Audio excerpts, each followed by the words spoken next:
perfect. I wasn't in view and I didn't have my muted and now reverb stuck on. Help. Hi. Hi. Welcome. Welcome. Hi. Cheese. Cheese. There is cheese. Cat! Wait, hold on a second. Let me fix this. Cat! Hi. Oh yeah, almost morning. Almost morning. This 15 minutes late for morning.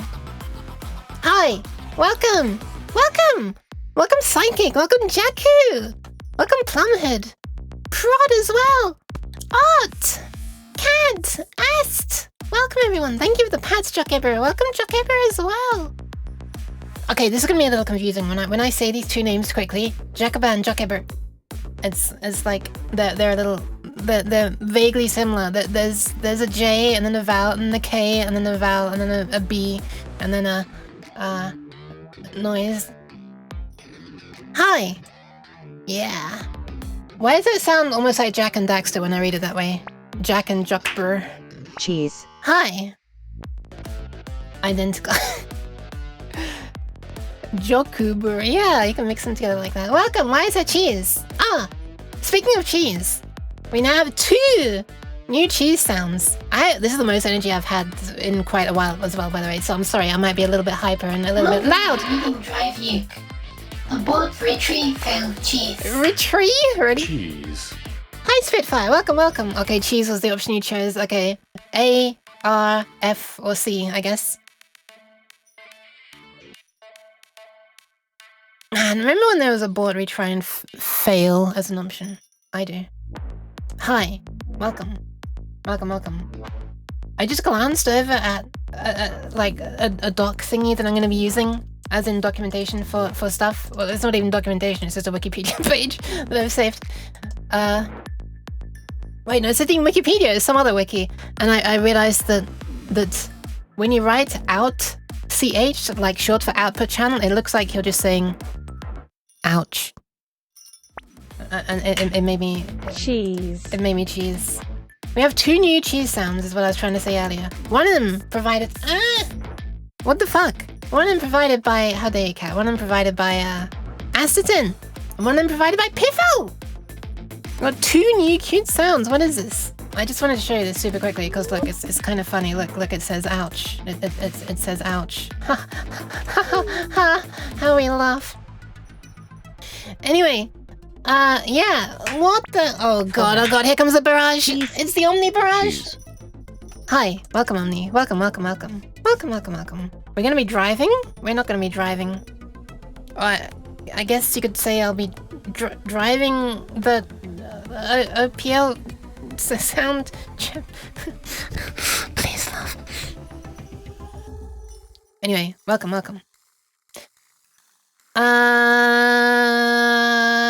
Yeah, hope everyone's doing alright. Hope people were able to get some amount of regenerating of their energy last night while lying horizontally in some kind of fabric thing.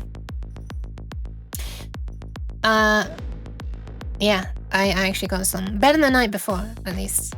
I'm starting to lose track of how to compare it to past nights, but all I can say is it's better than the night before, at least. Anyway, yeah, welcome everybody. How are you all doing? Your tail has a wormish movement. This is more news for bugologists worldwide. I see, Prod. Whenever I shorten it to Prod, I imagine the attack. Take a close look at this attack called Prod from the Worms games, where you just go like, your worm just does this. Ignore the little finger moving. I don't know why it's doing that. So that's why I put a worm and the pointing emote as a response. Cheese. Don't think I caught you this early. I haven't been streaming this early in a very long time. When I first started streaming, I was streaming earlier than this, actually. I started at 10 AM my time. Stop! It's 12:18 my time right now. I'll just read it because you can't really see what the clock says up there right now. Maybe if you screenshot... Okay, no, never mind. There's no way you can read it now. What is this thing that you're looking at right now? It's like an egg with a very low resolution shadow, and there's an eye at the top of the egg and an eyeball at the other end of the egg. If I do this, you can see both of the eyes much better. If I do this, you can see inside my head. Anyway, hi, welcome, bro. Roller. Kato, hello, fellow humans. Yes, I too lie horizontally in a horizontal... Wait, sorry. I too like her. No! What the fuck was that timing? I don't even know what happened to the camera. It's like he threw me away and the camera fell off. Wow, that was pretty impressive timing. What the fuck? Did you do that on purpose on me? That was impressive. What the hell? Hi. Welcome. I'm just saying hi again because I've just been dragged back in front of the camera, so I have to do that, right? Why was there a sprocket under my desk? Look, there's all kinds of stuff under my desk. Yeah, I'm just catching up on the chat from a very long time ago. And by a very long time ago, I mean like, I don't know, 12 minutes ago or something. My chat is not timestamped for some reason. And I give it hydration 5 minutes ago, Psychic. Oh my goodness. Let's do it. Let's do it. Is this a brand new bottle? This might be a brand new bottle of Nyan juice. Or if it's not brand new, it's... barely anything's been drunk. Okay, here we are. Opening brand new bottle, possibly. Maybe not. Oh, hang on a second. I just made my mic get loose. Oh god, it's a bit crappily mounted on the arm right now since I had to remount the mic after I did the ASMR. That's not really ASMR stream. with the other mic. I had to remove it a bit. Anyway, silence the music. This is time for a new bottle. Oh, I think it is new. It is new. Oh, it's not new. Or it is new? It is new. It is new. It is new. Bring the music back. Hi. Ah. Okay, I pulled it off. Literally.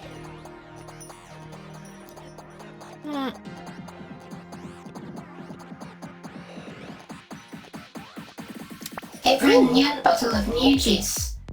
A brand new bottle of new juice. Yeah. What the hell? They've changed the flavor of this. This tastes fractionally closer to lemonade now. This diet lemonade. I mean, Nyan juice used to taste more like grape juice. Hang on, I'm still trying to remove something from it. I can't remove this silly bit of plastic. Get off, please. Stop.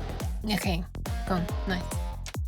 Unfortunately, there's another silly bit of plastic that I'd like to remove because it's gonna hurt my hands. But whatever. Whatever. The future you is gonna have pained hands.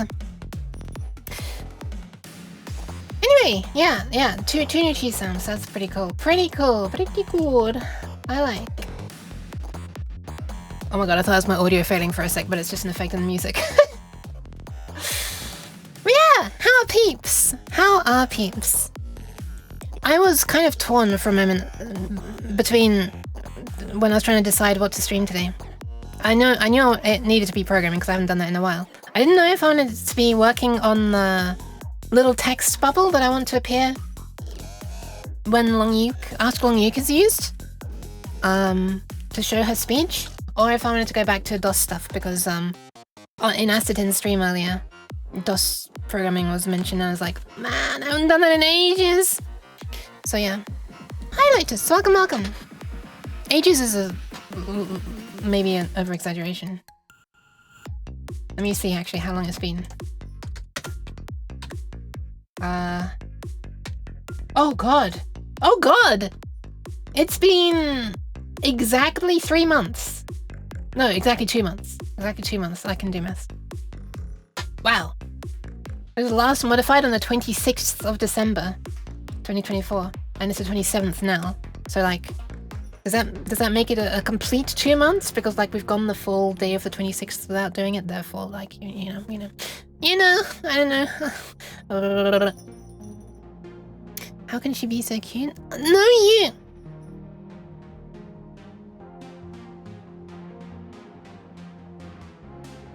Oh god, my finger. Why does it do that sometimes? I was trying to get it lined up, like properly sent. Why does it do that? Let me try my other finger. Okay, that one's alright. I got a point with my right finger. Okay. Why does the left one do this? Oh, it doesn't do it anymore. Huh, it's fixed now. What the fuck? I can't get it to do it even if I try. Oh, wait, it's kind of... Fine. Hi, Priestley! Welcome. Cute. No, you're a cute cat. Always have been. Well, I've always been a cat, I guess. I don't know. I don't know. Who knows? Who knows? Uke-lore is few and far between and mysterious and elusive and all these other words. Hi, Mariette! There's a uke on my screen. Oh no! Get a tissue, wipe it off. Hi. So what I decided on the end is to get back to some DOS programming. Elusive and esoteric uke-lore. Esoteric. What is actually the definition of that? I always sort of in my head I always interpreted it as like a almost obnoxious by design or just weird by design, just trying to be different. Because I always normally hear it in the concept of in the context of programming languages. Wiktionary, tell me what esoteric means. Intended for or likely to be understood by only a small number of people with a specialized knowledge or interest. Or an enlightened inner circle. Okay. Also having to do with concepts that are highly theoretical and without obvious practical application. Okay, nice. Alright, we're done. Close Wiktionary. That's all I'll be needing you for today. Yeah, there's no way I'll need to look up another word ever. Surely not. Not known by a lot of people without initiation. Yeah. Almost in jokey, but without the jokes. Just in. Apply my uke directly to the forehead. Hi, Cozy Chatter. I just stumbled across necoweb.org. Interesting. That is not a thing I know, but I kind of like the sound of it. Not sure if I want to check it out right now, though. Yeah, the stuff. So I went with DOS is what I'm trying to say. Shall we have a look and see what we were working on last time? Cause it's been a while. A spoiler, I had a quick look before streaming, and this is how I realized that yeah, this is what I'd like to be doing today. Programming funky noisemakers on antique operating systems could be called an esoteric undertaking. Okay, maybe a little bit. Look, it's not that bad. Look, loads of people used DOS originally. It's not like a language like brainfuck that was just designed to be, you know, larger than, is less than, is less than, is greater than, is less than. Hi, APT. By this definition, dependently typed languages. Dependently typed languages? But people generally don't think so. What is a dependently typed language? Don't make me crack out Wiktionary again. Your stream definitely had an esoteric incident in your last stream. Oh yeah, right, the lens... Cat, if you're still here. One of the lenses of my glasses fell out. Literally, I was driving on Trackmania, wasn't even touching my face. And I was driving and the lens just went... and landed on my desk and did not shatter, thankfully. And thankfully the screw for the frame that was meant to be holding the two halves of the frame together, trapping the lens between it, fell onto my t-shirt, so I was able to recover it and fix them. Thank God that didn't go missing. Nudge! Oh my God, poetry incoming. You could be brave, you could be wise, tuning sounds with careful eyes. Beeps and boops and tones untamed, bending noise into a game. Ah, eventually. OPL sings the DOS domain. Funky chase she'll restrain. Cheers. Click and tweak, adjust, refine, now the music's hers to shine. Oh, that's pretty good. Oh, that's a nice line. Click and tweak, adjust, refine. What a... Oh, that scans... So shabby. Let me pat your head. That scans really well. Thank you for the pats. You deserve the... You know... Not too shabby, let me pat your head. Pat. There you go. Necroweb hosts static sites, I think. And something like Mastodon, but not much. Nice. A web... Oh, interesting. Okay, interesting. Actually pretty interesting. I was once kidnapped by a group of mines. They did unspeakable things to me. Oh no. Read glasses, Redeemer. But... Oh, I see what you mean. It wouldn't be too difficult to model, maybe. Listen to me speaking like I've used Blender in the last 3 months. Have I? I don't think I have. I think I was in the middle of saying something. Who knows what? And who cares what? Let's fly on over to looking at what was happening on the last stream. The famous Band Lotus. I need to learn Blender to sculpt 3D models. Is there like anything that is there anything that you are particularly wanting to make, like in advance? Oh, actually, that's the thing that I almost, well, it was on the table. There were 3 things on the table. Long Uke speech bubble, DOS OPL stuff, and using Blender to make like cat bowls. Like cat food bowl. You'd be great cat girl, no debate. Ears so soft and tail so fine, head pats screeches as not mine. Pat her once, pat her twice, pretty kitty, oh so nice. She's the best, there's no dispute, headpats endless, absolute. They're yours now, ha ha ha ha ha. Oh sorry, I scratched a little bit inside your eye, I didn't mean to do that. Thank you for the pat snooge. If you think about it, mimes and ventriloquists are opposite ends of the same spectrum. Huh. Okay, I'm pressing the button now. Actually, I'm not, because I realized I'm capturing the wrong window, because I changed it so that I could capture the... Ouch. Okay, now I'm capturing the correct window. I'm pressing the button now, I'm pressing it! Boop. The button's a little bit out of tracking view. Many things, many figurines. I already used SketchUp for mechanical prints. Ah, interesting. I don't know why I'm feeling like doing this to the mic right now. I don't know how it's able to track my finger doing this as well, that's weird. But it's out of view. Oh no, it wouldn't be, would it? The thing's up there. Oh yeah, right. So cat food bowl is another thing I was considering doing. Modeling a cat food bowl. Which would then be used instead of the little podiums over there with people's names on them. And the name of the person would actually be like an embossed effect on the bowl. I've already got like a system in my streaming setup that can turn text into a texture. But I haven't used it for anything yet. Anyway, let's run the program that I was working on last time. So, as a quick recap, Yoff is the very derpy name that I gave to a music file format / not necessarily just a file, but just an array of bytes that can represent music. Kind of a simplification on, yeah, whatever, just a fairly simplified thing. Anyway, it's just a bunch of commands that are designed to be sent to the OPL, the sound generator chips that were found on sound cards of the 90s, such as Sound Blaster sound cards. They're FM synthesis chips. Also,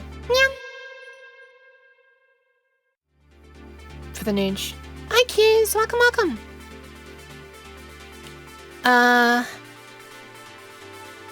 Yeah. Designed to run at like a fixed frame rate, if you like, or message rate, I guess, of 70 per second. Nice. Because the game is going to run at 70 frames per second. Hi, Dedication. Thank you for the pats. And hi, Villivan. Welcome. Thank you for the pats. Nude is what I meant to say. When I got to work today, my boss told me to have a nice day. So I went home. I meant for dedication, sorry, and the nude was the pop. I hope you had a nice day then, nude. Jock. Oh my god, I can't speak! I know you said thank you. I hope you had a nice day, Robo-Uke. What the hell? I mean, I hope Robo-Uke has a nice day as well. I hope she doesn't mind reading these messages. For a weird cat to just instantly forget. Anyway, so I made a program to convert from one format into Yoff. And I think there might be a slight issue with how it works. I'll fix that some other time. That's not the point of today's stream. And then I made this program to play Yoff files and show the values in the registers as music plays. I have previously made this program that shows you the values of all of the registers of the OPL chimps as music plays, etc. But that's just like plain, you know, raw thingies. Like, what is the meaning of any of that? So in Yoff Play, I was trying to make it be a little bit more labeled and understandable. So now it looks like this. This is also some music that I've made. And then, so you have the sound channels. Each column is a different sound channel. And, yeah, each row is a different property. That's a sign for good work, Shushi. Shush. I'm sure if computers wear hats, but they sure suck those nuts. Excuse me? Hi, City. Welcome. Thank you for the pads for the event. And this is also some music I made previously. This is going to be like the ending music for the DOS game featuring long nukes that I would like to eventually make. And yeah, you can kind of see stuff happening. Can you see my mouse pointer? You cannot see my mouse pointer, that's annoying. And around this time, the snares are a little glitchy, if you can notice. And from this point on, the snares are fine. And I think that is a problem in... I think I know how to fix that problem. I'm pretty sure it's a problem in the program that created this Yoff file, the one that I made. Thanks, Aston! And then it unintentionally loops. And, yeah, my program doesn't stop any of the sound from playing. So if this were on real hardware, this is running in DOSBox right now, but if this were running on real hardware, those stuck notes that you heard at the end for a moment would still be playing now, probably. DOSBox just cuts it off if it's like a special thing that DOSBox does, but yeah. Unfortunately, because of DOSBox cutting it off, I assume that is why the next time you play it, some things have to be done to the sound channels to like wake up the silencing that DOSBox is doing. So basically, just because we're not turning off the sound channels properly, it has to silence them, and then this happens the next time you play it. You'll notice a few notes and like snares and things are missing for a moment before they come back to life. Hold on. Thank you very much for that follow, Baptiste. There. I don't know if you heard. Everything took a moment to wake up, kind of. The like the first note of the melody was missing and the first snare was missing. Also, the first bass note was missing. I actually don't think it's DOSBox waking up, because even if we exit and immediately run it again, we have the same problem. But the very first time I ran this program, you might have noticed, we didn't have that problem. So what I want to do is make a thing that can cleanly stop sound playing. I want to first implement like a proper silence, you know, the OPL chip correctly, reset it to a known state, and don't leave it in this weird state. Because right now, on like a real computer, the sound card that has the OPL chips, all the registers inside those OPL chips are still going to be whatever the last thing, whatever program you ran, set them to. So yeah. So the next time you run the program, you know, they're not going to be the same things, the values that they were the first time you ran the program. So I want to return them to a known state, but not only to a known, not only to like a state where they're all zeros. I think there's a better way to do it. But I'll have to double check. I'll have to double check something. The music has an adventure vibe to it. Thanks. It's kind of meant to be like a. It's kind of meant to be like a happy, you know, you've saved the long nukes from the incoming cheese alien attack thingy. You get streaming at the other 12:30. The other 12:30, yeah, true. Hi, Liquid. Fromage. Sudo stop sound /now. Could make a program to just stop the sound, actually, that's true. Actually might not be a bad idea to make a little tool that restarts the sound or stops the sound. It's actually a pretty good idea. I'm sure a lot of people have made such a program already, but I haven't. Okay, let me just quickly load up the program that I used to make the music. Wait, hang on, I can run the DOS version, actually. If I can find my way to the folder. So it's going to be in non-game FM adlib tracker. Ah, jeez. Oi! Wait, not that one, not that one, not that one. I think this one?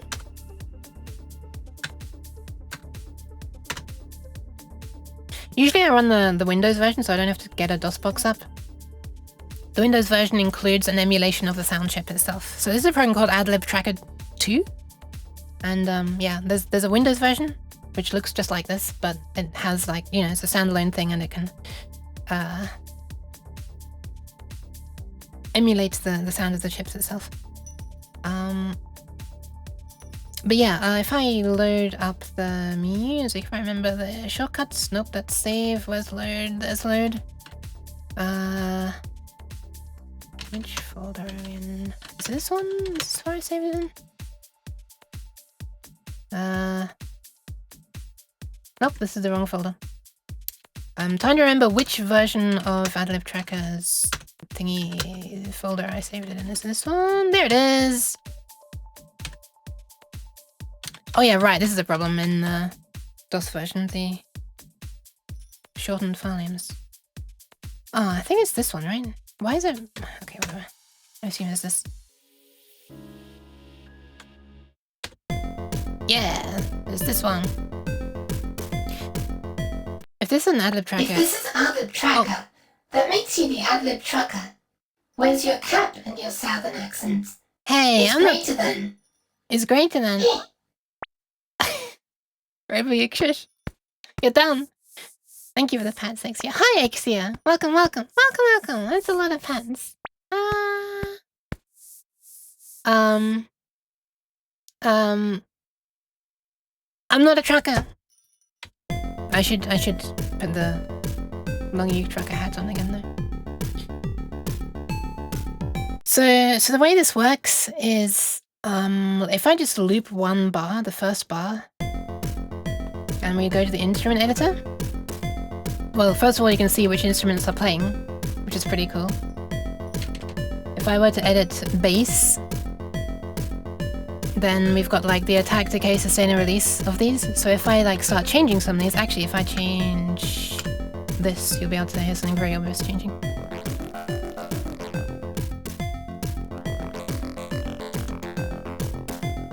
I don't remember what the value was originally.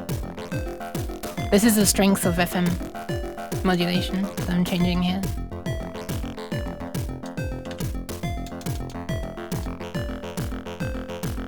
Wait, that's the wrong way. Wait, am I changing the right thing? Or is this just never decaying? Oh, it was never decaying. That's a fun sound. So these numbers here, the higher the number, the quicker it like decays, right? So it makes sense. Oh, by the way, the same applies for the overall volume. Wait, where is this one? There it is. So that's the overall volume. So that is decaying incredibly quickly. And there's not. So it would kind of make more sense. I can't stop this when I'm in here, apparently. So it'd make more sense to, in my opinion, it would make more sense to not reset these values to 0. Oh, actually, that kind of does remove things like that, doesn't it? To remove things when I do that. But it would make more sense to like put them to a really high value so that they release like super quickly if the notes are currently playing. But maybe the value 0 actually means something special because the whole envelope like disappears when I do that. Hold on. Let me try a thing. Let me get it playing again. That's the sound of me getting it playing.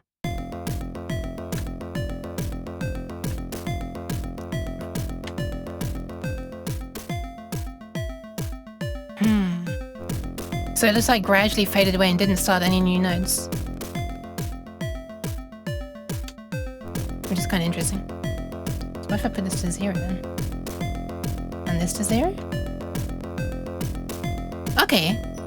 Oh wait, is it fading? No, it's not fading. Ha! Okay. Okay, so setting them all to 0 does not let the notes stop actually. Okay, good to know. Guess I can do it on the carrier, the modulator as well.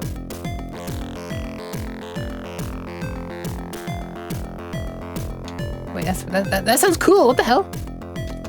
Hold on. I meant to turn these ones down first. Oh my goodness. Devno! Yeah, this just freezes. This doesn't let the operator stop at all. Okay. Thank you very much, Devno, for the resub. A flipping tier 3, 30 months. What the hell? Congrats on the new 10. The new 10s unit. Welcome to the land of the 30s. Hi. How's the dev? So I think what I want to do is like most numbers. Okay, the really ridiculous thing is there is no documentation in the world that says what the default values of the sound, the OPL sound chip are, as far as I can see. And so I don't know what a sensible default is.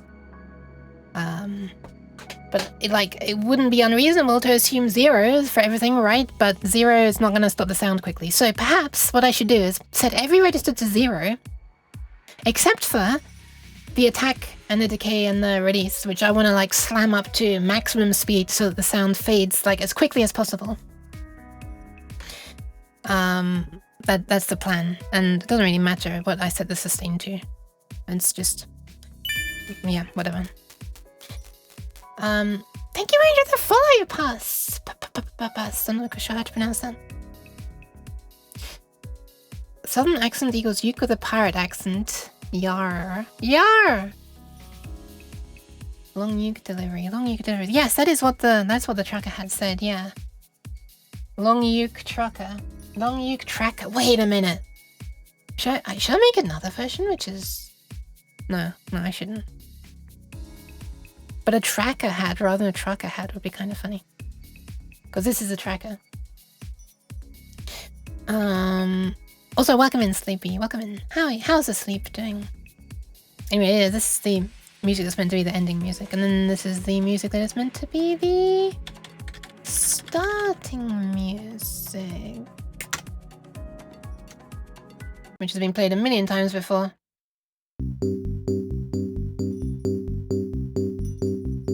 Oh, wait, it's just leaving the first bar, sorry. I just forget the keyboard shortcuts.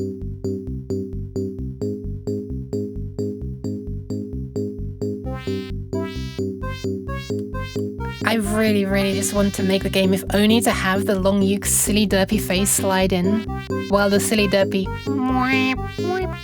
begins. Like, I need to see that little cutscene. I need to make it be a thing that exists in the world sometime. Exactly like that. Binks! Hi! Welcome.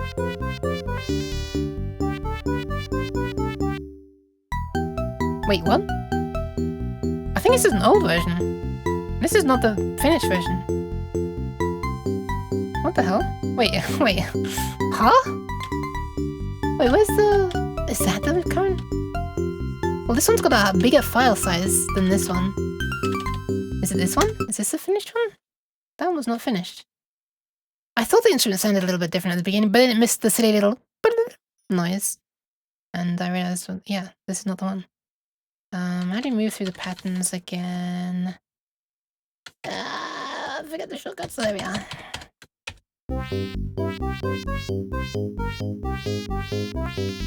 Okay, so hopefully the strings sound different now. Okay, that sounds more like what I expected it to sound like.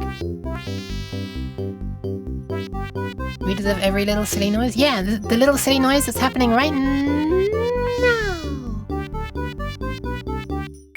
Hey, this is the correct version. It's using dulcimer and clarinet channels / instruments. I guess they do sound a little bit like that.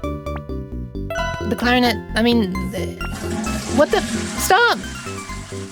Hi, Stray. Welcome. And welcome, Dr. Dank. Is the audio late?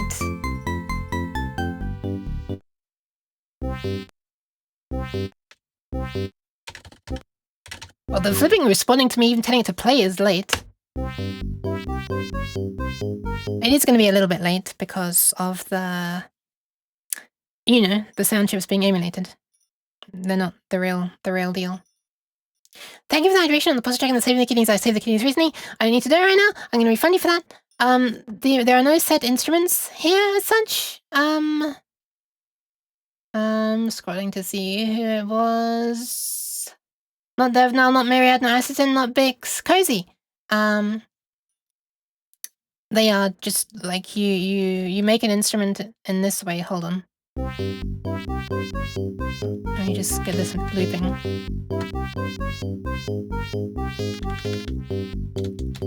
You just kind of make things sound different in silly ways. Oh, it sounds like a trumpet.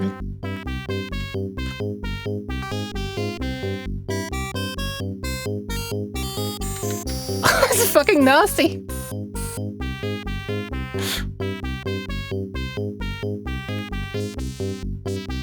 Wait, that's more like a trumpet.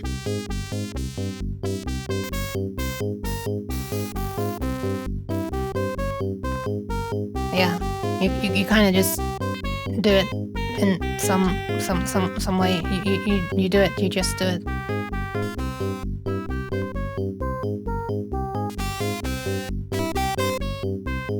Anyway. It's very easy to make horrible noises with effort. By mistake. Anyway, there are no... Well, actually, you know what? There probably are some saved instruments. I think there are actually some instruments, like some preset instruments on here, but I've never even tried to learn how to use them, because the fun comes from just messing around and seeing what noises you can get from them. How's the uke? I'm quite energetic today, Bex, actually. Pretty energetic, which is amazing. For me. For me. Something. I'm not sure what this is exactly, but I had a vibe with it. Thanks! It's silly music that I made as almost like a theme of Long Uke, except it wasn't originally the theme of Long Uke. It was originally music for a frantic game about making cakes or something that Freb and Nova were making for charity on one stream. And then I remade it in this program. And so it sounds different and stuff. Energetic weird cat. Hell yeah! The longer I think about trumpet sounds, the more everything sounds like trumpets. Yeah, right? Yeah, there's many different silly trumpet sounds that are possible. Anyway, I'm gonna exit this for a sec because I want to get back to the playing rather than the making. Wait, I can't. Is it actually? Okay. Thank you very much for the Tyler, I nearly said. The follow, Tyler. Hi. Let's get out of this folder and get some music going in. I mean, there's about to be more. There's about to be more FM music. I just have to get to the right folder for it. Dev. Why I hate it when I type dir dev instead of cd dev.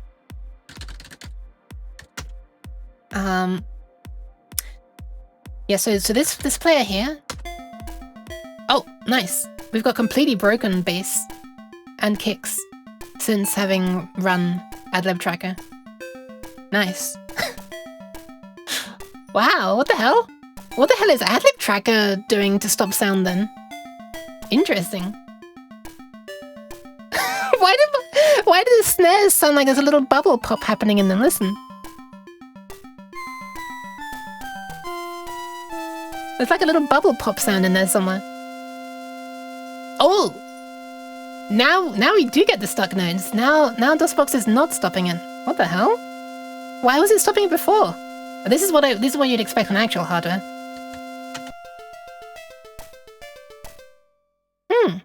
So DOSBox, so AdLib Tracker put DOSBox into some state where it thinks that sound should keep playing or something. It's interesting.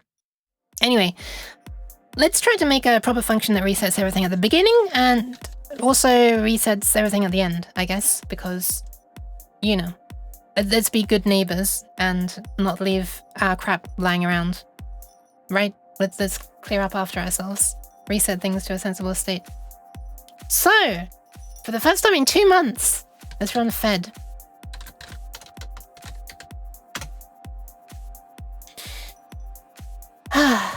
LS Supremacy. Oh.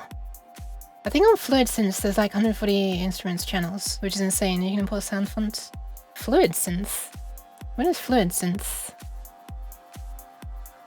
Have to extract coordinates from a CAD drawing at work. I owe you a tech favor. Do you? You owe me a tech favor? Want to trade? Wait, what? I don't understand. I'm not sure if I want to do that. Someone died blasting a trumpet. What? Oh, right. So for a second I thought you meant... Right.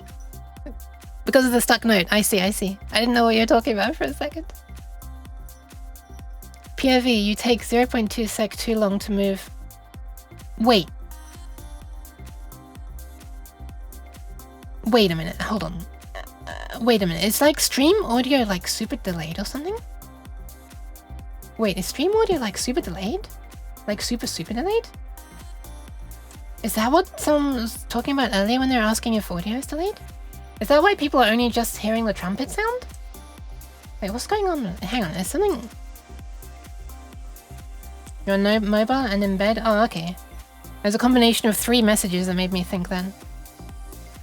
The audio is late by about 1 beat. Oh, that's a lot. What the hell? I mean, it's a lot less than I was fearing just now, but that's a lot. It's not that delayed on my screen. You're just heckin' slow. No, it's fine, it's fine. Your message is funny though. You take 0.2 seconds too long. For making you make that current diagram. BS extracting CAD coordinates is not fun. Pad Devna. Fluid synth is a synthesizer software. Like a VST synth kind of thing? That's interesting. Did I ever say hi ABT? Because hi ABT. Okay, so this is the program that plays the YOF file and shows it on screen. Don't concentrate too much on the slightly cursed macros. They're just slightly cursed. Don't worry about it. It's fine. They work. It's fine. Just close your eyes. Avert your gaze. Anyway, this is all fine. The only thing is that it's only showing. So when I run this, hang on, let me exit this again.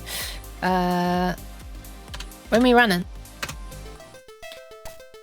you can kind of see, like, on channel 0, you can see the values for everything down, right? The left side, oh, right, I should explain. The reason there's a slash is because the number to the left is the carrier, and the number to the right is the modulator. I think it's that way around, I can't remember. These are FM synthesis and concepts. You have something that makes, like, a wave form. There's like a plain, ooh, like a sine wave, and then you have another waveform that does something to it, and what it does to it is it shifts the frequency of it up and down.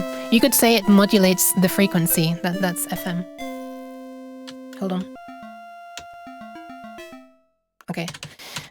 We got to do a little bit of juggling to get the sound to stop, but it's fine.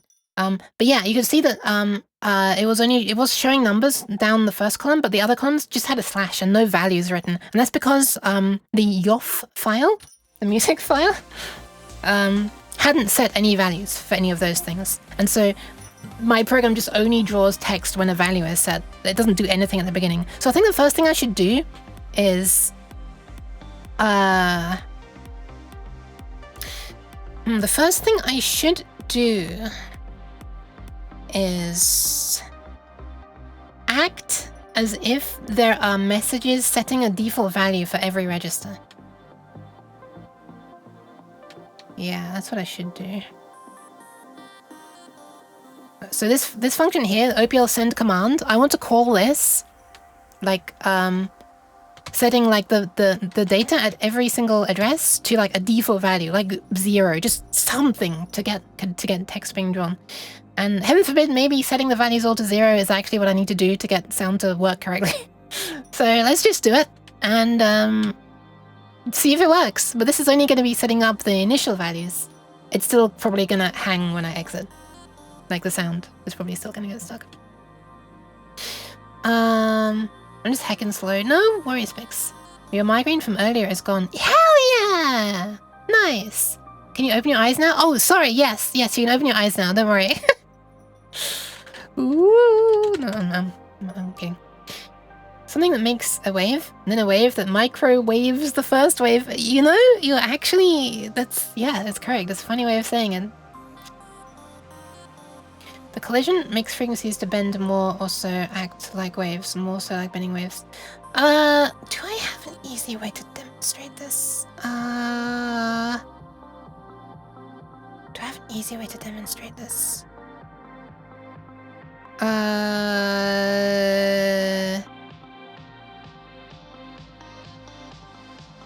What I really want is like a VST synth that is FM. Do I have any FM VST synths that I can demonstrate this with?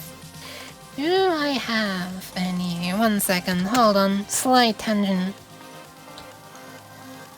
Where are my VST synthesizers stored?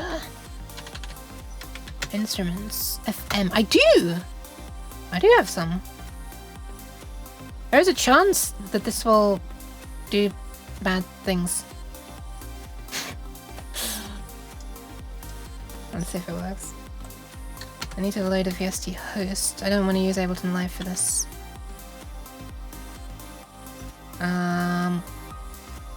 Because if Ableton Live crashes, then I kind of have to reboot because... Yay! ASIO drivers! If the ASIO drivers... So ASIO is like a low latency audio driver system interface, blah blah blah kind of thing that I'm using to be able to process my voice like this and this and this and this and this without like delay. And if the program that's using it shuts down not cleanly, then no program can ever use ASIO again until a computer reboots. Yeah, hey! Well-written drivers. Anyway. Stop! Why? I don't want it to be that way, Devin. I didn't make the driver. It's like moving a guitar close and far away from the mic. That is amplitude modulation. That's AM. So that's shaking a guitar a little bit while playing, which causes bending. Yeah, that's FM. That's FM. Yes, that is FM. But there's a very unintuitive thing that happens when you start like modulating the frequency so quickly that it's like in the range of frequencies that are within human hearing, if you like. Let me see if this program runs. It does run. Let me see if it will load VS. Okay, hold on. Let me switch to screen cap for a sec. 5 years later. 5 years later. Where is Obi? There it is. Boop. That's how Tesla coil music works. That's just pulsing the electricity on and off, right? Actually, yeah, right. So a Tesla coil is like already pulsing super quickly way outside the range of human hearing, and then that's pulsed on and off in the range of human hearing. Give me a sec. Where are my flipping plugins? Here we are. Here's one apparently. Here's one called Donk Machine, which is apparently, according to where I saved it, an FM synthesizer. What does it sound like? Nothing. What are we outputting to? Nothing. That's why we can't hear it. Let's try default. Jesus, that's loud. This one, does this offer a good way of demonstrating things? I'm not entirely sure what I'm looking at here. Let's try a different one. 1 sec. I'm looking for a very simple one. There's one here called Shimmer Box, which sounds quite cool. I mean, like the name of it sounds cool. I don't know if it is cool. Ooh.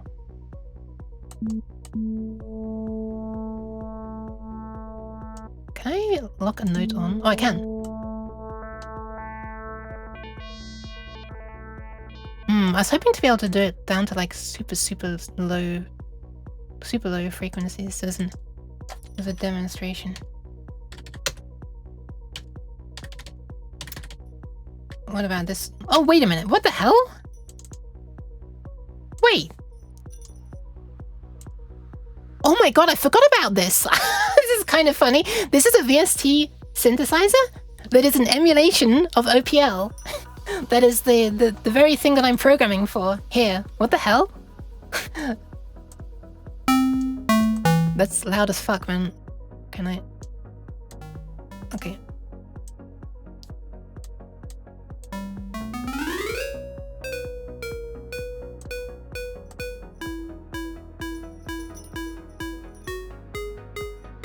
Sorry, I was just trying to make it go in tune with the music that was playing.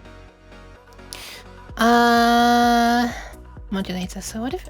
Can I make modulator be... What is this? What is this menu system? How are you... Oh, I can use the arrow keys. Okay. Average VST interface. I can't easily demonstrate this. I'm sorry, I was gonna... That's apparently as low frequency as I can get it. Wait, is there a way to get it even lower? I don't know what I'm doing. I'm aborting. Abort! I'm sorry, I don't have any... an easy way to demonstrate it. Probably it's just a VST host issue, maybe. I think where the modulation is between 1 and 0 times... Oh, hang on a second. Do I have things set up on here? Is there a way to... Oh, hold on. Is that how I'm getting the... No, it is not how I'm getting the voice shifting down effect. Wait, I'm so stupid. There's a flipping... There's a native FM synth module in Ableton Live. Why don't I just use that? That shouldn't make it crash, right? Surely Ableton Live is not going to crash with its own native thing, right? Right? Okay. So this is the program that I'm using for processing my voice right now. It does this, and this, and this. Live 11? No, this is Live 8. This is very old. Live devices. What am I looking at here?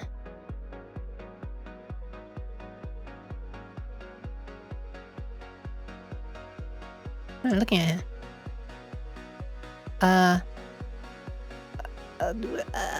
I feel like an idiot. Where are the instruments? Oh, there! That wasn't scrolled up. Okay, that was confusing. That was very confusing for a second. So, alright.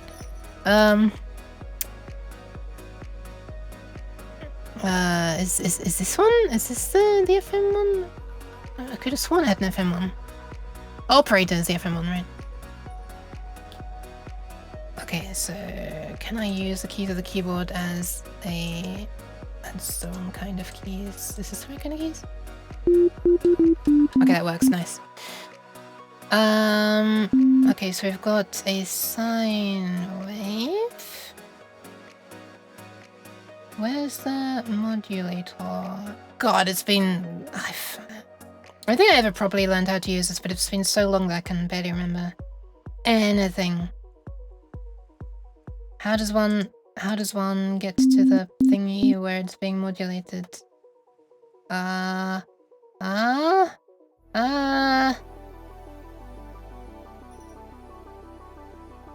This is an FM synth, right? Feedback, repeat, phase, blah blah blah. I'm not saying the word like modulator or carrier anywhere here. This makes me think I'm not using the right thing. Is this even an FM synth? It's kind of loud, sorry. Well, there you go. There's frequency modulation at a very, very low speed. Question is, can I get it fast enough that it starts to have FM-like effects? Almost. What is this being... What is this... Oh, hang on. Okay, nice. Perfect. So we've got to add a low speed here, right? But as you make it faster... And you start to get these very weird effects where you're like making a different sound. Although this is not linked to the... We're just missing one final ingredient, which is... Sync. The sync?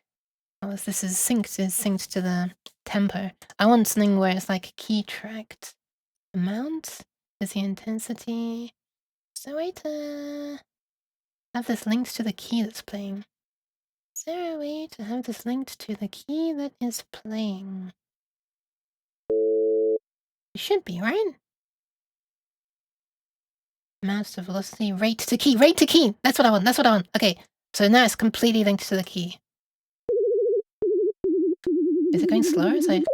Yes, it is. Okay, it's going slower and higher as slower and faster as I play lower and higher keys. So. This is exactly what I wanted. So now it just gives the effect. It almost sounds like a hollow bell-like sound. If this were to be like fading away. Oh, it's not fading away. Hang on, it's only fading away. Wait, this is not fading away the. Oh my god. As one fade away the. Okay, whatever. Hopefully you get the idea. The weird things happen when you modulate the frequency really quickly. And the more you modulate it, you can get very different sounds and stuff.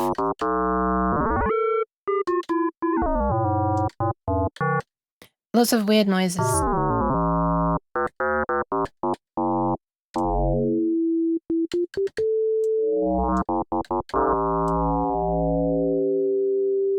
It almost sounds like a harmonic of like an electric guitar when you fade it away like this. It almost sounds like feedback of an electric guitar, you know, when you hold it up to an amp.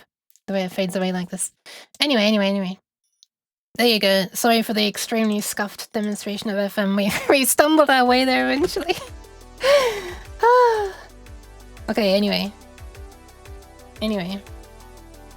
Sounds like phone tones. Hello, is this Main Street Chippy? Are you calling to order Main Street Chippy?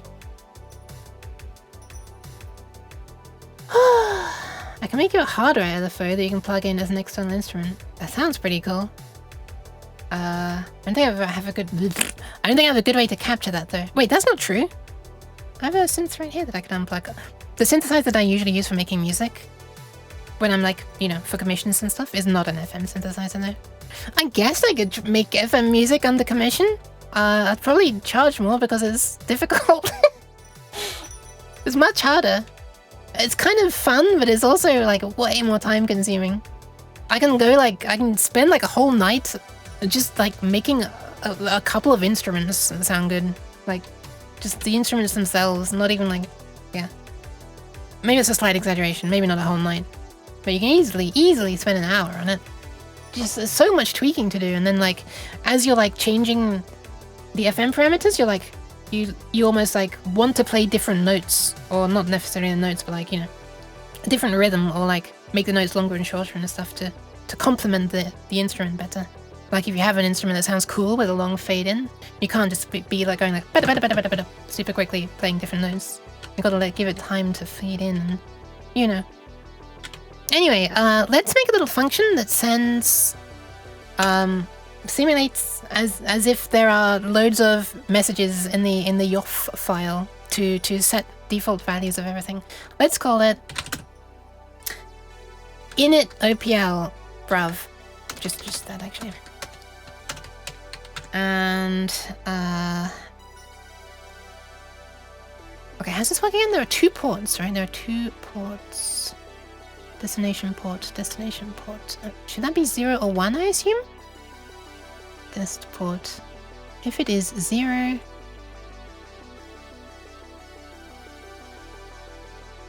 Oh, okay, we're only showing port 0, okay. Plus destination port. I think destination port isn't... No, destination port is meant to be 0 or 2, right?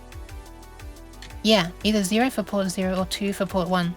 Which sounds random. Okay, so... Quick overview of the sound thingy we're using. I'm controlling an OPL 3 sound chip, and this is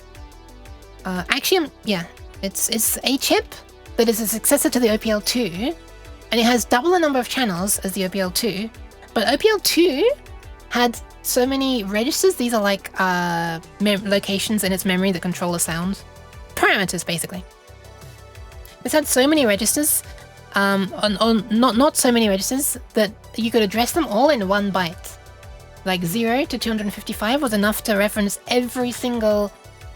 tweak every single knob that the OPL2 chip had. But the OPL3 has double, so you no longer can address every single knob to tweak in only 1 byte. And so what they do is they split these registers across 2 so-called ports. or as they're calling them in this document here, the primary one and the secondary one. And because you need to, because the way that you control it is you write to two different, I guess these are also called ports. You write to two different, this is, okay, terminology's been confusing here. Two different ports in the DOS sense, or the PC sense, to set one, to tweak one knob. To this one, you write the index of which knob you want to change, and to this one, you write the value that you want to set it to. And so if you want to address the second half of the chip, you have to send it, you know, there's separate ports that you have to write to. This one to say which knob of the second half you want to adjust, and this one to say the value. And so if you look at the numbers, there's like the base address plus 0 says which knob you want to change, and then the base address plus 1 is the value you want to change it to, and plus 2 and plus 3 for the second half. And that's why I made the values be either 0 for port 0 or 2 for port 1, because it means you can just add this port value to the address, and then you have the correct address that you want to write to. If you want to write to the first half, you add 0 and you get these addresses. If you want to write to the second half, you add 2 and you get these addresses. Thanks for going to my TED Talk. So 0 and 2 is what I need to write to. Still easy to understand the postal codes. There's also exists to address all the knobs. It's funny because, yeah, knob is an insult here. I'm guessing that was actually the joke, I'm sorry. When I'm making music, I get so lost in it to improvise. That's cool. Speaking of making instruments sound good, has anyone tried using things like ES? Simulated annealing. Simulated annealing, I feel like is a phrase I've heard before. I have no idea what it means. I really did not think it was anything to do with making music. And I don't know what ES is, I'm sorry. It was, glad it worked. It did! It did! Init OPL. Init bruv. Okay, so, in all of the music that I'm making, I'm actually only using the first half of the chip. What would be the primary part of it, rather than the secondary. Why is one of my arms is stuck? Okay, there it is. Thank you for the hydration, Psychic. So I actually only need to set the default values for port 0, not port 2. And the reason I'm doing that is because I want to keep it kind of backwards compatible for computers that only have a sound card with an OPL 2 chip rather than an OPL 3 chip. So if we just use the first half, then basically it's backwards compatible with the OPL 2.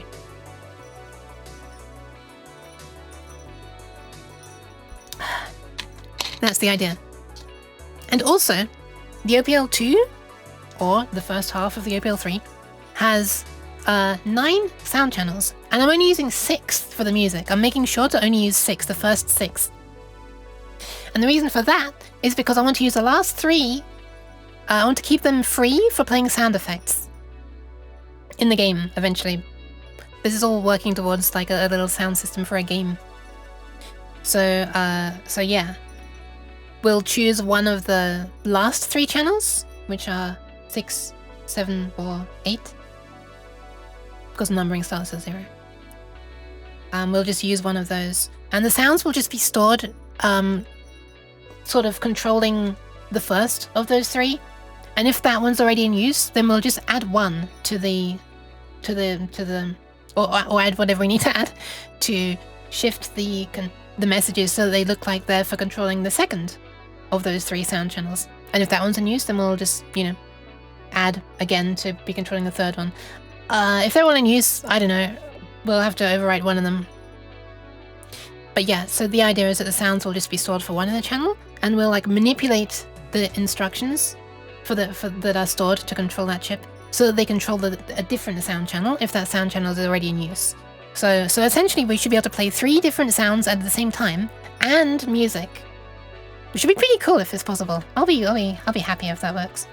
We're a little bit away from that at the moment though, because we can't even initialize music to always play correctly at the moment, so let's not get ahead of ourselves. Okay. Let's make a variable that is going to be for the the index of the, what do we call it here? The OPL address. The compiler that I'm using for this, the C compiler I'm using, which is OpenWelcome, they might have changed this in a newer version. I'm not sure. But it's, you have to declare all of your variables at the top of the function, or the top of a block, I should say. The top of a context block. The second that you start typing, or rather, as soon as you've typed like a, I don't know what the correct word would be, something, any instruction, like any C keywords that are not just initializing variables, then you cannot initialize any more variables unless you start a new context block. You could declare some more in here, but then you wouldn't be able to use them out here, of course. So yeah, I have to declare these at the top. I can't start a for loop and initialize it in here. I have to initialize it up here. Or not initialize it, declare it up there. A bit annoying. Statements, that's the word, thank you. Hi Roboto, welcome, welcome. The cat dragged herself in, I did. Hi King Cybersnow as well. This music needs to relax just a little bit. Just a bit. Can you help me? Is there a way to open an application in the PC from a Chrome extension? I'm trying to make a simple download manager, but need an extension to open the application. Oh, you mean to like open a file with whatever the default is for the operating system? I don't know. I don't know how to do that. I would kind of hope that there's not a way to do that. But there probably is. I don't know. I don't know how to do it. I'm sorry. I've never made an extension. I also tend to use Firefox rather than Chrome. Chrome is like a last resort if something's not working on Firefox. The only thing I ever have had, the only thing I need to use Chrome for is Video Ninja. For some reason, it doesn't work on Firefox for me properly. Probably because of something I've disabled.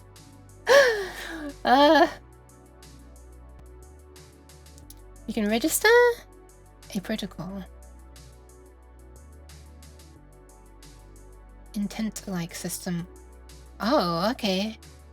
That does sound Android-y. And the Chrome and Android are both Google, so I guess that makes sense. OPL address. So let's start at address 0.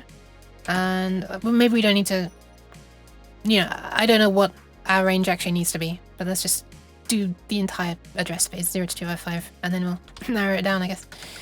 As long as it's less than 255... Oh, this is not going to work, actually. If this is a U8...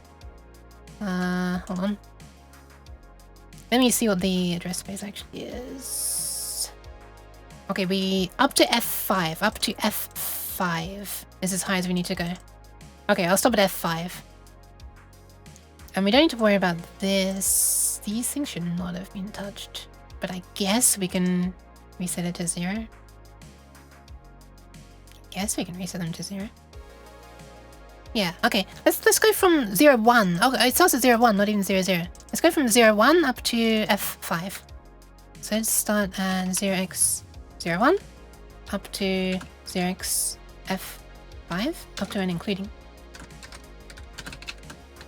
And for each of these, we want to... Oh, I'm using my non-clicky keyboard. What am I doing? How am I expecting myself to be able to code without the clicks? Everybody knows the best code comes from a clicky keyboard.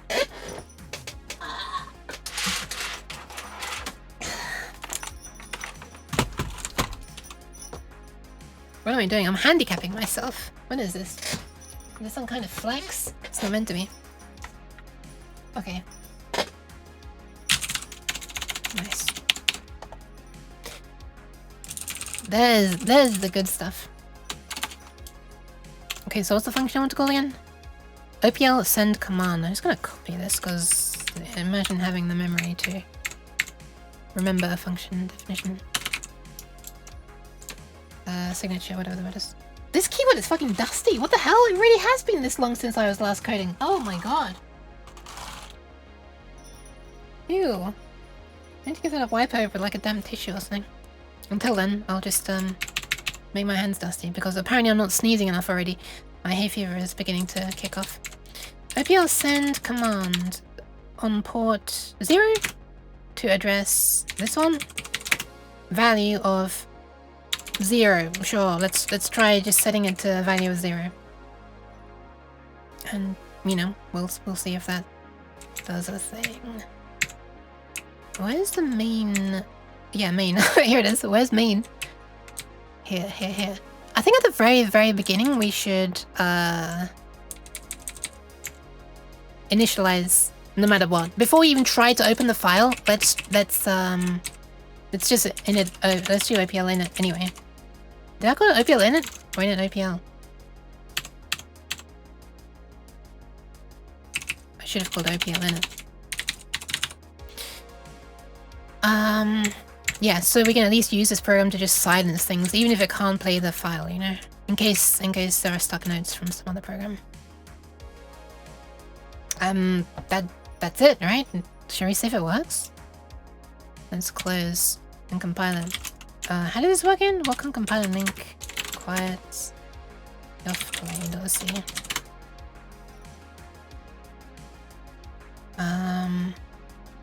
Love it, liquid cake, and I said the same thing with the same level of insecurity, adding I think.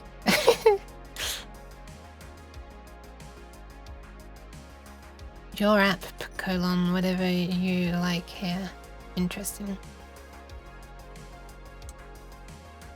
Let's play music and see what it sounds like. It was broken before. Is it magically fixed now? Oh my god! That sounded perfect, but that might just be because nothing had been trying to play sound for a long time. Oh, what the hell? There's... Wait, hang on. These numbers are like broken now. They weren't broken before. What the fuck? Wait, we've got numbers that are like... fucky. Only on the left column. We've got like, what is this 030 next to block num? What the oh, we got, actually they're kind of fucky everywhere. Why are they, we got some messed up numbers. Anyway, the music is playing, which is kind of nice.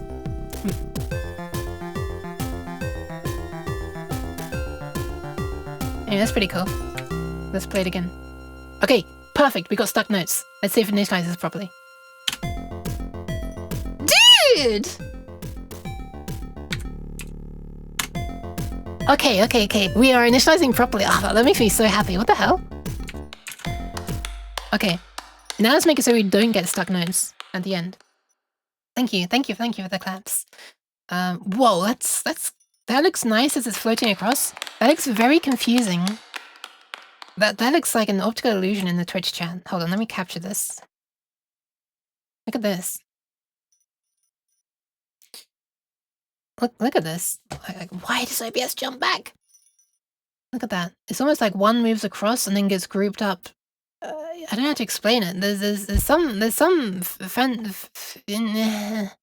like when they open up, the two hands get close to each other from the backs of the hands. I don't know how to speak. Anyway, music. I want to try to fix the weird visualization issue before I stop it from getting stuck nodes. Let's get back in here. Can't believe it was that easy to initialize. What the fuck? Newton's cradle. Yeah, it kind of is, right? Kinda. Hi, Hollow Tempest. Welcome. Okay. Why are some things weird? Wait, let me... hang on. Let me run this again.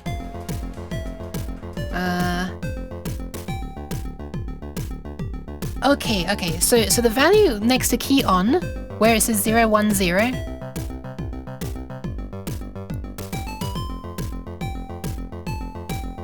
how are we getting... wait, so if you look on channel 0, on the line where it says key on, near the bottom, like 3/4 of the way down, it says 010. Why is it doing that? It should either be 1 or 0. You can see in the middle number is the 1 that's flashing on and off now. So that's good. And if you look at every other channel, it's just saying 1 or 0, sensibly. How are we getting 010 there? What's going on? Let me remove the call to the... wait. Maybe I should Yeah, I should make it shut down actually so that we don't get the silly suck notes. Can we just call init again at the end? Is it actually that simple? Is it actually that simple? OPL init. Where's the compiler? There it is.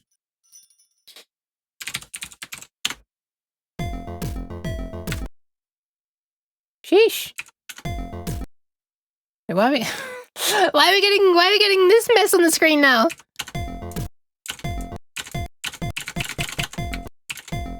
It seems as if it's stopping the sound, which is very nice. Why why what is this?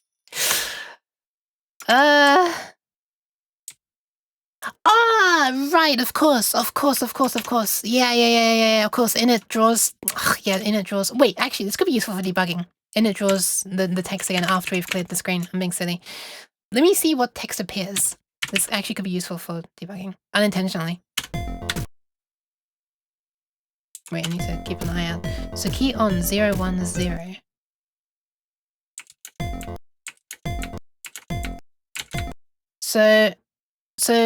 Okay, I need my mouse to demonstrate this. Like, it's annoying that you can't see my mouse. Wait, can you if I do? Do I have? Oh, I just have capture cursor turned off. Amazing. I guess you can see it now. Well, actually, I can't use my mouse on it now. What the hell?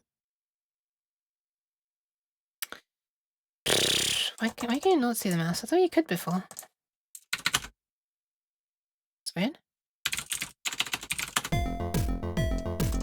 Wait, why can you not? I swear I was moving a mouse over here before, and it's just like a DOS boxy mouse that was being drawn.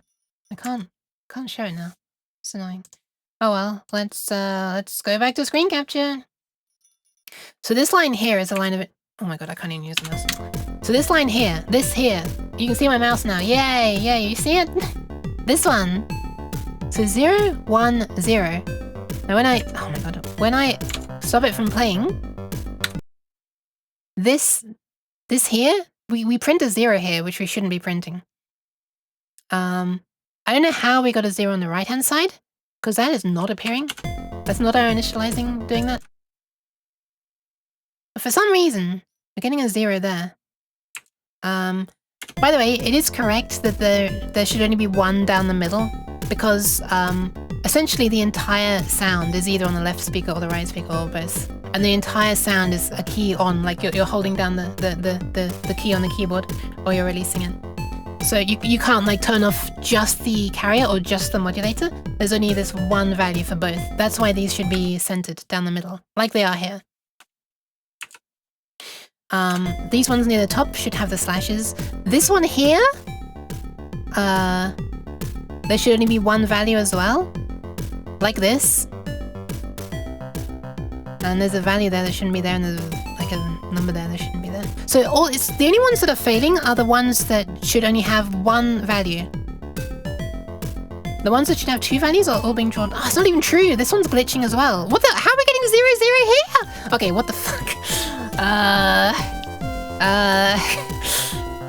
We shouldn't be getting a 0, 0 here at all. Is this possibly down to the for loop in it, hitting registers that you don't have display rows for? It might... I wonder. Let me remove the call to init and see if we still get the weirdness. It's not a problem with the init thing though. I should be setting like every register to 0. The problem will be inside the OPL send command function. I think that's what I called it. Because for like wrongly thinking that byte is like meaning something that it's not meaning. That register is meaning something. Okay, let me just remove the inits entirely and recompile. I'm pressing up to get to the compile thing. It's faster. It's clearly less effort to just press the up arrow than to type out the command again. Do we get correct text? We do. It's correct everywhere. But we're missing a bunch, of course. That's why I wanted to initialize it. Was one of the reasons I wanted to initialize it. Okay, I'm gonna look inside OPL send command. Let's have a look. I wonder if I'm missing a break somewhere. There's these ones.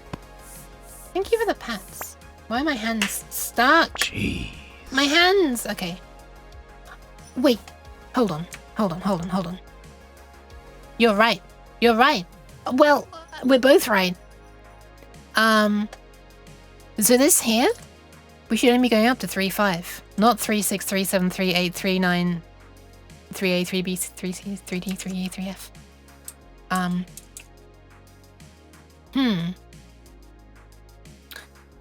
Do I really need to put checks in here then? To only draw if... To only draw if the value is like valid.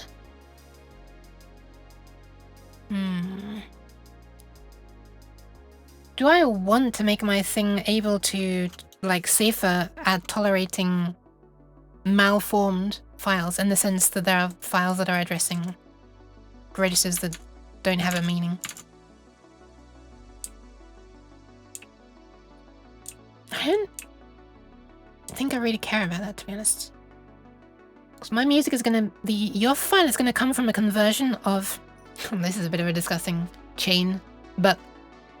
My YOF file is converted from a from a VGM file, which is converted from a DRO file, which is recorded live from AdLib track. So yeah, so DOSBox has a feature to capture the raw commands that are sent to the OPL chip into a proprietary format that it calls DRO, presumably short for DOSBox Recorded OPL. And then there's a program that can convert the DRO into a VGM file, which is a general purpose file for video game music from all kinds of different what's the word? Consoles, for lack of a better word? Machines that have all these different chips and stuff. And then my program converts the VGM file into the YOF file. Anyway, let's just make my initializing function only go up to the 3.5 and 5.5 and 7.5 and 9.5. It's a little bit annoying, actually. So we've got 1, 2, 3, 4, 5, 8. So, but these ones are the ones that are going to be causing the problem. For drawing. 20 to 35, 40 to 55, 60 to 7, 80 to 9. So these ones are the ones, so these have a big range, right? So these are the ones that are both for the operator and the modulator. The carrier and the modulator. These ones have a small range because the value is shared by both of them. So these have a small range. These have a small range. This is a small range. Specifically BD. Oh, this is annoying, man. Fine, I'm gonna make a wrapper function where you can specify the start and end address, and it'll just clear out things within that range. Let's call this OPL init all. Let's call this OPL not VOD. Hi, Yef, welcome. Thank you for the pats. Hold on. Oh wait, I'm gonna nyan while giving a head pats, okay? We're gonna try this.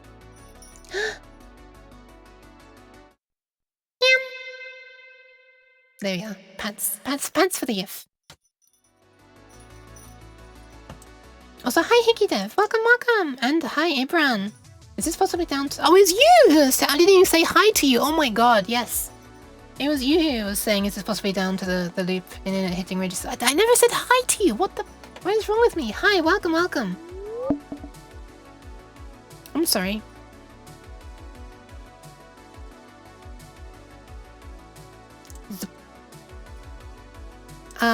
Okay, void.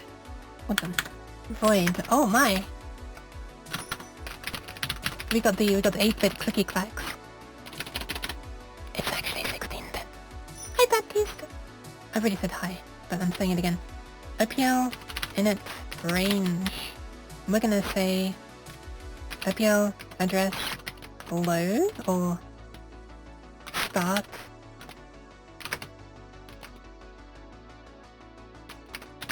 OPL address and we'll just write the value of 0 in there at the moment, but maybe I want it to be able to take any value. Would that be useful? Would that be useful? I am actually realizing that what I should probably do is split this out into multiple functions. Although this function here will still be useful. This will still be useful. I will still use it. What I should wait. No, I won't. I won't still use it actually. I won't still use it. What I should do is I should make a function to initialize channel by channel. Rather than going through the entirety of the registers on the chip, I should do channel by channel. Because when I want to play a sound, I'm going to want to initialize just one sound channel to default before the sound plays. So I really should make a function that initializes channel by channel. We'll have one that initializes the chip-wide stuff, basically all of this, and this. This is stuff that's just shared among everything. And then I should actually make a function that initializes all the other stuff. Yeah. Oh, this is gonna be annoying. It's gonna be annoying. The reason why it's annoying. The reason why it's annoying. For bases 20, 40, 60. Hang on, is this right? First the base is A0, B0, and C0. There's one register per output channel. Yes. Primary register set was the first 9 and the secondary was the last 9. So that's like the first and second half. Why? No, even if you whisper it, I can still hear you saying it. Cheese. Cheese. Have we not had the new cheese sounds yet? Cheese. I feel like we haven't had the new cheese sounds yet. Why? Sir. Why have we not had the new cheese sounds yet? We've still not had Astatin or Piffle. Unless I'm Cheese. just not noticing. I'm getting paranoid about that now. Did I put them in the right folder? Stop. Cheese. Yeah, there's Astatin. Is the format correct? Yeah, they're in there. Why? The models. Why? Cheese. Have we not had them yet? This is weird. Cheese. Yeah. You know, I'm gonna throw cheese myself as well to try to get the sounds. Casseri. Ost. Cheese. Shite. Okay, there. Wait, no, that wasn't it. dairy products. Wait, was that it? Caseraki. Cheese. I don't think that was it. Cheddar. Cheese. Cheese. Cheese. Cheese. Cheese. How are we having so many errand sounds? Cheese? Cheese. Cheese. Cheese. There you go. Okay, that's Piffle. Cheese.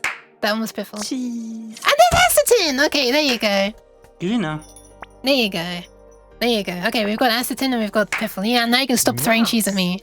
It's fine. It's fine. Hey! Cheese. They're just super rare. I will not stop. I swear. Hi Ash. Welcome. Sir.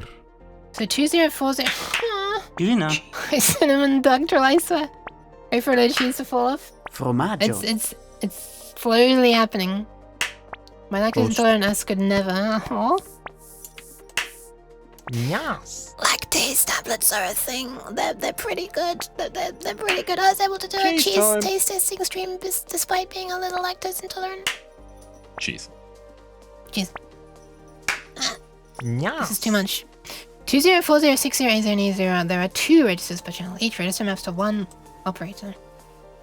Each register? 2 registers. And each register maps to 1 operator. Yeah, okay. So basically, there's a register for a pair of operators per channel. This is the... Cheese. It is.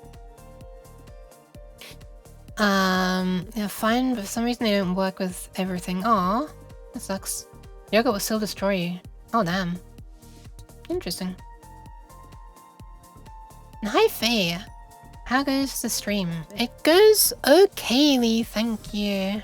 Oh, wait, I just realized. Never mind. It goes terribly. You can't see what I'm seeing. Shit, I'm sorry. I was gesturing with the mouse and showing all kinds of shit, and you've just been looking at.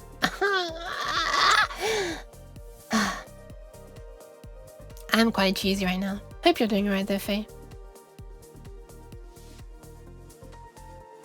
So for bases, blah blah blah blah, there are 2 registers per channel. Each register maps to 1 operator. That is, there's a pair of operators per channel. Thank you for the pants. Unfortunately, the operator's register numbers are not continuous. Nope, it's real mess. The following table shows which operator maps to which register set and offset. So register set is the primary or secondary start, so I only care about the 0 slash because that's the first half of the chip, so we can ignore these 2 columns for a start. Although I guess thank you for trying to clear off the cheese. It's gone now though, look, it's all gone. It's all gone, nothing's there, nothing's there. So 0, 0. So yeah, 0, 1, 2, 3, 4, 5. Oops, 0, 1. Okay. And then there's also a confusing thing in that you don't just go 0 and 1 for the first channel, 2 and 3 for the second channel, 4 and 5 for the second, 6 and 7 for the third, etc. All the way up to 9th. No. Far too easy. That would be far too easy. What actually happens is you use operators 0 and 3 for the first channel, 1 and 4, 2 and 5, 6 and 9, 7 and 10, 8 and 11, 12 and 15, etc. Yeah. 6 and 9, it's true, Collision Destroyer. What a great first time chat. Hi, welcome. It's true though, 6 and 9, they're right there. I'm not gonna run away though. I'm not gonna run away. I'm not gonna try to run away. Anyway, this is the mode we're operating in. Don't need to worry about these ones. You can do forearm stuff, but it's not particularly whatever stuff. I don't think it's worth it. The amount of operators it uses. 12-hour stream? No, that would be destroying my extremely fragile sleep schedule, which is currently working. Thank you very much for the follow. Welcome. So somehow I need to represent this crab in the initialization blah blah blah blah function. Also, I'm going now.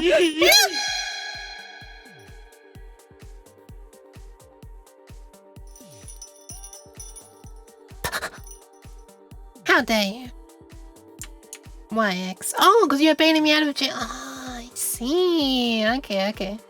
I see. Told me you would not leave. I didn't do it! Someone, hey, it's Assatin again. Someone threw me out. You can't blame me for being thrown. Okay, you're back. I am. I'm very back. And this time you actually can't get rid of me. Cause the camera's stuck to my face, so if you yeet me, then you're coming with me. Hi, Maddie. Welcome. What a time to come in.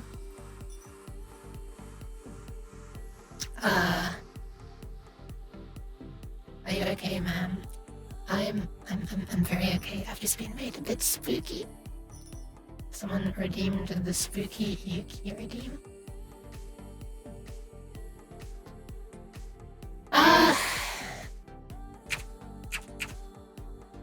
Yes, what's scariness? Do I have to call an exorcist?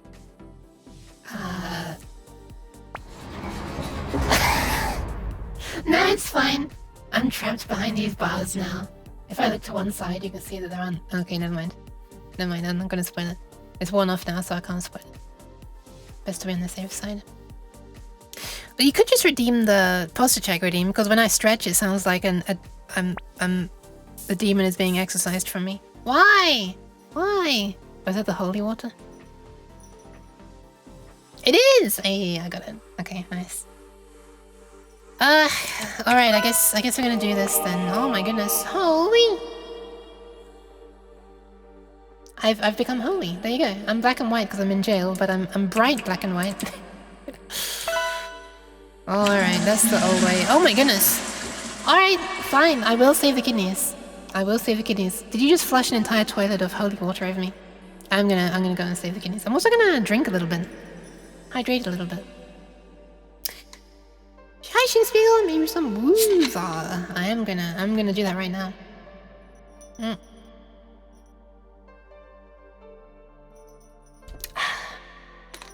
Maybe I'm out. Now I'm not black and white anymore. I'm kind of pink though. Kind of. Hydration again? Sure. Okay, I will go and save the kidneys. Thank you, Shinspeakle. I'll do that in one moment.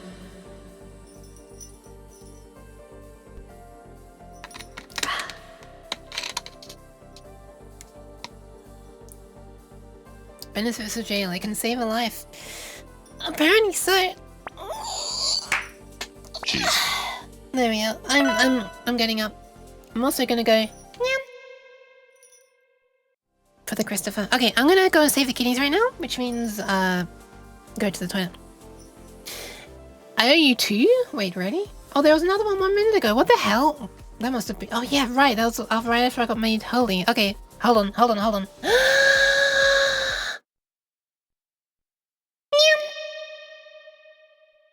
Does that count? Is that good enough? I'm gonna go and save the kidneys now. Everybody, please take this opportunity to hydrate. Grab a bite to eat if you need to. Go to the toilet and stuff. You know, take care of yourself. I will be right back. There's gonna be literally nothing to look at while I'm away, so I guess I might as well take the opportunity to run ads as well, so that they come at a slightly less obnoxious time? Question mark. I usually forget to do that, but yeah. It's only like 1 minute or 60 seconds or something. I'll be about the same amount of time. Okay, I'll be right back. What's she even programming? A program to play music on the OPL 2 or OPL 3 FM synth sound chips that were on sound cards in computers of the 90s and stuff. Yeah. Okay, I'll be right back. Pew.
Hi, I'm back, except not really.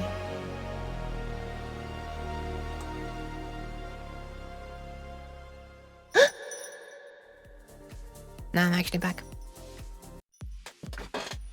I have no fucking clue what she just said. What do you mean? It's so clear. Let me demonstrate. I think it's in a state where it'll work, right? It'll work to some extent. Let's Jeez. let's choose. Let's press play. I mean, let's type the thing and press enter is what I actually meant to say.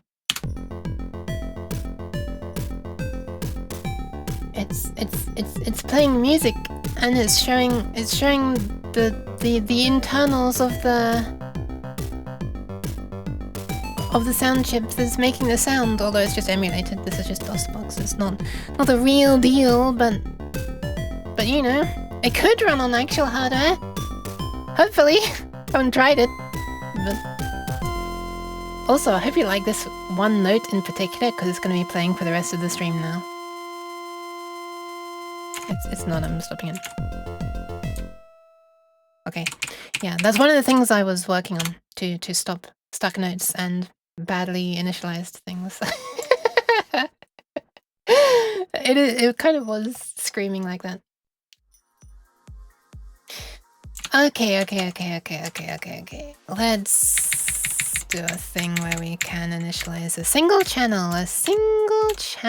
Where is the thingy? So I don't want to do this thing in it all anymore. Let's get out of here. Be gone. I guess it will be a thing eventually, but it will work in a different way. We also don't really want this. Thank you for the pads spray. We'll maybe use these in the future. Who knows? I know. And the answer is we will not use them, but have commitment issues to deleting things. Well, not commitment issues. What's the word? I guess it is commitment issues, but also hoarding issues, code hoarding issues. Hi, Crazy Kitty. Welcome. Did I say hi, Chaos? I hope I said hi, Chaos. I'm not sure if I did. Maybe the pat's so spray. Okay, so if you want to initialize channel 0, then that means we need to initialize 0 and 3. And 0 and 3 means we need to initialize... Which registers is it? It's this one and this one. So, to be honest, we don't really care about these two numbers, really. We don't care about these two numbers. What we really care about is these two numbers, which for this example are the same. But let's choose a different example. We don't care about... If we want to initialize channel 5, for example, or better example would be 6, because 0, 1, 2, 3, 4, 5 is going to be the music, and we don't really need to change that much. But 6, 7, and 8 will be our sound effect channels in the game.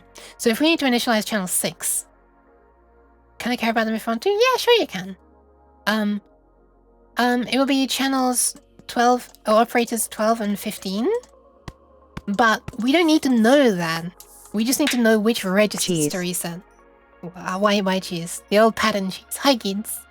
So what we actually want to know is that to initialize channel 6, we need to reset the registers at offsets 1, 0. Because that's the 12 one. Why am I failing to select text? What the? And this one. Man, Firefox. Firefox isn't liking me doing the multiple bits of text from a table. Yeah, the control select on a table works really weird on Firefox. But normally you do multiple selection like this. It just acts a bit weirdly when it's in a table. It just starts going like... It's almost like control click means something different when you're inside a table. It's like, it seems to select a cell, right? What if I use the other control key? No, same thing. What if I use Alt? What if I use Control Alt? What if I use Control Shift? What if I use Alt Shift? That's caps lock quotes. Okay, whatever. Okay, so let's do a thing. Let's make a function. Let's call it void OPL init a single channel. And we want to know which to initialize. Was I calling him or was I calling him Chan before? I was calling him Chan before. Okay, let's call him Chan then. Consistency in naming. Int Chan and init Chan. So, let's see. I think what I might do is just make a static array, or just an array of bytes for the op1 and an array of bytes for the op2. Yeah. I guess, yeah, let's do it that way. Let's call it... So we want to know... So this is how to convert from channel to op1. So it's a little bit similar to this. Well, this is kind of the inverse, actually. This is a little lookup table to go from the address, the relative address that is this column here, to the X position. To draw something out to get to a different channel. In other words, wait, is that right? Is that right? 0, 1, 2, 0, 1, 2. Yeah. So the 0, 1, 2, 0, 1, 2 thing is because the 0, the first one here belongs to the first one is this, and then we've got blah blah, and then we've got this. So it's this one, and these both belong to channel 0. Therefore, they're both drawn at position 0 horizontally, multiplied by whatever gap is between the channels, because the channels go horizontally. So this is like a lookup table to do the opposite of what we want, kind of. So we need something to go from index of channel to the relative address, rather than relative address to something else. So let's call it int chan to rel addr.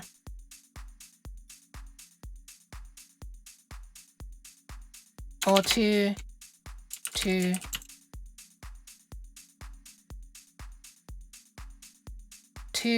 rel address for op1? What a mouthful, but what else do I call it?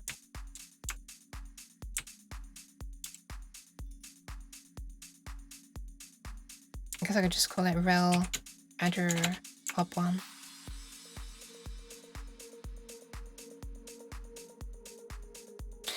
And this is just going to be a thing that is 9 long, which is the relative addresses we care about. Let me just write in these numbers first, and then I'll write in the other thing. So I have a reference here that I can read while I'm looking here. I can just read this, actually. They kind of almost fit in view. Almost, not quite. So 0, 1, 2, 6, 7, 8, 12, 13, 14. We also have relative address of op2, which is 3, 4, 5, 9, 10, 11, 15, 16, 17. Hi Yui, welcome! How are you? How are you doing?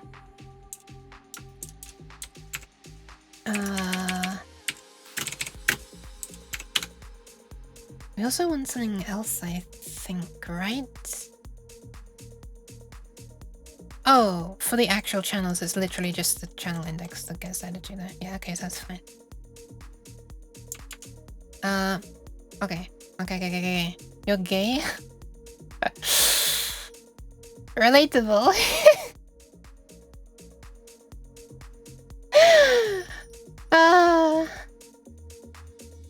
Pat. So I wasn't expecting that as a response to how I caught me off guard. Okay.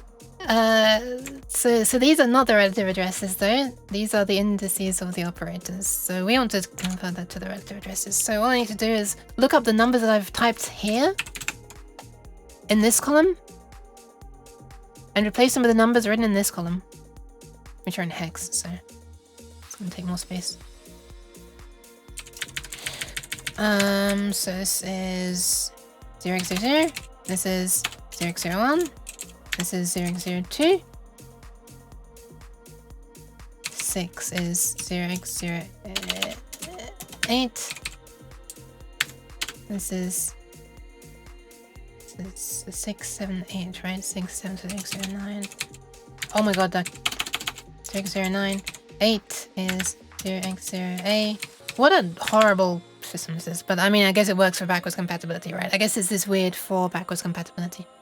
12, 13, 14. Is that? This one is 14, 6, 1, 1.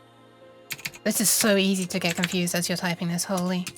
Okay, somehow that just barely fits horizontally on the screen. Nice. Now we do the same for this one. Whoa, Cody! Hi! Welcome!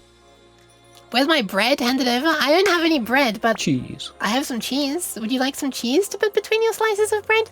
Welcome! Welcome, Cody Goose. Welcome, First Gamer, and Zephyr Sios, and Dara. Holy! Welcome. Ah, okay. I'm gonna...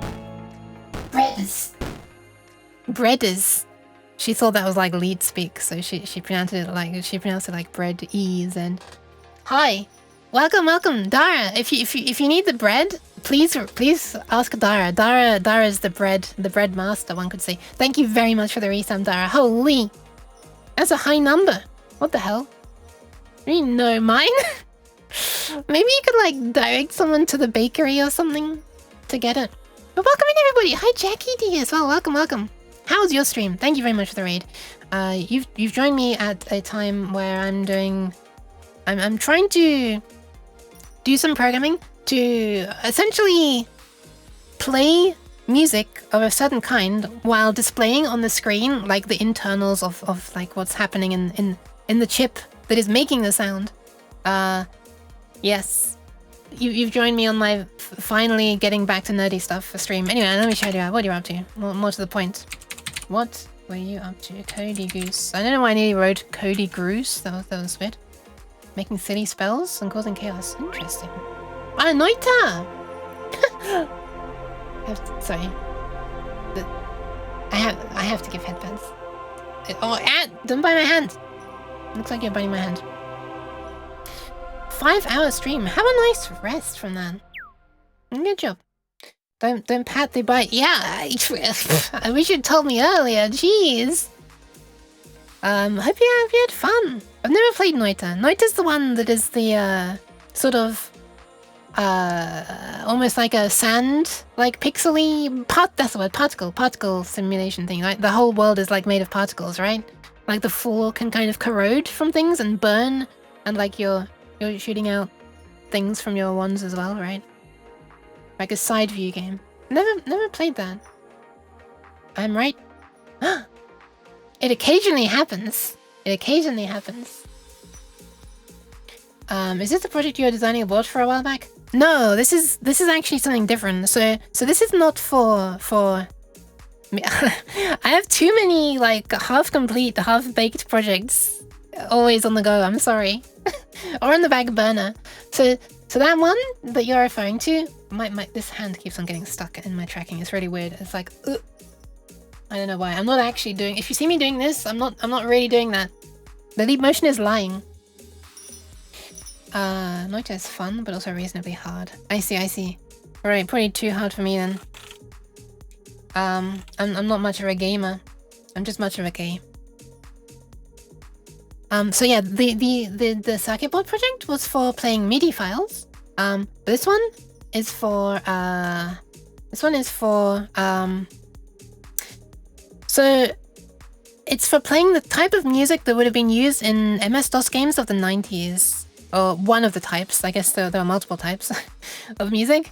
But this is so-called OPL 2 or OPL 3 music. That was the name of the little FM synth chip. If I play it, you'll probably, if I just run the program, which will play some music, you'll probably get it. I'm not gonna compile this. I'm just gonna what? What are you screaming about? It's fine. It might be a bit glitchy when I play it, but here we go. Oh, that's interesting. Some stuff has initialized weirdly. It's not meant to sound quite like this. But hey, it sounds kind of cool. The little sounds are not meant to be so zappy. They're meant to be almost more like a vibraphone sound.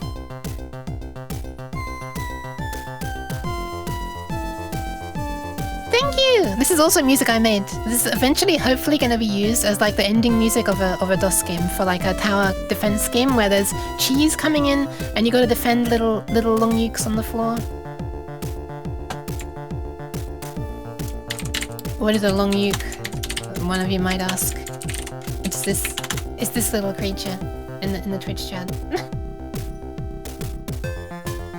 Can we have Yuki on Spotify? I don't know.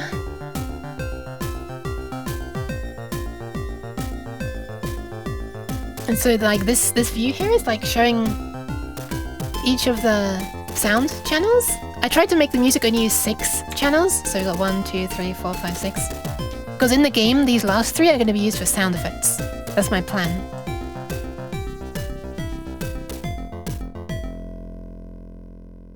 And then that's all.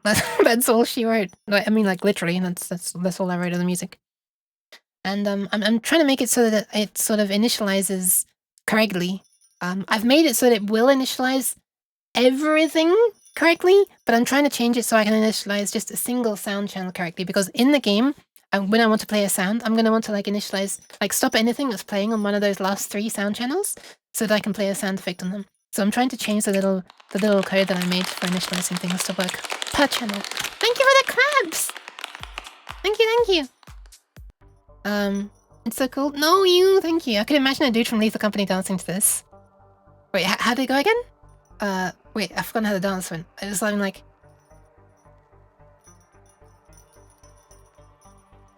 Was it that? Was that it? It's been a while. I do actually make music for commission or take commissions for music, but I've never made any FM music under commission. I don't have the ability. No one can even ask me to do that. I make different kind of music.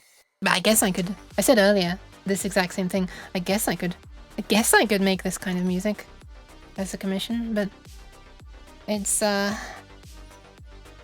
much harder because of how you do it.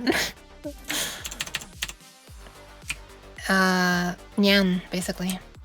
How's you? Yeah, I'm doing alright, thank you. I have energy right now.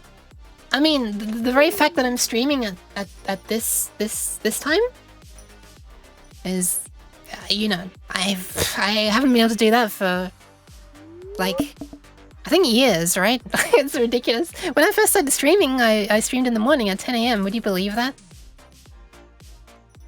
I did a stream where I streamed in the morning at 10, and I did a stream where I streamed in the afternoon. I think it started at... I don't remember what it originally was. Was it like 2 PM? Maybe 4 PM. Not actually sure. Not actually sure when I originally did, when I started in the afternoon.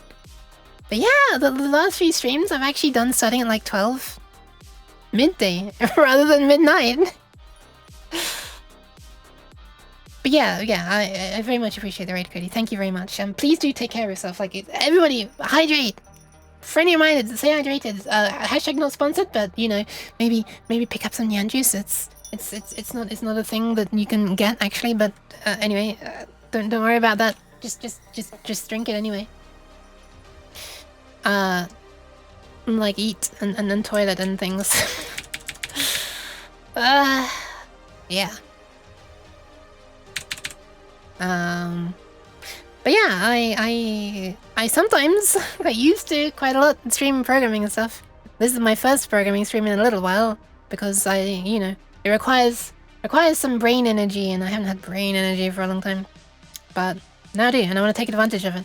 Other times I'll be playing things like, I don't know, Distance, I guess. Which is a game, I don't know, for some reason, I can't even drive in real life, but for some reason, I like games where I have to noom in a car. I don't know why. It's weird. Perhaps it's a good thing that I can't drive and I'm not being a menace on the roads. But yeah, Distance is a game that I was speedrunning at one point. Should probably get back to that. I practiced on the last stream, actually.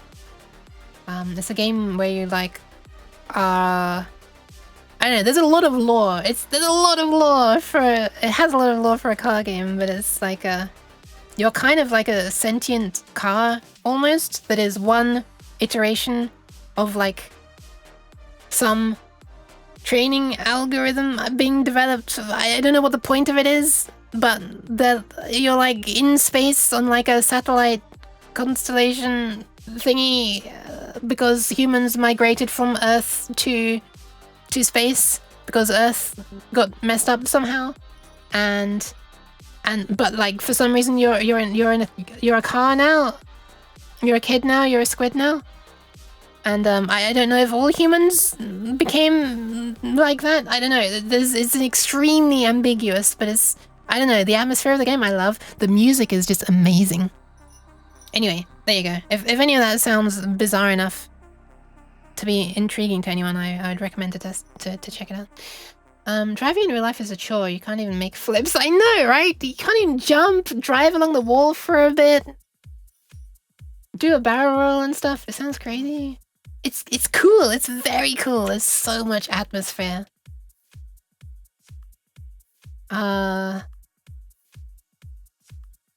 It is difficult if you want to be like getting like really good times. Well, I guess it's a little bit difficult to complete it for the first time. There are a few like skill jump parts. What's the word? Like a where you suddenly get jets, for example. It takes a moment. It takes a hot minute maybe to learn how to control your car by being able to roll with the jets and stuff. And when you have wings, I feel like the wings are pretty easy. I think the jets are the hardest thing. You get a bunch of like abilities for your car. Your car can jump, you can fly with it with wings, and then there are jets that you can use to also maneuver yourself in the air and push yourself down to the ground and stuff. And of course boost. Also, welcome in Lexi. Cheers? Hell yeah. Hydration. That sounds like hydration. Don't need the... Oh my god. Holy crap, Dar. Thank you very much. I was every 92. Sheesh. Thank you very much for the gift sub to Cody. Thank you for the plus chicken hydration as well to me. Don't eat the toilet? Yeah, you don't have to eat the toilet. Eat, comma, toilet. I missed that message. Oops. I missed it. Am I working on a synth? No. Well, no. I'm not making my own one. I'm controlling one that was made like in the 90s. Was it actually? When did it come out? I wonder what year it came out. I'm gonna get up the Wikipedia page now because I'm curious.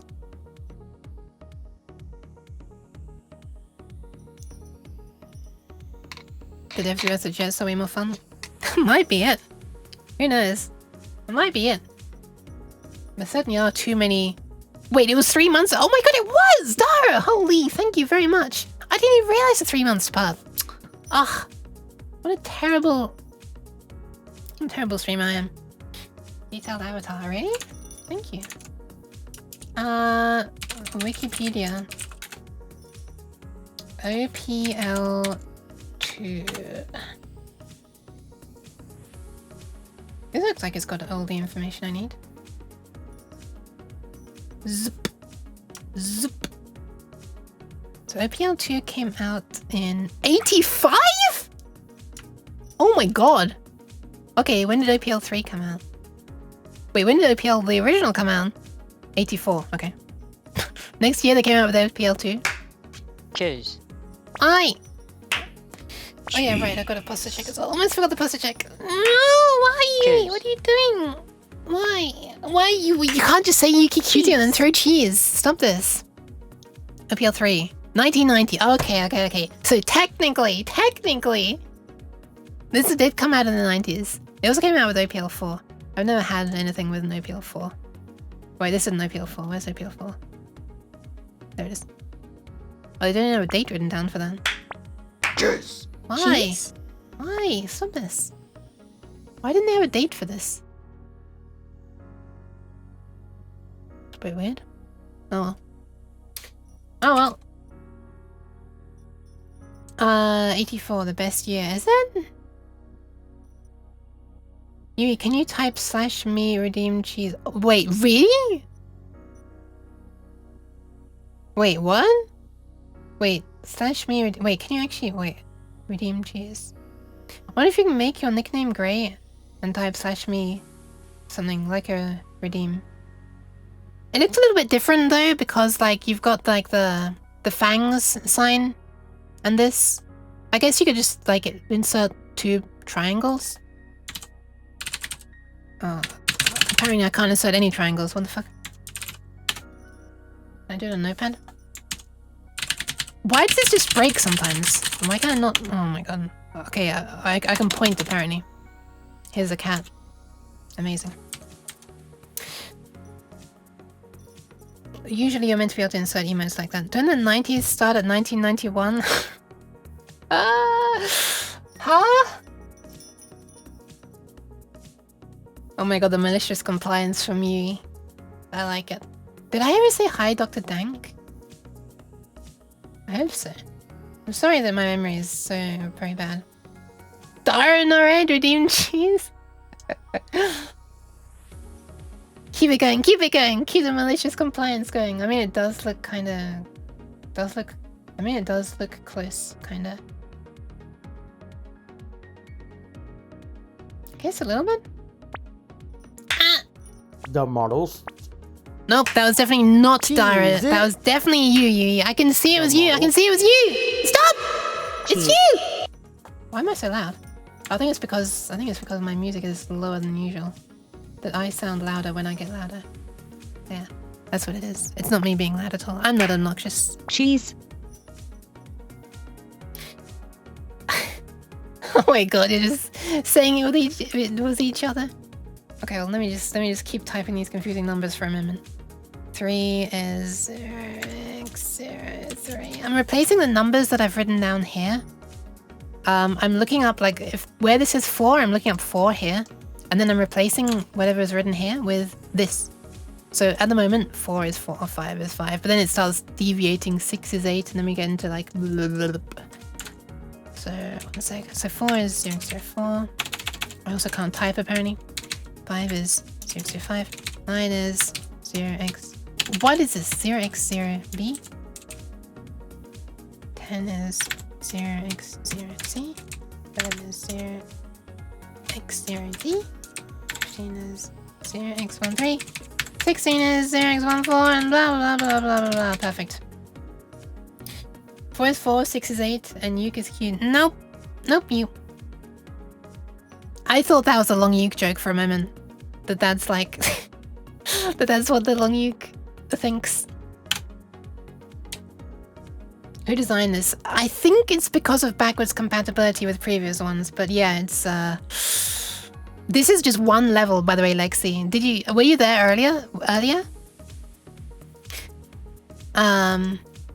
So there's so that's just the first level of cursedness. So for each of the channels, there's a pair of operators. So channel 0, let's just look at this one. Channel 5 uses operators 8 and 11. But 8 and 11 are not at offsets like 0, 8 and 11 in these ranges, like you'd expect. Like you expect operator 0 to be at offset 0, at 2, 0. Operator 1 to be at 2, 1. Operator 2 to be at 2, 2. 3 to be at 2, 3, right? You just add the index of the operator. No. You have to first get the index of the operator you want, like 8. Look it up in this column, 8, A. So the offset is A. So this would be at 2A for the 8th one. For channel 5, using operator 8, the parameters for operator 8 are at offset A. Anyway. We have star pointers. We're going to use them. Ah, wait, that's actually an interesting way of doing it. It kind of is a little bit like that, actually. Anyway. So all that I'm writing right now is to try to initialize for a specific channel. I'm only using channels 0 to 9, or 0 to 8. Basically, this OPL 3 is like 2 OPL 2s in the same chip. So there are 2 halves of it. And the first 9, the first half has the first 9, the second half has the second 9 sound channels. And if you just use these ones, then it's backwards compatible with OPL 2. So I'm trying to only use these ones in the game that I'm eventually making. Yeah, this is all working towards eventually making a game, a DOS game. So yeah, I'm just trying to use only the first 9 channels. The first 6 for music, and then the last 3 for sound effects. So I'm trying to make now a thing that can initialize all of the parameters of the sound chip for a specific sound channel. The reason there are operators is because this is an FM synthesis chip, and this is just how FM works. One of the operators makes like what is called the carrier. I actually showed this on here a moment ago. Can I bring it back?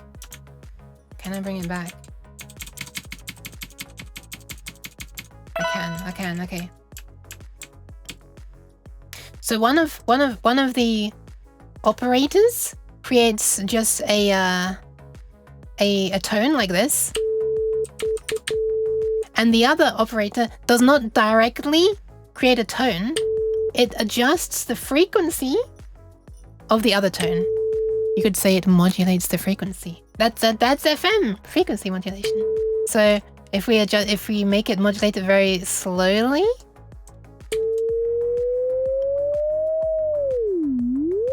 like that. But if you modulate it quickly enough, if you just keep on modulating it faster and faster, then it starts to have an interesting effect. Now it sounds like this. And you end up with like these... You can sort of make these different instrument sounds in this way by like modulating it at different speeds and by different amounts. Anyway, it's it's kind of interesting. And if you like gradually decrease how much you're doing it by, well, that's kind of interesting.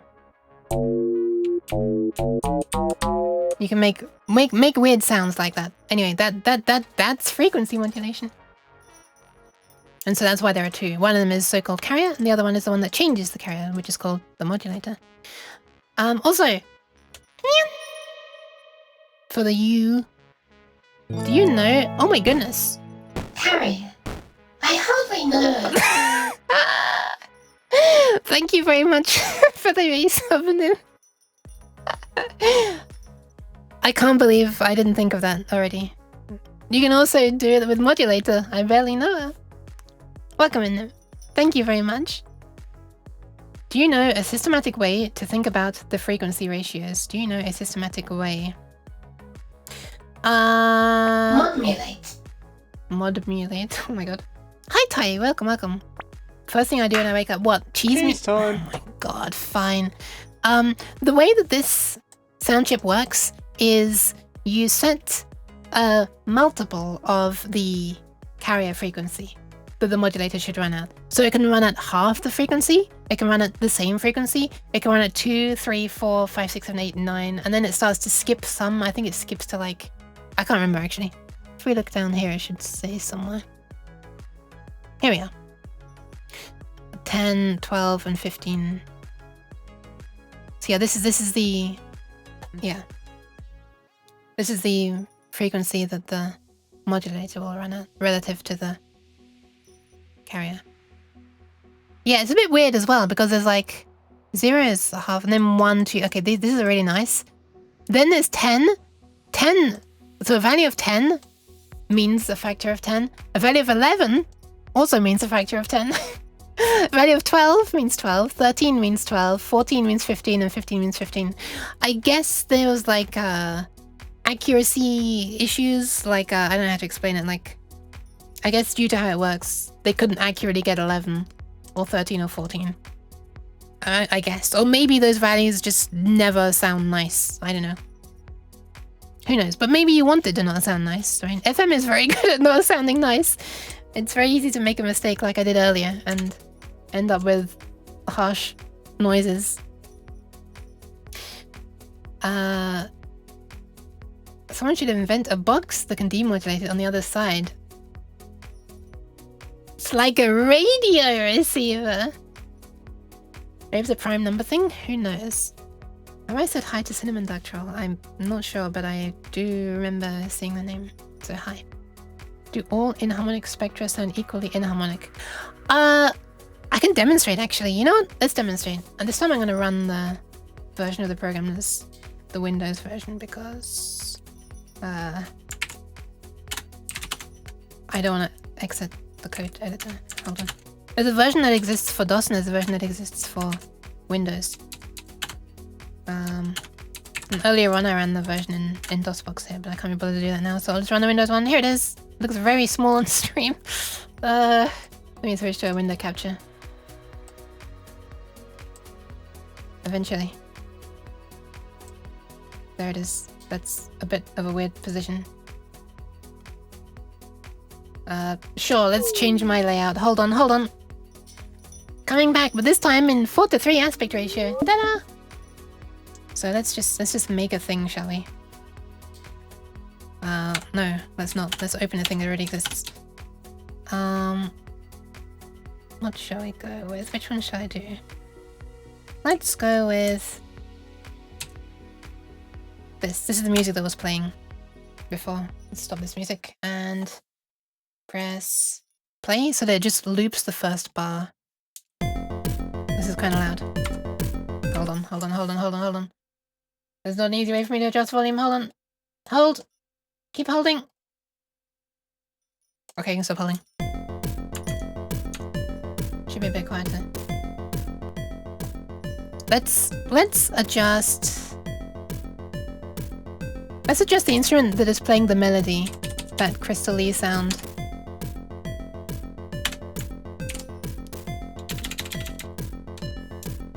This instrument. And if we go down to the multiplier, then we can see what the different ones sound like. So this is half the rate of the carrier. This is the same. This is times 2. Oh, these are very high-pitched notes actually. We should maybe... Wait, am I changing the correct one? Yeah, I am. Well, that sounds kind of nice. That almost sounds like an electric piano kind of thing. Let me do it with bass instead. Because the bass notes are lower. Let's do it with the bass instead. Okay, hold on. 1 sec. Crystal, you're too obnoxious. I need to make you calmer again.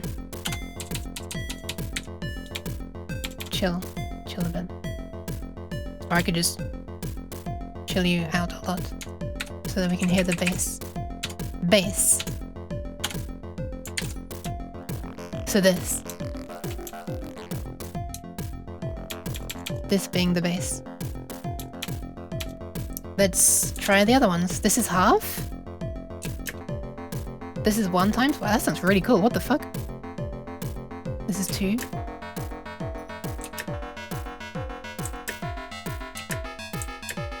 Oh.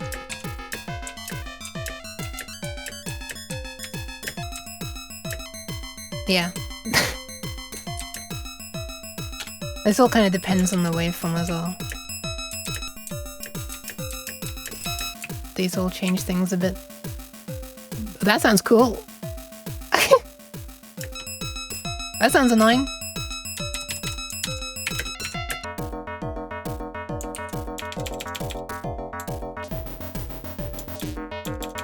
Yeah, there's a bunch of ways to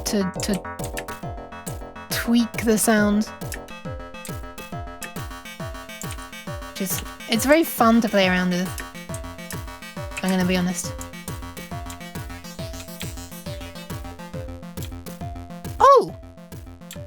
It's almost like a... Well, I guess of course it sounds a bit like a soul chase because that's what this sounds like. And we can change how the carrier fades away over time with this. Oh, let's just crank it up.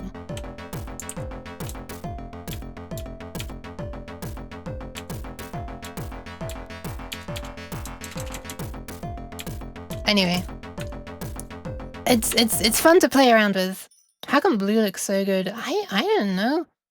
Looks piloting a plane complicated. Kind of, but you can just like play around and see what weird noises you can get. Hey, would you like to hear some weird noises you can get? Because I made a bunch of sound effects that I like to use in the game. One of them is used on the Ask Along Nuke redeem on my stream, which is disabled right now. But sometimes I have a redeem called Ask Along Nuke. And it's like she slides in from the bottom left. Long Nuke is like a little character, a derpy character, but it's a little bit like a worm, and she slides in. Think of the game Worms, or the games. There are many Worms games. Let's hang on. Let me turn the volume back up because these are short sounds. Oh my god, there's so much crap in my volume control. There's so much stuff. Help! Ah!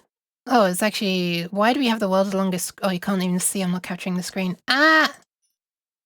Ah! There.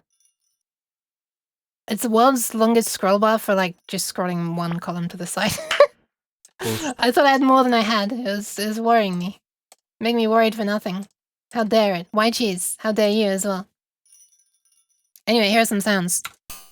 There's one. So these sounds are like the sounds of the long uke sliding along in my Ask Long Uke redeem, and they'll be used in the game as well. There are going to be long ukes in the game that I'm making. Where are all the sounds? They're here.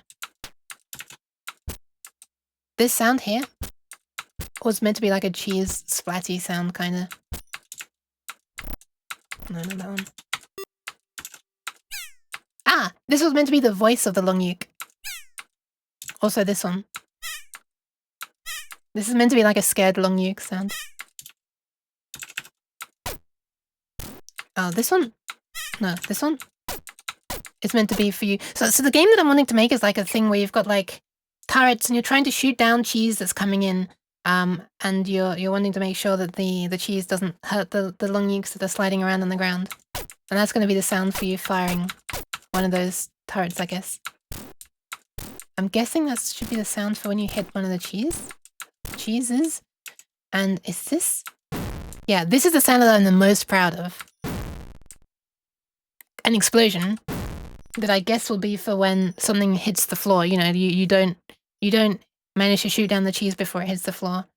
I was super proud of being able to get that sound out of this chip. Anyway, there you go.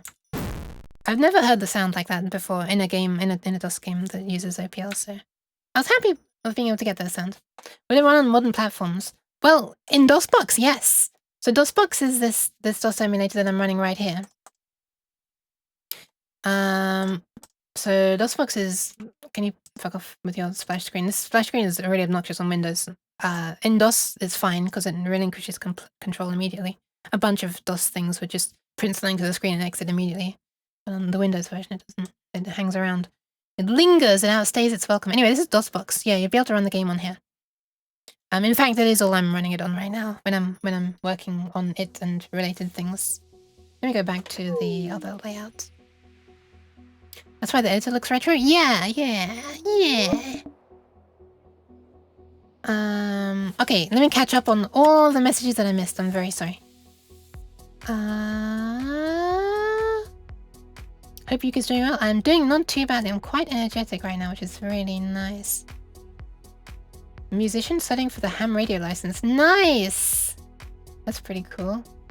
It's only 2-up? It can do 4-up as well, but the 4-up modes aren't super advanced. There are only 2 different configurations, basically. There are 4, it offers 4, but 2 of them are just equivalent to doubling up 2 separate 2-up channels. You could get the same by using 2 separate 2-up channels. But yeah, it can do 4-up modes as well. There are 2 configurations. I wonder if there's a... I think there's like a little diagram somewhere where it shows... Yeah. There's this one, and there's this one. I believe those 2 are the ones that sort of are actually 4-up ones. This one is obviously just equivalent to 2 2-up ones, and this one is equivalent to a 2-up one, and then you've got one of these, and you've got one of these being added. So 2 individual operators that just sum together, that don't affect each other at all. So this one really, this one's the fancy 4-up one. But I don't use that because there are a limited number of channels, and I want to make the, I don't know. I don't want to eat through my channels so quickly, but if you use 4-up mode, then they're made like this. They're grouped in this way. Apparently these always only have 2, which is interesting. So you can actually only have 6 channels of 4-up, but then these ones are always 2-up. I look at it. Channels 3, 4, 5, and 12, 13, 14 can't be used separately. Oh, channels, right, yeah, sorry, yeah, there is no 3, 4, 5.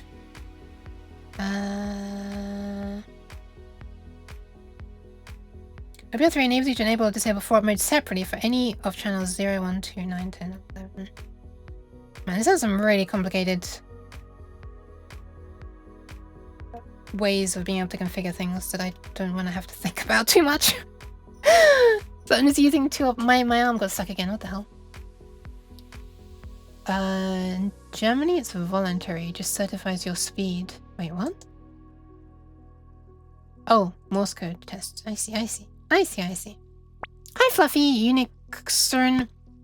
Is C my language of choice? I'd say it is. I think C is probably my... Yeah. Nowadays it is. Thank you for the pat, Cinnamon. And of course I agreed readily. Yeah. You know it, you love it. Confusing stuff. Okay, let me think.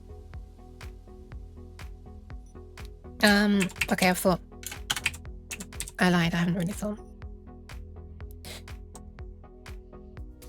Okay, so if I want to reset a given channel, then I need to reset this and this. This and the okay, that and that and that. No, and that. These are like the per channel things, and these are the per op things. So first of all, let's just reset these ones. Firstly, reset per channel registers. So we want this to be reset. So this is, so OPL send command on port 0. You know what? We could actually specify the port here. What did I call it? Destination port. Sure.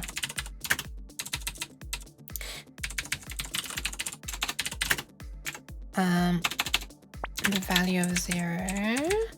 And the register would be 0xa0 plus the channel. Thank you for the pants. I guess I can do this actually.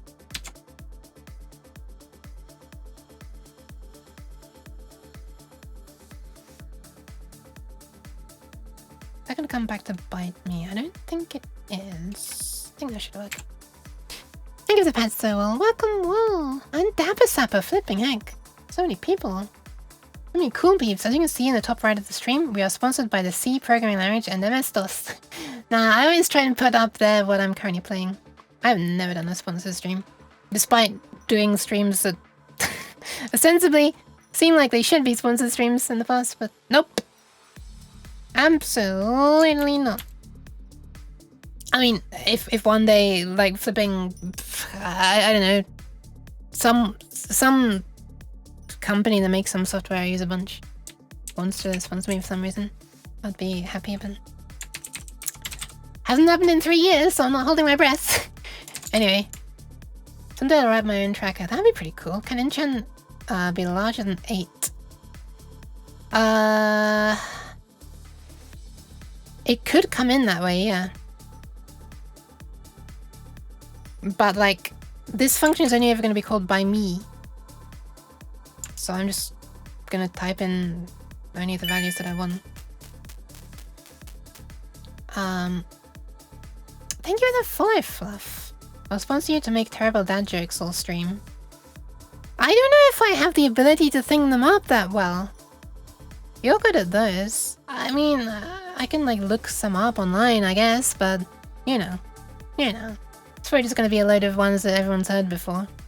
So... I grew up playing games on the Amiga OS and MS-DOS, so this is comfy. Hell yeah! Hell yeah!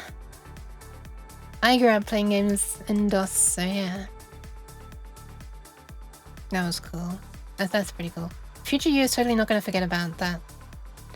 I mean, I already know that I'm just doing 0, 1, 2, 3, 4, 5, and then 6, 7, and 8. These ones? Yeah. Oh, that's... hang on. Wait, yeah, this is true. No, this will only work for port 1, actually. Yeah, right. Because... yeah. Otherwise, I'd have to... channel. Right, no, we don't want that. The port, if anything, would be determined by the channel.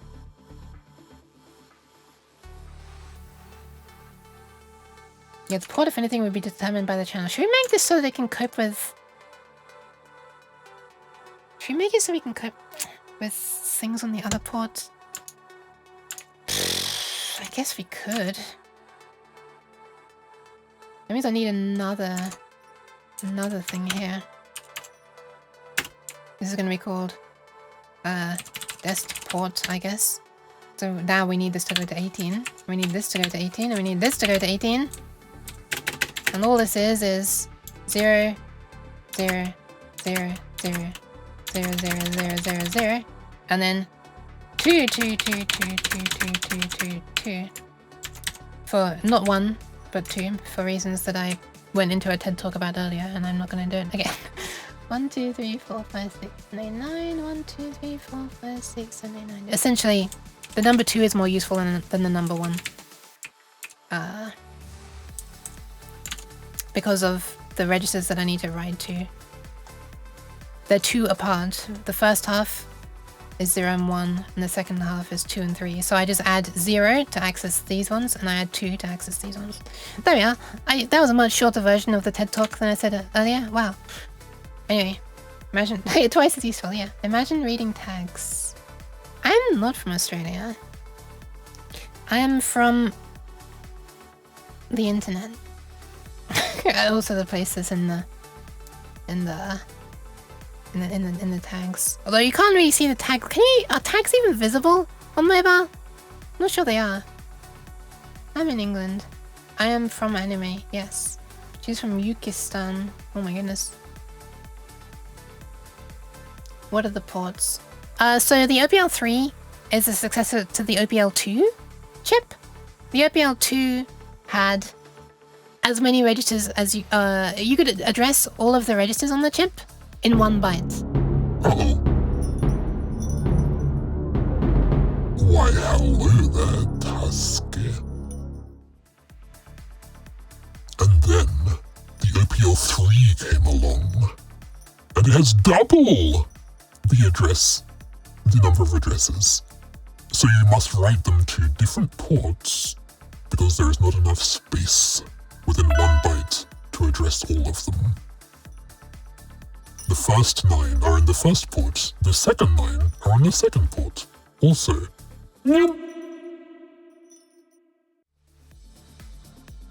for the Taurus, truly an evil Nyan. Only the most evil of catcalls would Nyan.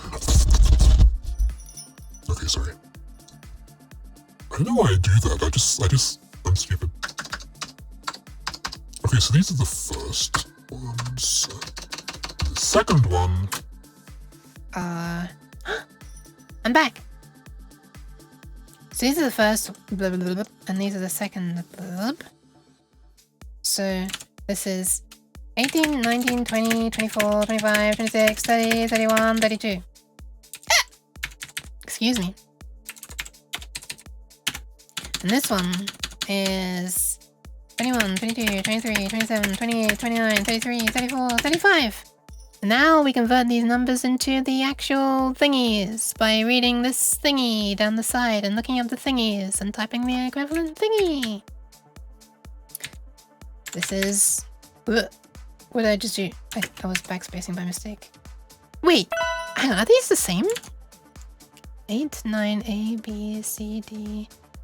0, 1, 2, 3, 4... Yeah, these are the same actually, so we actually don't need to extend this. We could just modulo...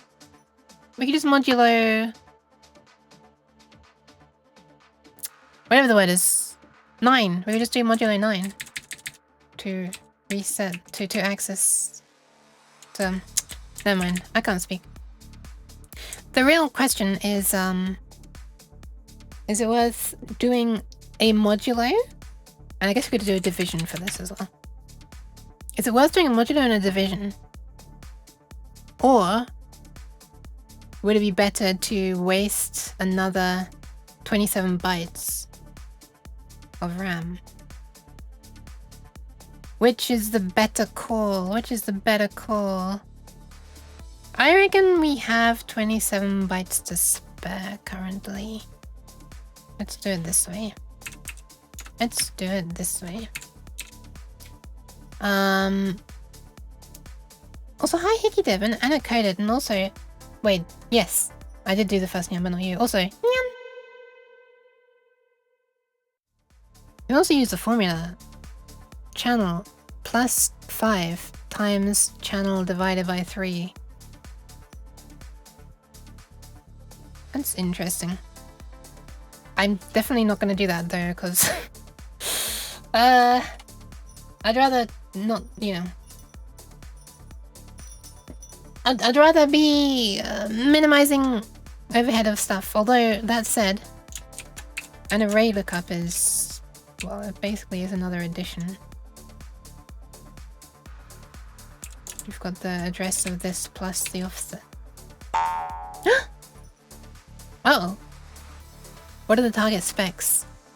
I'm wanting it to be able to run... So DOSBox is not very... Hang on, I'm being yeeted and you're coming with me and you're not going to be able to see it.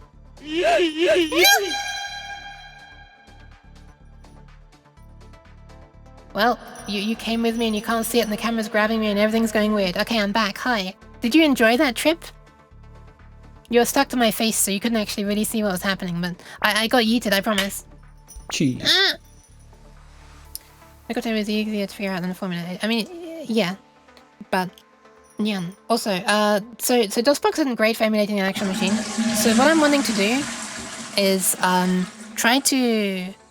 if I can get it to work on 86box, which is a program that is a much more accurate machine emulation thingy, where 86box is emulating a 486 CPU running at I think it was 75 megahertz.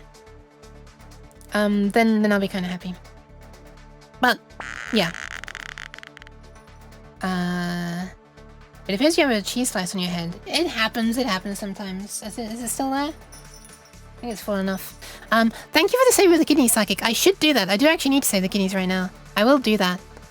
I need a hiccup reward. You mean like, I can't hiccup on demand, Hickey Dev. I can't do it on demand if that's what you mean. Or you mean you want to give me a reward for such amazing hiccups? Is that what it is? Is that what it is? Oh, you're too kind. Why am I stretched as well? Also, I should that counter. What makes it funnier is that for so long I went without this counter. So like that is so far behind the actual number that I hiccuped. It's ridiculous. Anyway, alright, I'm gonna go and save the kidneys right after I've timed this. This is such a waste though, isn't it? Up 2 is the same then, right? Yeah. I kind of do just want to do modulator though. It doesn't even need to be modulo actually, because we only need to, it's only one time round or 2 times around. So what I could do is just an if and then a subtraction rather than a modulo. But surely that would be faster, right? Surely that would be faster. I'm just gonna do an if and a subtraction, fuck it. Actually, yeah, because then I can just say if it's above, then I can choose 2 as well. We can do the choosing of this here. Then we don't even need a lookup table at all for that. Okay, nice. There we are. It's settled. Nice. I apparently can't type properly. I will save the keys in 1 sec. Let me just do this quickly before I forget. I promise. I promise I'm gonna do it.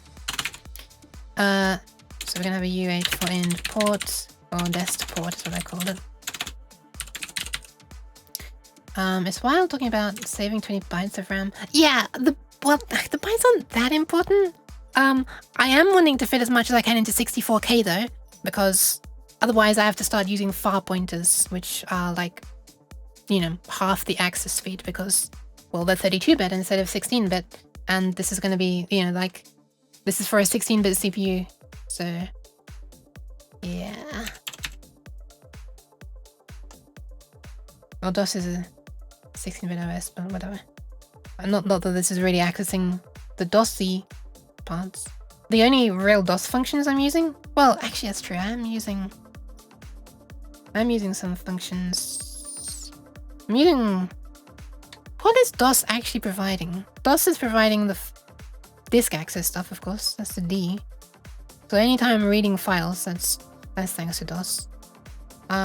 Setting screen mode and stuff is not really DOS, is it? That's the BIOS sending commands to the VGA. The system timer is also just a piece of hardware on the motherboard. That's not DOS. The sound is another sound chip. That's not DOS. I'm just gonna write if in chan is larger than 8. And now future you will remember what the train of thought that I was going on. Okay. It's also the wireless shell. The one I know the Windows 98 shell? I know. Is that what you mean? Command.com. Ah. Thought it was a link. Yeah, Twitch is funny with that. So optimized nowadays. They eat 14 gigabytes of VRAM. I'm just loading some textures. No, don't say it. I know it's true, but it's saddening. 256 byte intros are amazing. They're a bit...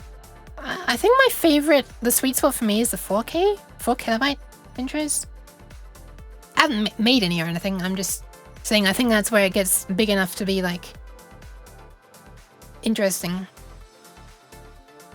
Like interesting more for like the watching it and you know as a presentation rather than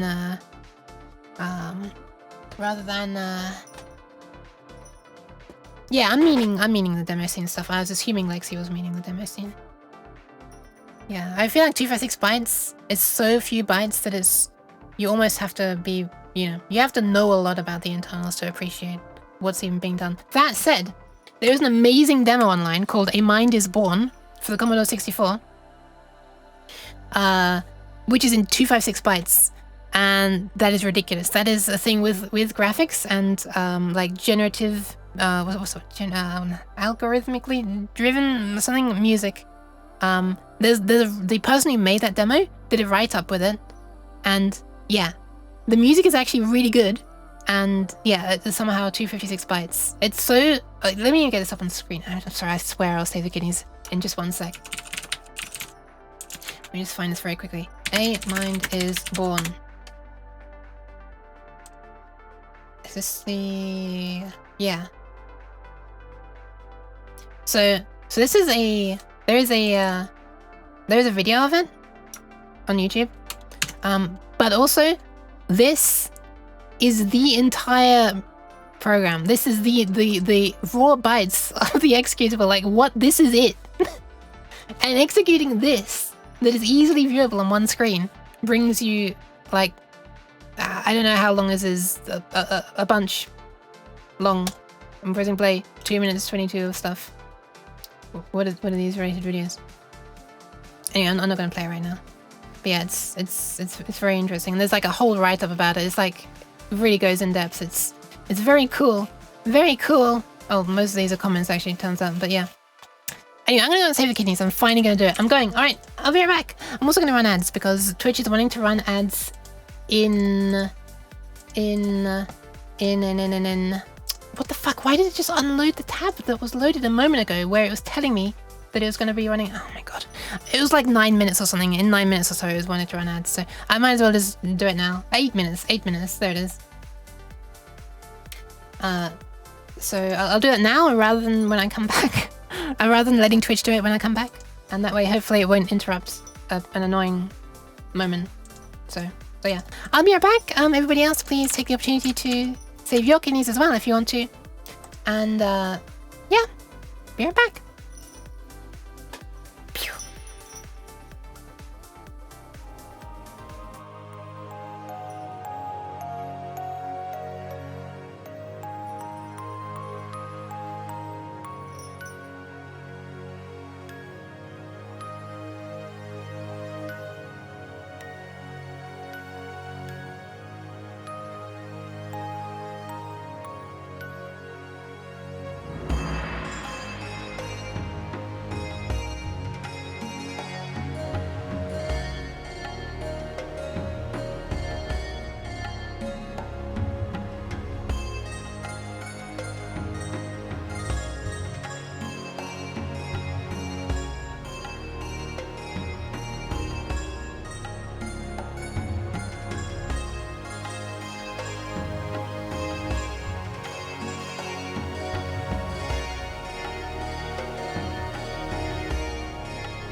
I'm returning. I'm not really back yet though.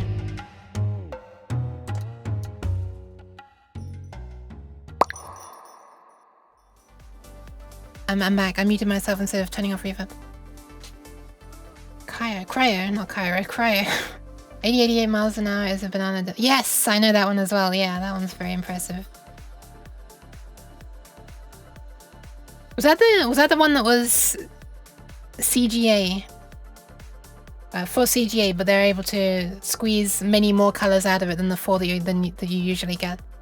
There were some interesting articles about that, about how it works. Like almost like abusing the analogness of the monitors at the time as well. As very interesting. Big brain. We break your emulators. Yeah, I did try running that one on DOSBox because I was curious to see how broken it would be. It's pretty broken. Pretty broken. But that in itself is fascinating to watch. Anyway. Okay, desk 4. So if we're trying to access a channel above 8. So 0, 1, 2, 3, 4, 5, 6, 7, 8 is the first one. Then we do we care about the channel? We will still care about the channel.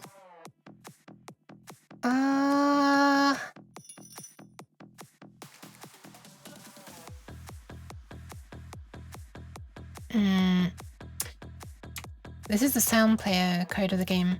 Kinda, yes. It's its own standalone thing at the moment. It's a thing that will play music in a format that I've sort of... It's like a simplified music format that I sort of came up with. It's just... I convert VGM music to... So it's a cursed workflow or pipeline or whatever the word is. Starts off on Adlib Tracker, gets recorded on DOSBox in the proprietary DRO format, gets converted from DRO to VGM, which is much more universal, and then gets converted from VGM to YOF, which is my appropriately stupidly named music format, which stands for UX OPL per frame format. I couldn't call it YOP because that's like it's like the name of a yogurt drink kind of thing over here, so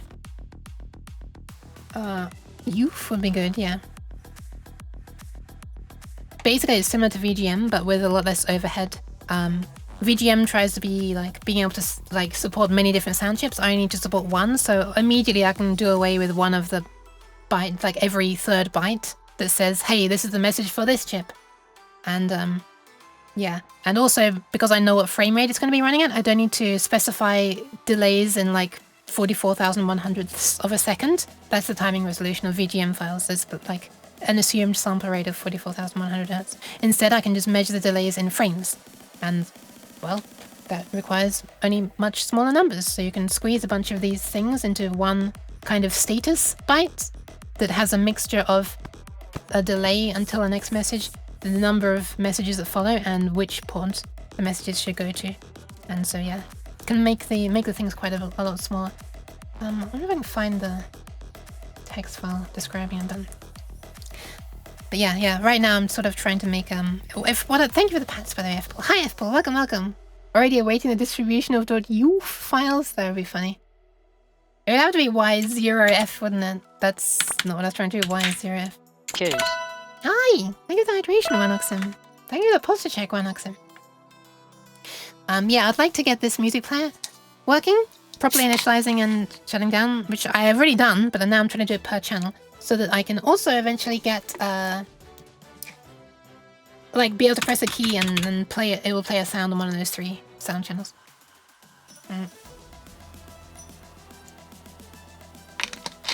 I'm not quite planning to get that far today. Maybe I can just like get some hard-coded sounds playing on like one of those channels, like just, you know, play a sine wave or something. Like to toggle a sine wave on or off. Yeah, that's within the realms of possibility today. But I don't have the sounds like converted to YOF files yet, so. And I need to fix something in the YOF converter that I think I know what the problem is. the timing gets a little bit weird occasionally. Anyway.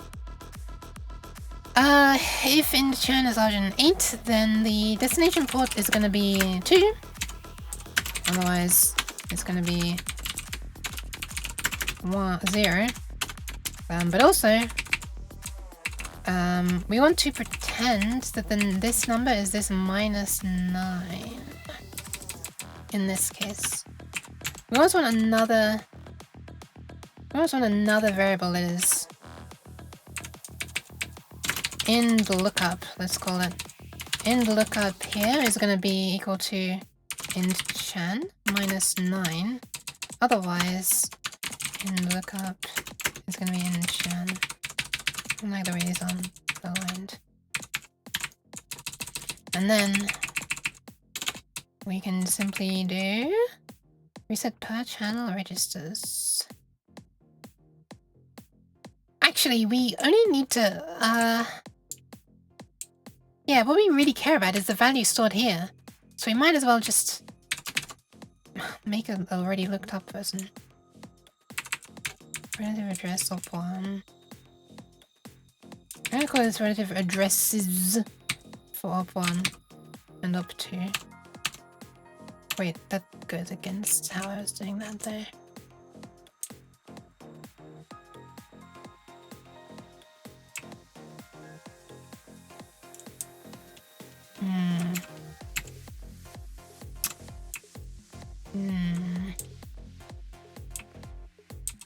Only I would do that.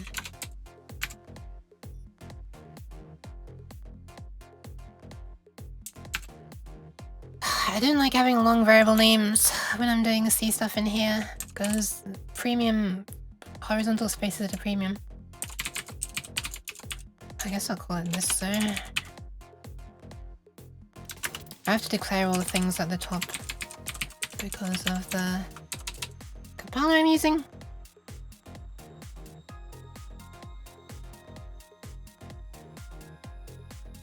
Maybe 2 subtractions instead of 1 or whatever. 1 letter is enough for most variables. Oh man, spoken like a true mathematician.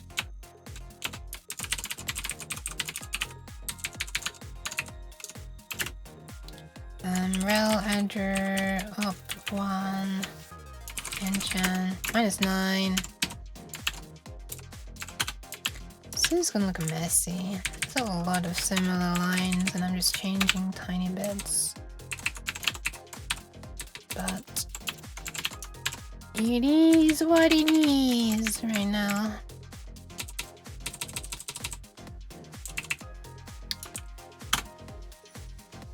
Before or after you even has to read it. Yeah. Okay, so what do you want to reset? Let's reset the per channel things currently. So that's this. Oh yeah, right. I was already doing that. This. And then what else do we need? We need B zeros. We need E zeros. E zero.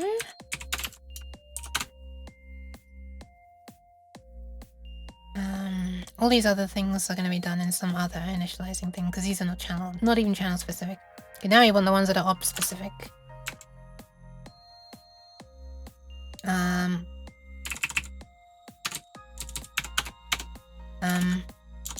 Now send, now I reset the per op registers in pairs.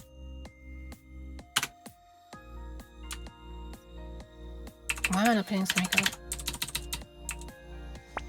This is gonna be, this is such a mess though. I guess when you get down to it, there's not really a way to avoid this being... Is there a way to avoid this being messy? I mean, I guess I can hide these all behind a macro, but... That's kind of what I've been doing previously. Thank you for the pants, Anna. Thank you for the lurk fluff as well. And hi, 32123. 32123.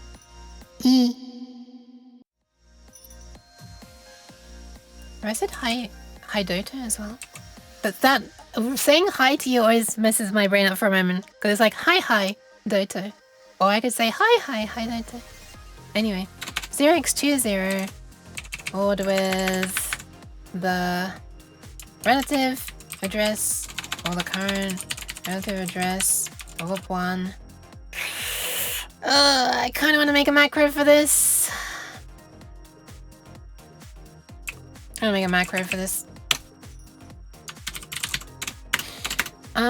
Let's call it OPL init op.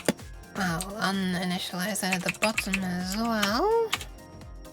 It's actually going to be an op pair.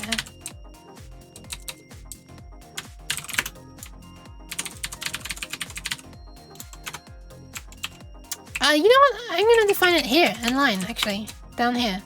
Then it's in the correct section and it makes more sense.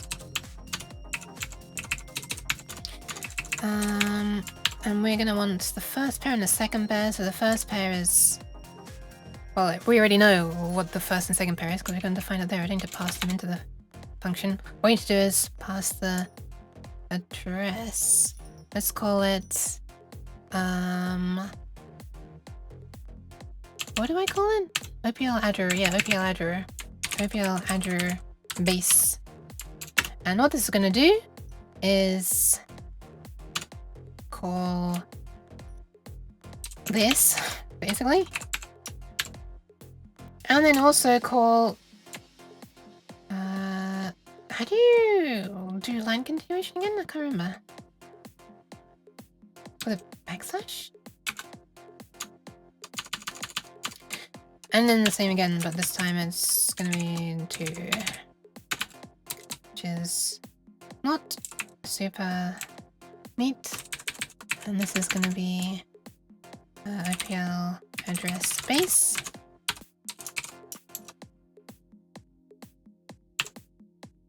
And maybe, if we have any luck, this slightly cursed looking thing up here will allow us to write the rest of this code in a much cleaner way. 20406080.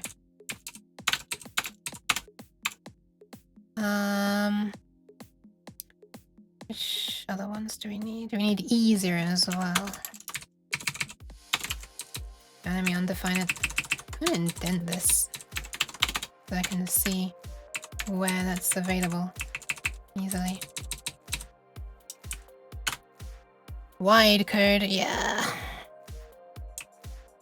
I wonder if that will compile. If it will compile, then this part will hopefully work. That's how it works. That's right? That's how it works. Why is E0 up here? That's the wrong one. That should be C0. If it compiles, it works, right? That's the rules. That is a macro, yeah. They're not usually multiple lines long, I guess, but... Anyway, that's the thing. Let's also do... so this is initializing a channel. Let's also do void init all. So init all, instead of doing it this way, init all is going to do each channel, and it's also going to initialize some... these things. So it's going to be void init OPL init all, and this is going to do, what's it going to do? This is per chip. This one only exists at base 3, this one only exists at base 1.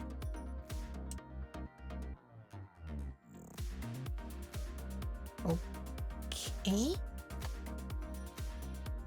That's horrible. I mean, whatever, I guess. I already need to write to that. Okay, so to enable OPL 3 mode, I would have to write a 1 into there. I guess that's currently being done by my yoff file. My yoff file will probably write a 1 into there.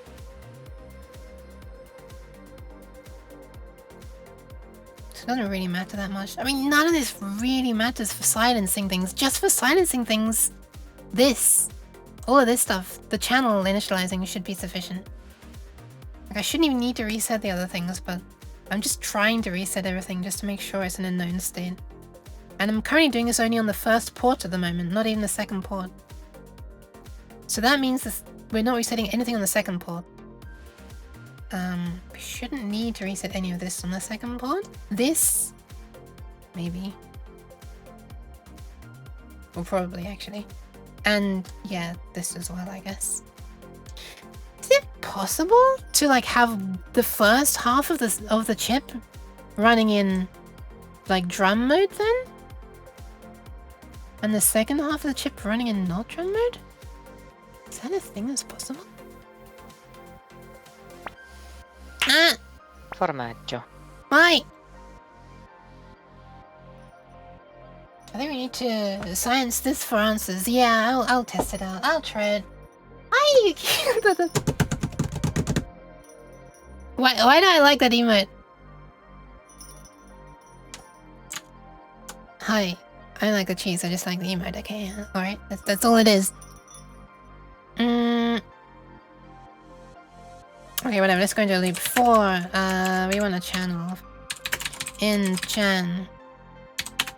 4 in chan equals 0.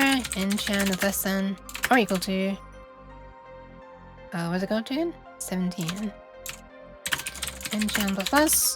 This will be the OPL2 in a chan. This is obviously so much more long-winded than just this.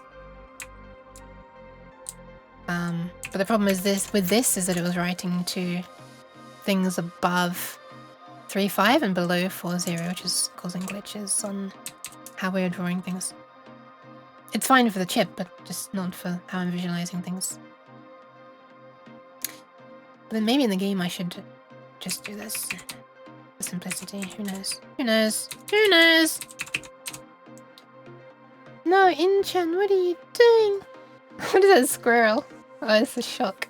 How are you, Yuk? I'm kind of hungry. I'm gonna be honest, I'm getting kind of hungry. I've only been going for 3 hours. I've only really achieved anything, except I guess I've realized that how to reset the chip. It's literally just write all zeros to ends. It seems to work. Don't know if it will in real hardware though. But I do have a board that using. So I have a board that is designed to that has the OPL3 chip on it. Actually, has 2 OPL3 chips on it. That you can connect to an Arduino, and then you connect the Arduino to the computer. So the Arduino shows up as a COM port, like a serial port, as always.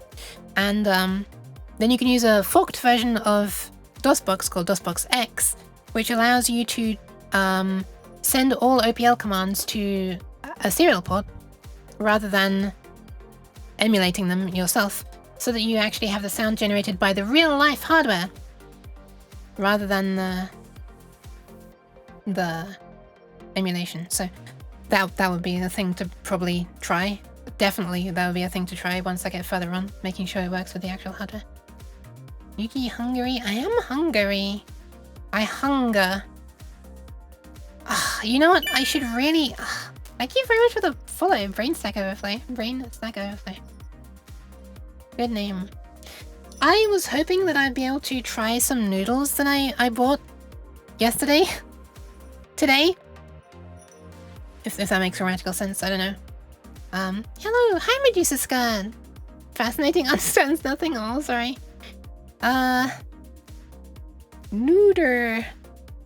Yeah, I bought some noodles. For the first ever time in my entire life, I found and bought what this shop called Japanese style noodles, noodles, which are udon.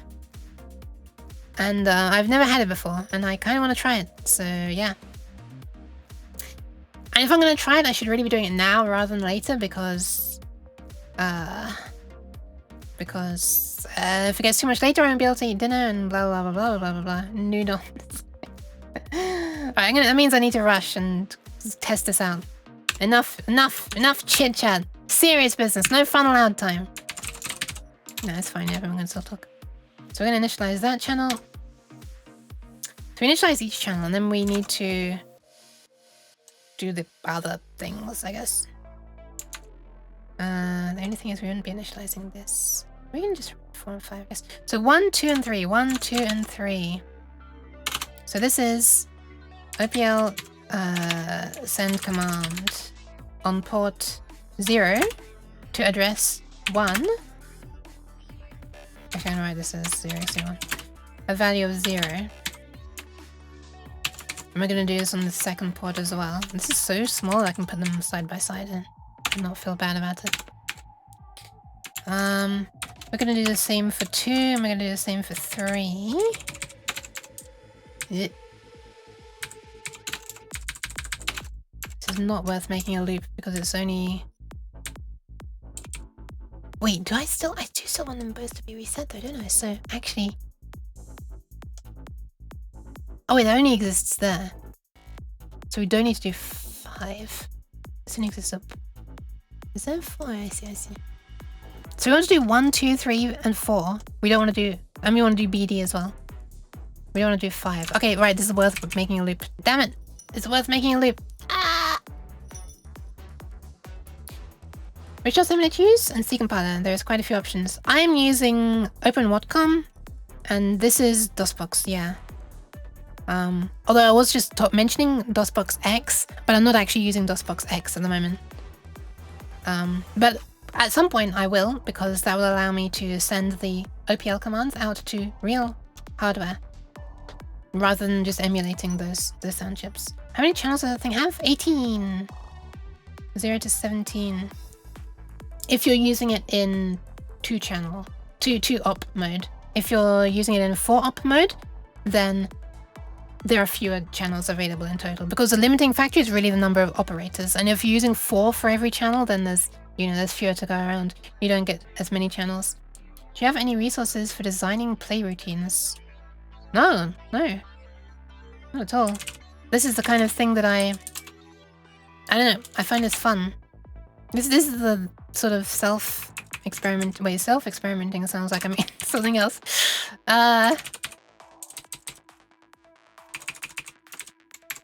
Dest port for dest port equals 0, dest port less than or equal to 2, dest port plus equals 2. I have to initialize everything up here, that's the annoying thing. I mean, I could do this.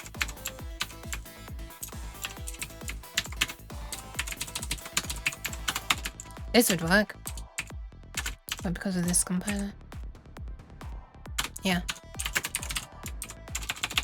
But that's a lot more messy, so I'm not sure if I want to.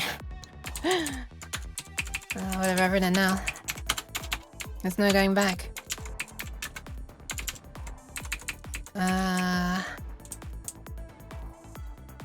Actually, if I'm doing this inside here,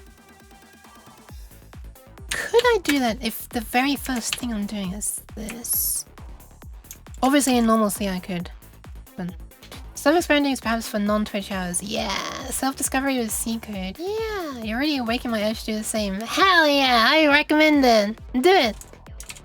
If you feel that urge, that inspiration, please do it. I'm very happy if I can inspire people to have fun programming things.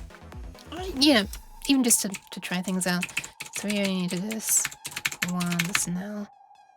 Wait. Hang on. This, no, not destination port. This is what should I call this? OPL address is what I meant to, sorry. I'm doing the wrong thing. 1, 2, 3, 4 is what we need. And BD. 1, 2, 3, 4 and BD.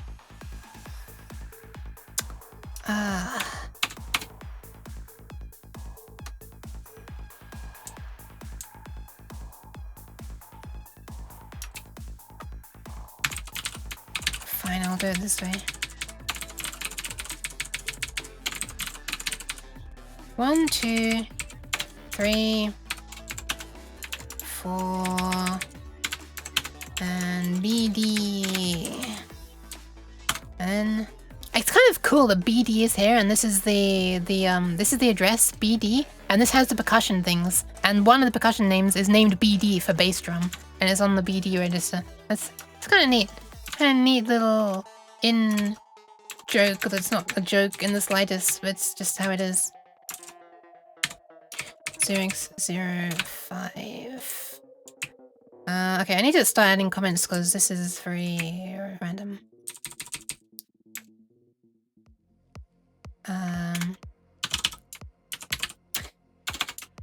Look up tables to convert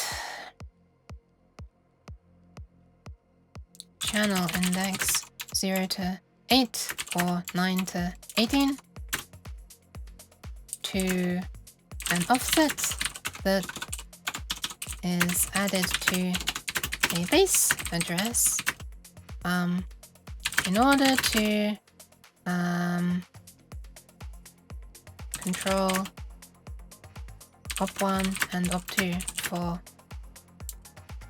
that channel. What a weird comment that is. That possibly just adds more confusion. I wonder.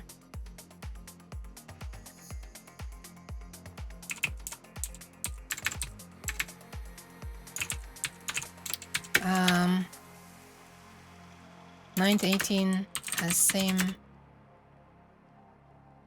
offsets as 0 to 8, just on the other dist port.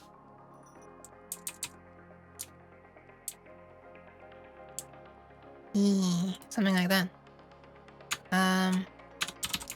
If channel is 9 to 18, it's on port 2. That's a weird way of wording it. Chans 9 to 18 are on port 2.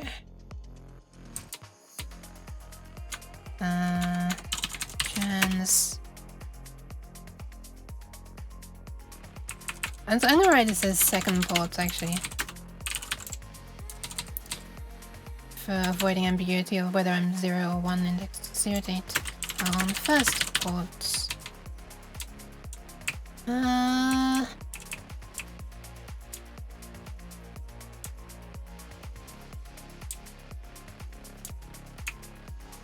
This is stupid. Let's go this first.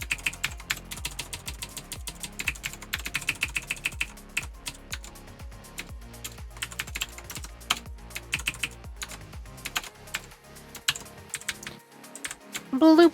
Oops. What's it called again? Chan. Because I just wrote over it by mistake. Okay, so this is initialize. So let's send a comment this way. Initialize all channel and op related registers, and then afterwards, initialize all chip wide or OPL, yeah, chip wide registers. That's a weird way of phrasing it. I don't like the wide. The wide sounds like a data type. Looks like an Easter egg. Yeah, Easter egg. That's the right word. Easter egg. You need to declare variables at the start because this is an old C standard. Just compile a specific quirk.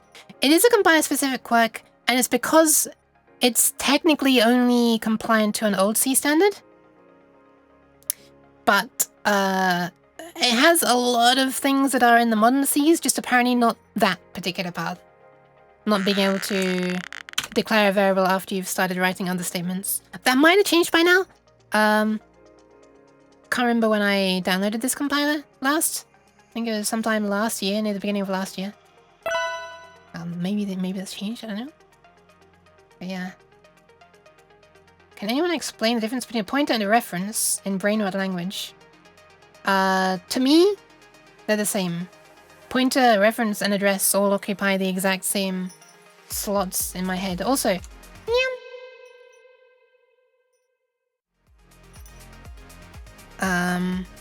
yeah, a pointer refers to a piece of data, right? Rather than it being the piece of data itself, it's referring you to it.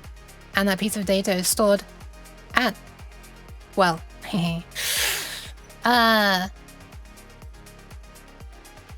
It is, for all intents and purposes, sufficient to think that it is stored at the address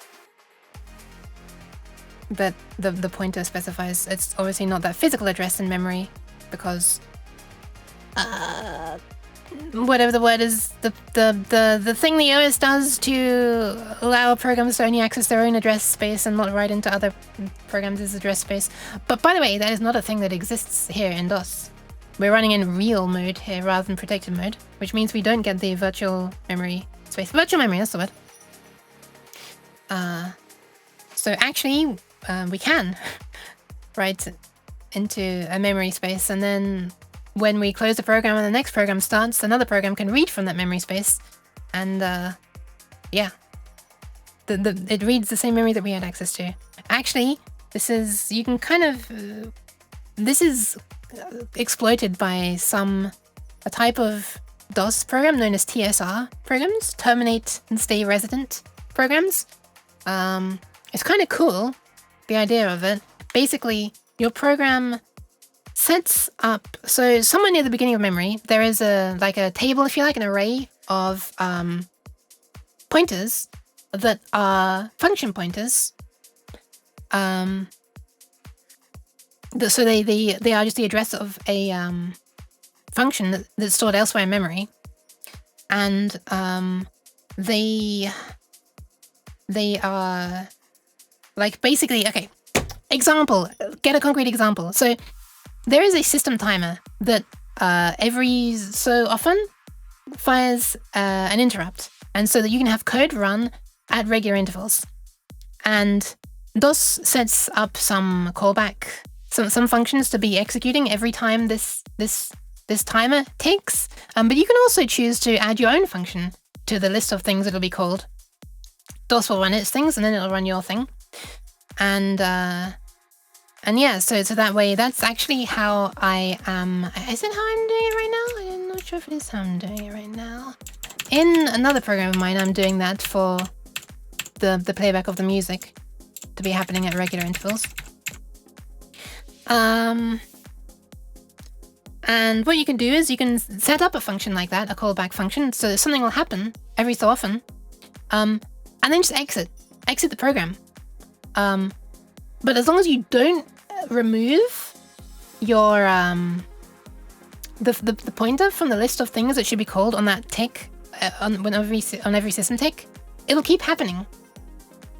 Because the system ticks are still happening, like the callbacks are still being called, and your thing is still in memory. It's still resident in memory.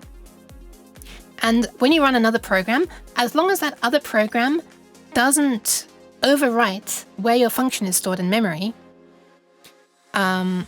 then you're effectively, it's like very, very primitive multitasking, because your function that you set up will still be running on every tick while some other program is running.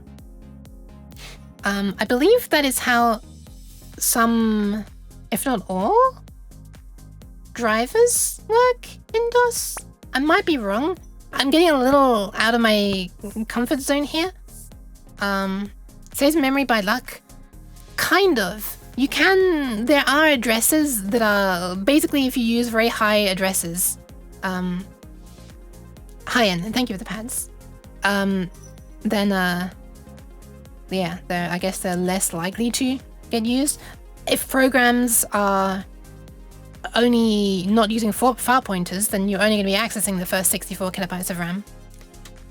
And yeah, so if you store it somewhere near the end. I believe that's how it works. I believe that is the idea.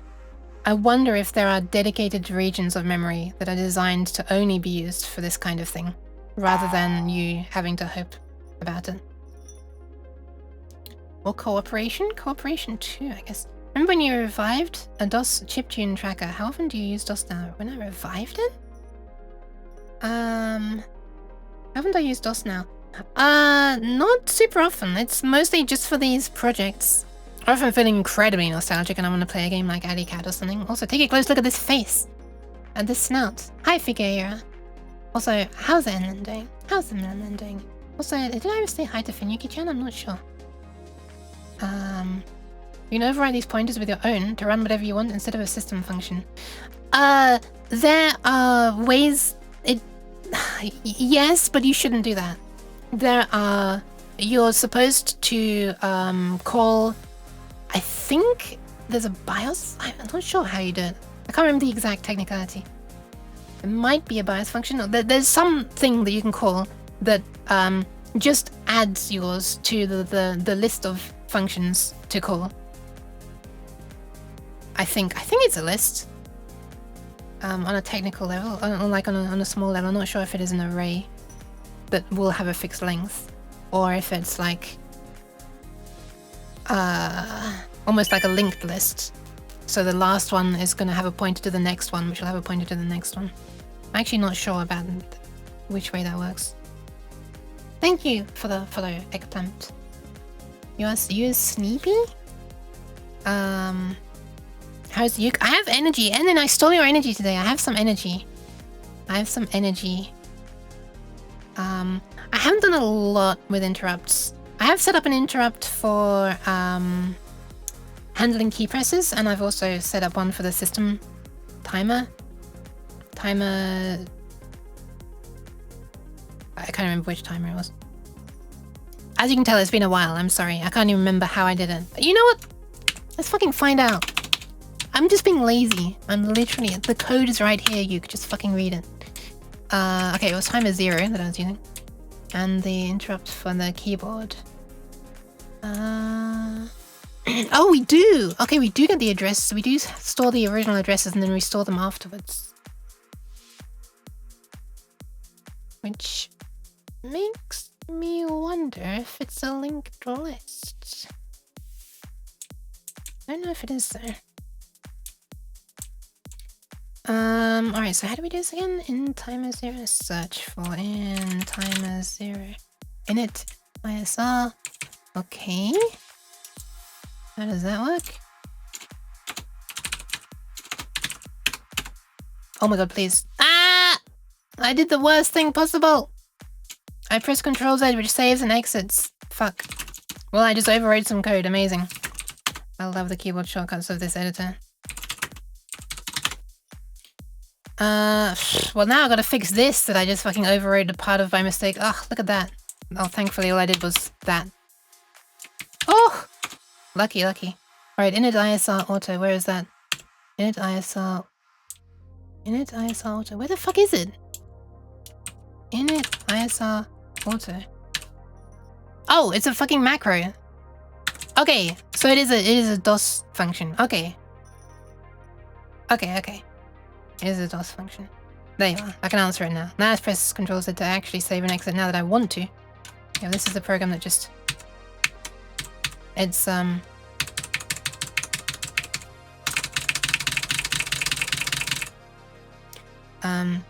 just setting up an interrupt for when a key is pressed.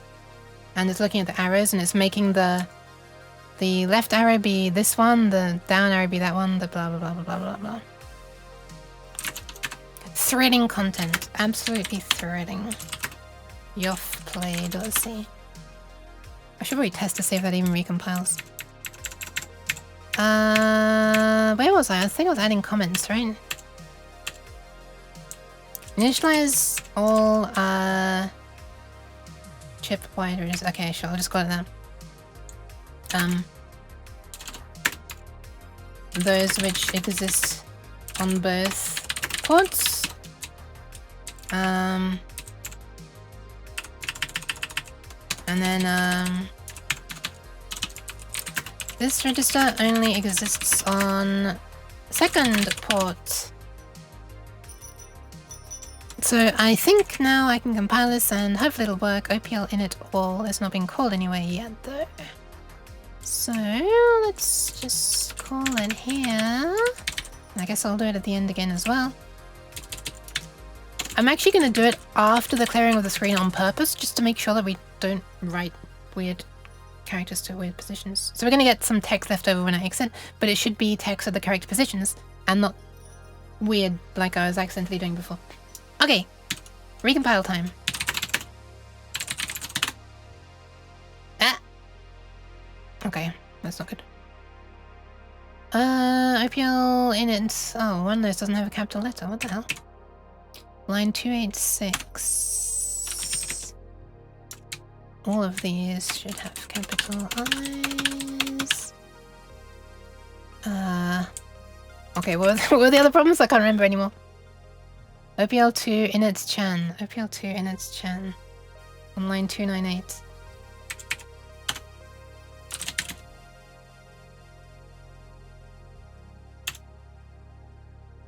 Oh, why did I call it OPL2 rather than just OPL? Okay, next. Hey! Okay, question is, does it work? Oh my god! It actually looks like it's working. We're actually just getting like the slashes down the middle now? And like sensible numbers that aren't like 0, 0 something, 0, you know, like 3 digits instead of 2? I think it's working. Okay, so when I press escape and stop, we're gonna get a bunch of zeros left, but hopefully they'll be in the correct positions. There is a 0 there in a weird place. This doesn't quite look right. Oh yeah, it does. Never mind. Yes, it's that. That's 0, 0. Okay, no, that's correct.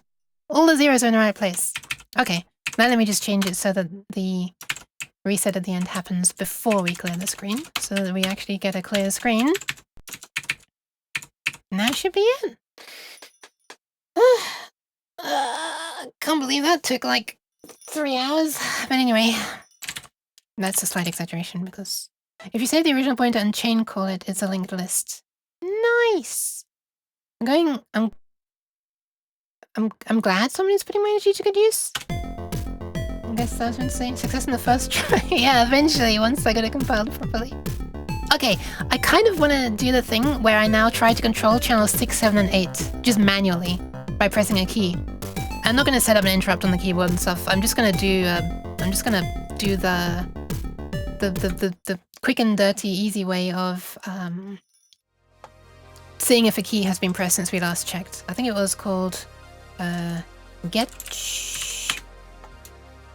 I probably should have done a flashbang warning. Obtains the next available. No. When none, it waits until the key is pressed. That's not right. KB hit is the one. Ah, I think I actually made a function for this in my library. So I was making a DOS library at some point. Let's get a close-up view of this.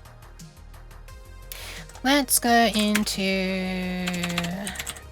What am I doing? Yeah, fed OPL. No, yoff play.c. Or c dot. And we'll open uclibs. Haven't separated these out into H and C files separately yet. Don't get off my case. Get key if pressed. That's the one. Get key if pressed, and it returns the key code of the key that was pressed, and it also sets this if it was an extended key. Let's just make it so that I can press 1, 2, or 3 to play a sound on the 1, 2, or 3 sound channel, which is actually 6, 7, 8.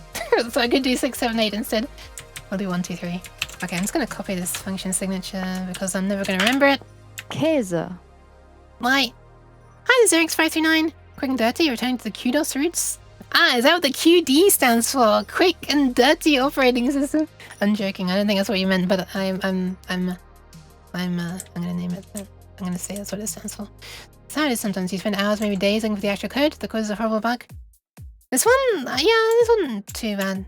I mean, it wasn't a bug. I kind of worked out what the problem was. I just took fucking forever because I was getting sidetracked. Also, sorry for the swearing. I feel like I'm swearing more than I should be, which is, I guess, why I have the horrible foul language tag on Twitch. What's I doing again? Oh yeah. Should be a loop here, right? This is the loop. Oh god, that's a... Wait, is this a big loop? This is the big loop. This is the main loop. When do we exit? Well, num waits is equal to 0. What the fuck? How are we exiting?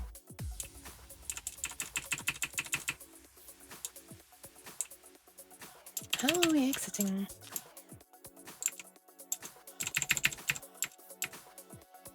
Ah! Is this it? Wait, oh! I'm in the wrong flipping function! Although, not actually, I'm not really in the wrong function because... Yoff main is the thing that's called. If yoff main reach end of file. Break. Oh no, this is just a function that we call repeatedly. No, okay, this is what we do. Okay, so this here is saying whether we should exit. KB handle should exit. Is this a function that's in this file? Yeah, here it is. Okay, I kind of want to change this now. We're not going to do it this way.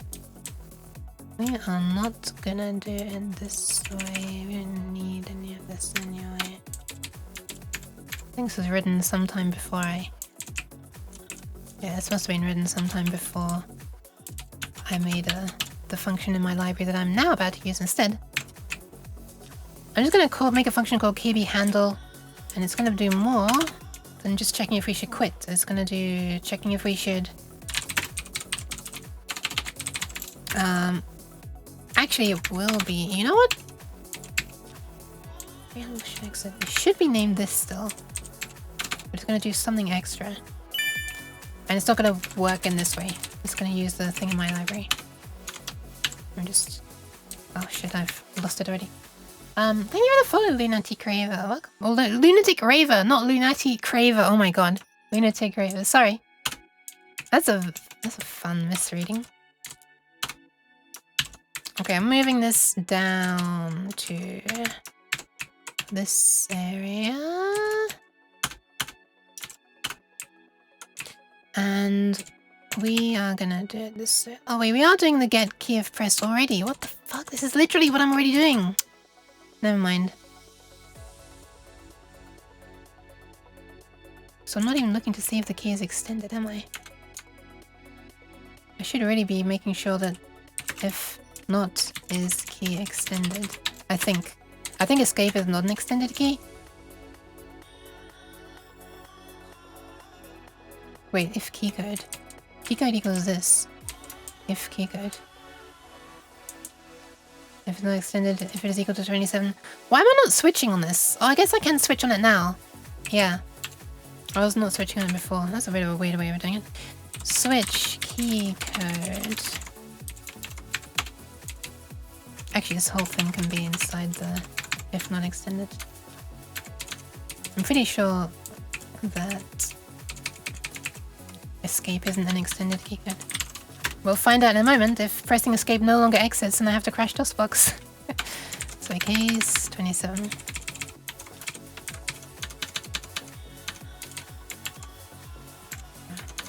Break, but we don't need to break because we've already returned, so whatever. I wonder what the keycode is for 1, 2, and 3. Is it just the ASCII keycode? Let's see. Print. 1 was pressed. I'm not quite sure where it's going to print that. Actually not sure where it's going to print that because the cursor could be anywhere on the screen. If we suddenly see this slapped randomly on the screen somewhere, then we know that that's the correct keycode.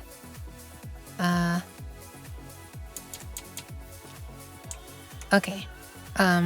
Let's see what happens if we try to compile that. Not much. Is key extended has not been declared on line 373. Oh. Okay. Why did I name it then? Print. Oh, printf. Printf. Printf. Printf. Trish added it for you and you didn't add it? No, I added it myself. You swearing? Never. Never! All this damn blasted swearing. I know, I'm gonna stop reading the rest. It's been a while. It has been a while. It's nice to have you here. 0x539. It has been a while since I've been doing any DOS stuff, so probably something is like 0x31. Who knows? 0x31. What is that? 32 is space. but 0x31. Is that literally just the ASCII code for 31? Let's see what happens when I press 1 anyway. Wait, that's the editor, sorry. There it is. Shush. 1. 1 was pressed, and it's actually shown at the top. Nice. Oh, right! The cursor, we're not actually jumping the cursor all over the place. We're writing directly to video memory. I forgot about that. So weird stuff will happen if I do this. We can scroll away from our... Oh, that's weird. Look at that. It's like the Matrix. Oh my god, it's like the Matrix. That's fun. I'm just holding down 1 now, so I just keep scrolling. Anyway, the moment of truth as well. Let's see if escape is extended or not. It's not. Good. We can exit. Alright, so if 1 is pressed, we want to play a noise on the channel 6. Let's do that. Where's my... Oh, hang on. Okay. Do you hear this popping and crackling noise? When I move this? That's because when I set all the registers to 0, we basically set the frequency to 0 Hertz, or as close to 0 Hertz as I can get. It might actually be 0. And yeah, we are not actually decaying the waveform down to 0. So let me add the thing where I explicitly set the attack and decay and release speeds up to maximum to try to make the sound fade away quickly, rather than just setting it to 0 Hertz, which is obviously inaudible, but the waveform is frozen at some position that's not center. And when the emulator freezes for a moment, that center snaps back down. The waveform snaps back down to center.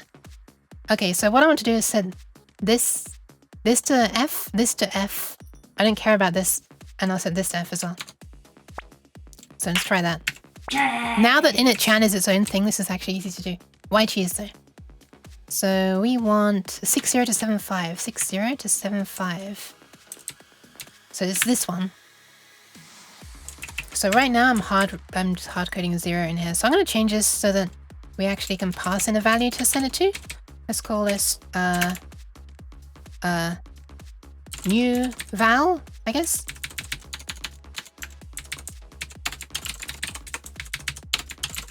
Which means we need to specify it here.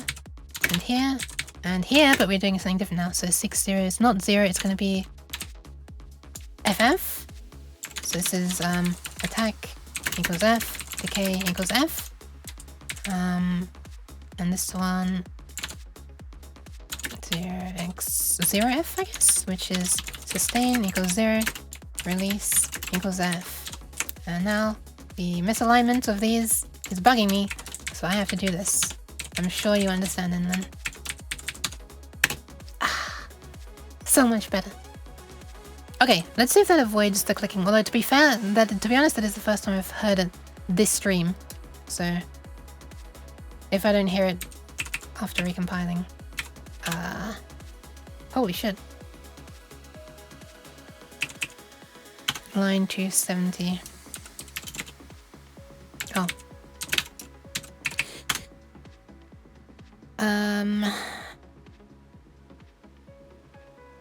That's not necessarily a sign that it's fixed. Okay, let's see what happens when I press play. I've just realized something. Hold on. We do need to... Okay, hold on. We do need to set it to 0 the first time around, I think. But when we want the sound to stop, then we need to set it to F, I think. I think that's what I need to do. Bool. Let's call this, is stopping? What should I call this? Cut sound, I guess. So cut sound. If false, ADSR is registers are reset to 0 in like all the others are. If true, attack, sustain, attack, decay, release are set to maximum speed to fade quickly. F. Yeah. So in that case, we want to do a quick check on cut sound. 0 or that. Oh, the other way around, sorry. That or 0.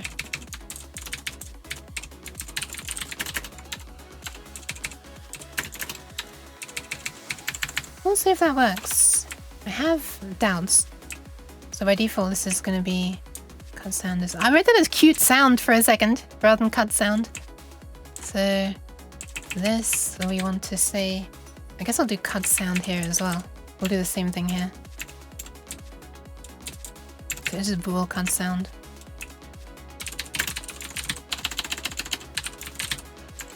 And we'll pass it in here. And first time around, we don't want to do that. And the second time around, we do want to do that? Question mark?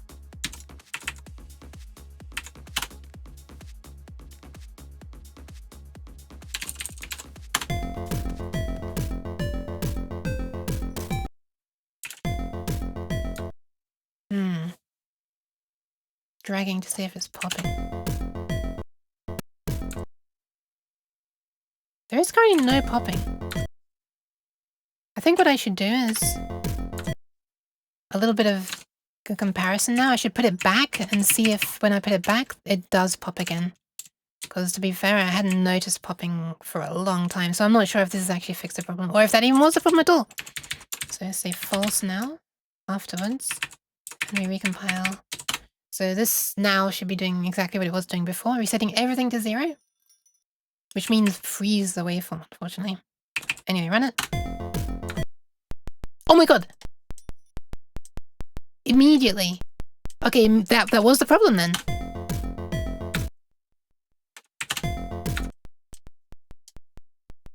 You hear that? It's gacha, you know, it depends randomly where the waveform's gonna end up. Maybe it'll be near the middle. And then if we put it back to the other way of setting the attack, sustain and release or decay and release to maximum so the sound actually fades away as quickly as possible.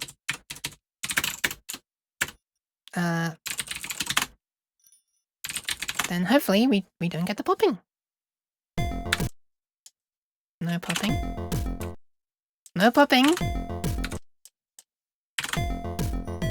Dude, I can't believe I've actually finally worked out how to properly like initialize and de-initialize the sound chip in a way that like leaves it in like a really clean state that's not gonna make annoying noises. Okay, I'm really happy. Really happy. Okay. So final thing that I want to do is if 1 or 2 or 3 are pressed, let's just do it in here. We'll do the same for all of them.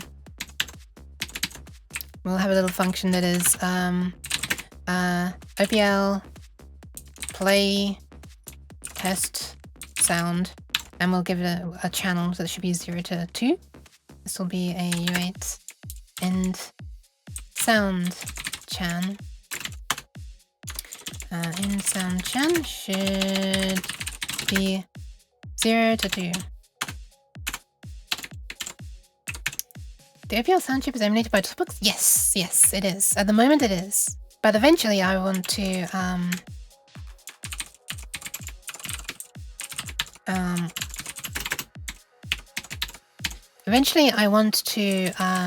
try actual hardware with the little OPL 3 Duo board, which I have used on stream once before. And yeah, because DOSBox X can help it to that. And then that'll be the real hardware. Which, if it works on there, should also work on a computer which has a sound card, which has that chip. I also have an OPL 2 board, and which you can do the same thing with, I think. So I guess I could check that it actually works with an OPL 2 thing as well. Check that backwards compatibility that I'm aiming for is really a thing. Okay, so as a test, let's just make a super simple sound. Let's just make, what do we need to do to get a sound? We need to set the output level. And this is attenuation as well, but I don't think that's true. I don't think this is attenuation, because attenuation would mean the higher the number is, the quieter the sound is. But I don't think that's how it actually works, right? Because in AdLib Tracker, it ranges from 00 to 3F, and 00 is silent, and 3F is max. Unless AdLib Tracker is inverting those numbers for the users, maybe? Oh, wait, no, I think that might actually be true. No, that must be true. Actually, this must actually be true, and the AdLib Tracker must be inverting it, because we're setting this to 0, and yet we're still hearing the popping. So yeah, this is actually is attenuation, and AdLib Tracker must be, because, you know, we're still hearing the pops even when we set this to 0. Also, I realize now that we could have just set this to like all 1 bits, I guess, and then that would have made it silent. Actually, I'm not sure if it would make it silent. Does it fade all the way to silence? Attenuates the output level. 0 is the loudest, 3F is the softest. Yeah. It might not be actual silence. Okay. Yeah, sorry for doubting you for a moment there, documentation. Well, this is not even official documentation. This is made by, well, it's actually gathered by other people as well. I mean, gathered from things from other people's stuff. This particular one is written by Vladimir Arnost, by the look of it. Thanks, Vlad. So to hear sound, we're going to need to set this to 0, so that there's no attenuation. My hand is stuck again. We're going to need to choose a frequency. The frequency is this, and this, and this. And we're going to need to set these so that the sound starts strong, like boo, and fades away, right? And finally, we need to set this to 1, so the key, the note gets pressed. That's what we need to do. What I'll actually do is I'll set this to 0 first, and then I'll set it to 1 immediately. I'll set it to 0, and then I'll set up everything else, and then I'll set this to 1. So that if I repeatedly press the button to play the sound, for a moment, we turn it off. And then we do this, and then we turn it on, which we need to do to cause the note to attack again, to enter the attack stage. So yeah, let's do it. What do we need to do? What do we need to do? We need to set, firstly, we want to turn it off, right? So this is bit 5 of B0. I actually made some functions specifically for turning off bits and setting integers that are like fewer than 8 bits stored within an 8-bit number in my library. I don't remember how to use it though, so let's have a look again. I reckon it was called bitval or something. It wasn't called bit. What was it called? Get bits. Okay, let's change bits. Here we are, change bits.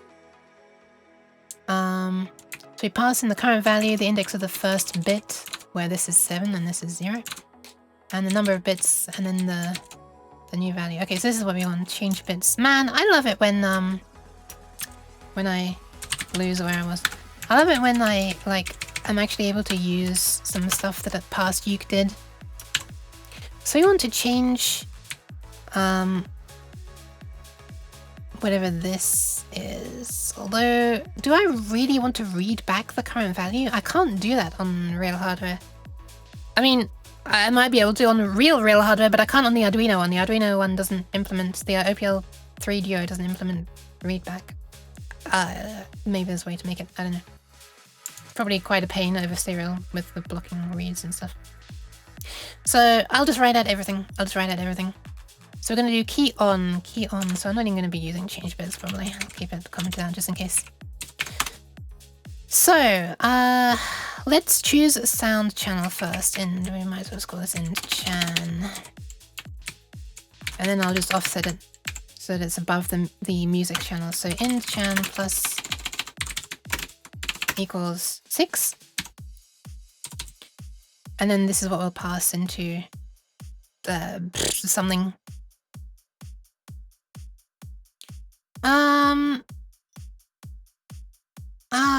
Hold on. There isn't an easy way to... Shit. There isn't an easy way to... We gotta deal with this crap again, haven't we? We gotta deal with the fact that these operators are split over all these nonsensical... Man! Ugh. Fine. That means I gotta, like... I want to kind of use these again, right? So... I guess I gotta split out some functionality of this. Have these stored in some other function. And have this call that function or something. Abstract it away, yeah. What a pain in the rectum. Of course, I could just make this a global array.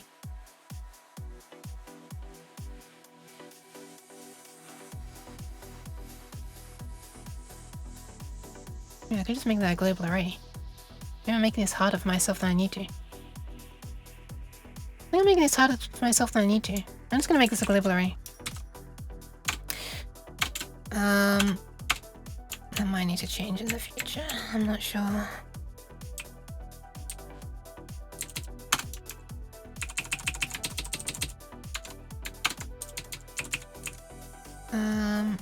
Rel adder up 1.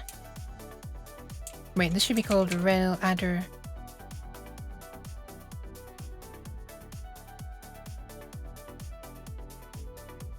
Oh, I shortened it, didn't I?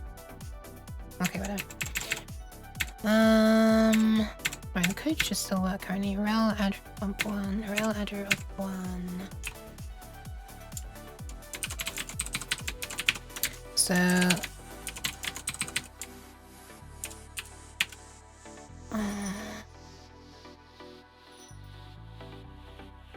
this is annoying. Okay, whatever. I'm so glad I'm not gonna have like hard-coded sounds in this game eventually. I'm just trying to make the simplest sound that just goes boo. Imagine trying to hard-code all the sounds in the game. Yeah, these are definitely gonna be yoff files as well eventually. So int chan, like which port it's on is not even gonna enter the question. This is all gonna be on the first port. 1.2 equals this. No, not that. Although arguably I could just snatch it from here.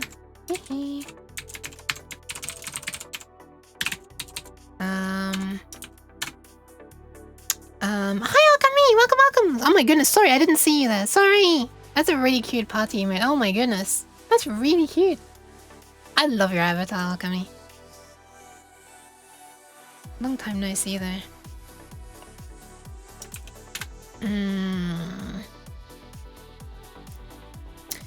Alright, so now we can do OPL send command on port 0 at address. Okay, this is where we do it. 0x60 port with rel adder up 1. The value. Okay, let's choose our value. We've got attack rate and decay rate. So let's have it attack quickly.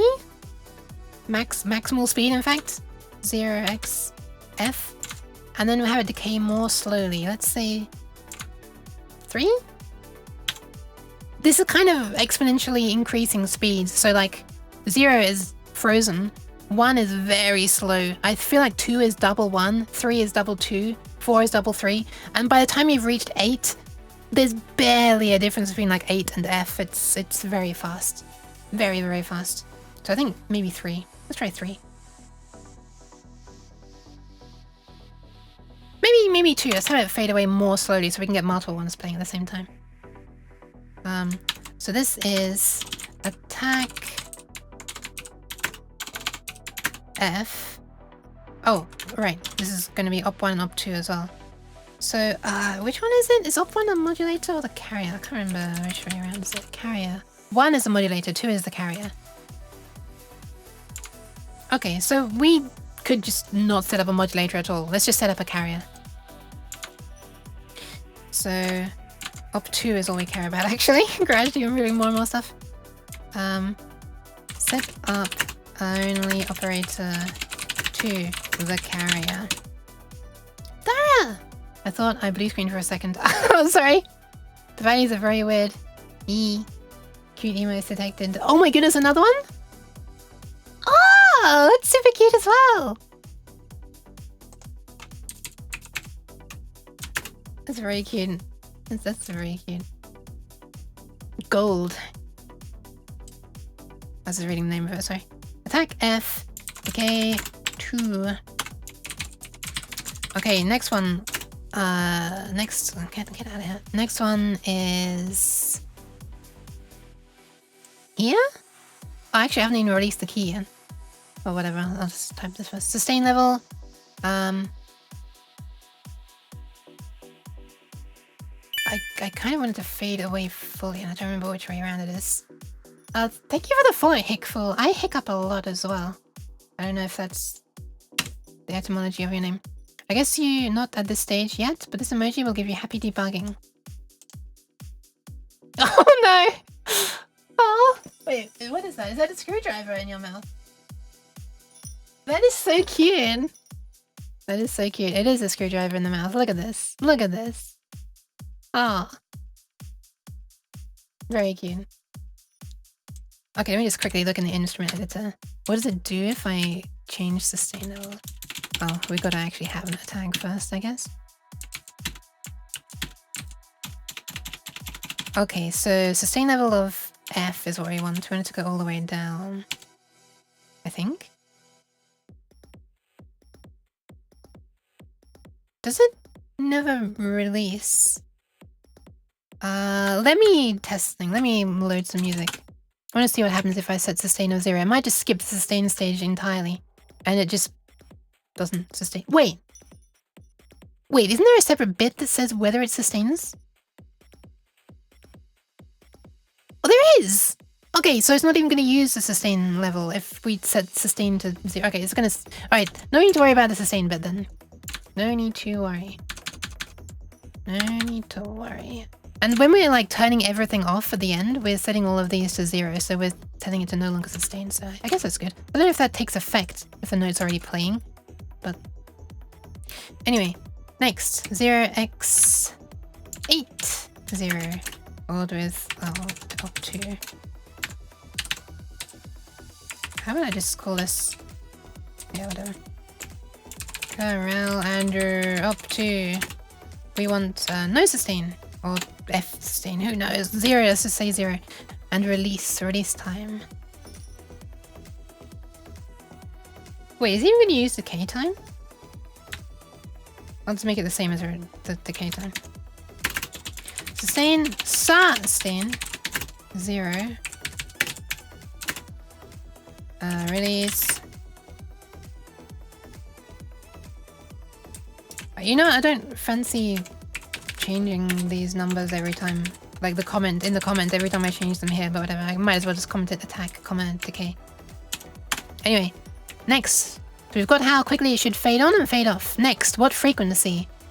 I'm gonna choose very arbitrarily block number, which is basically octave, of 2. Sure, 2. Sure, let's go with 2. Anyone like 2? I like 2. Let's say 2. We could actually make this random. That'd be pretty cool. But I'm not going to. That'd be way too cool. Frequency number lower and frequency number upper. Let's just make these 0. So what happens is this 10-bit number basically counts up from 0 to 1023. And then once it goes past there, the block number changes up by 1. So effectively, this is like one really, really big 13-bit number, basically. Now I think about it, I wonder why they even separated these out. I wonder if that's also a backwards compatibility thing. I wonder if the original OPL had only 1 octave of range. Anyway, so this is also where we're going to turn on this the key on, right? So we should probably set up some other stuff first, like output level. Right, let's set up the output level. So we're going to set this to 0, the attenuation to 0, so it's maximum volume. Yeah. Don't really care about that. That can stay at its default as well. Which will mean 0.5 of this. I think the default 0 means 0.5, right? And then 1 is 1, 2 is 2, 3 is 3, 4 is 4, up until the 10. We looked at this earlier. Okay, so this one next. 0x... Oh, sorry, this one. 40. 0x40. 0x40. I should shorten the name of this. Key scale level, I don't really care. Let's just write 0 out. Key scale and atten 0.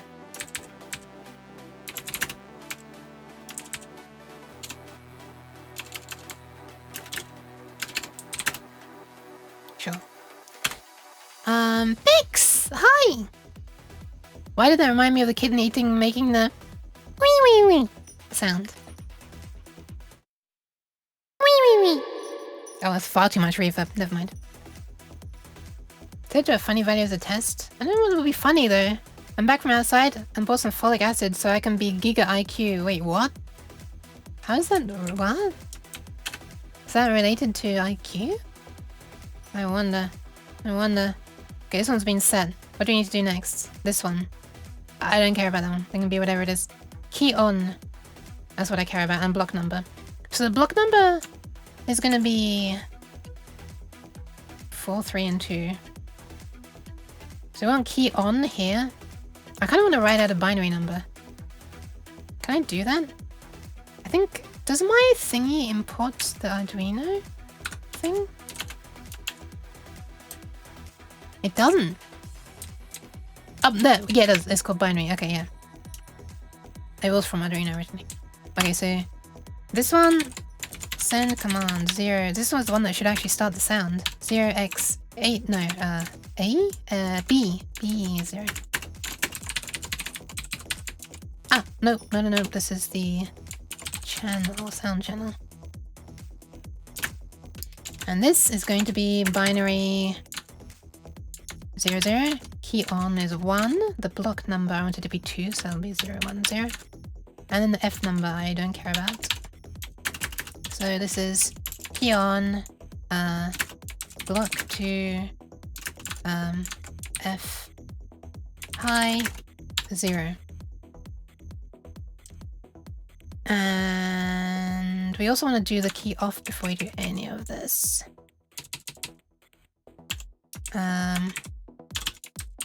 Channel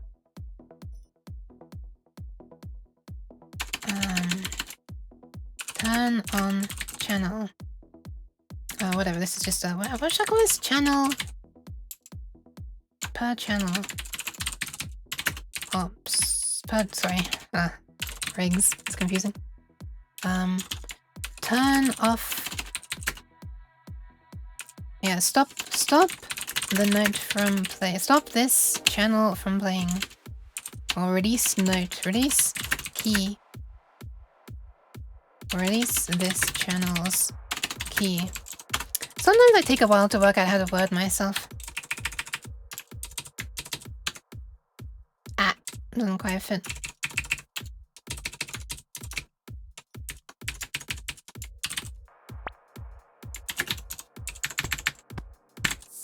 Thank you for the pats. Hi Nova! It's a Yuke, it is! How's Yuke doing today? I have energy today. It's a miracle. It's a miracle, a Christmas miracle, except it's not Christmas. So key on... Ah. How is the Nova? I stole it in Len's energy today. I was talking about Java Ant build system in a different stream, and then I switched over here, and the first word I read was Ant. Ant bites make me cleverer. Oh yeah, they did have folic acid, didn't they? What the hell? Vitamin B12, that's for brain development, is it? I don't know. Maybe I need some vitamin B12 to know to know whether it is or not. Okay, so we're turning it off. Then we're setting up this stuff, and then we're turning it on, right? That should be all we need. That should be all we need. I think, right? Let's double check. We don't really care about this. Maximum level. We set up this and this. So that's 6080 and 40. Then we've got this one we shouldn't care about. And then this one should start the note. Waveform select is going to be whatever it is by default, which I think is sine. Let's just see what happens. OPL play test sound. Alright. These are all going to be the exact same pitch as well. So...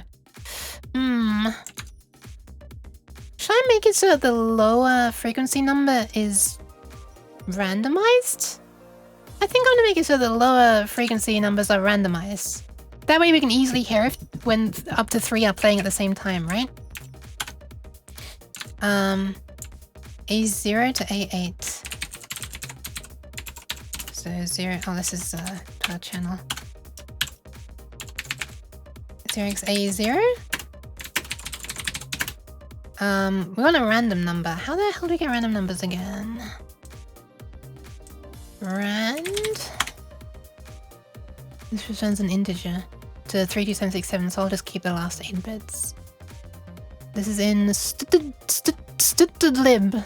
Stdlib. Are we importing that?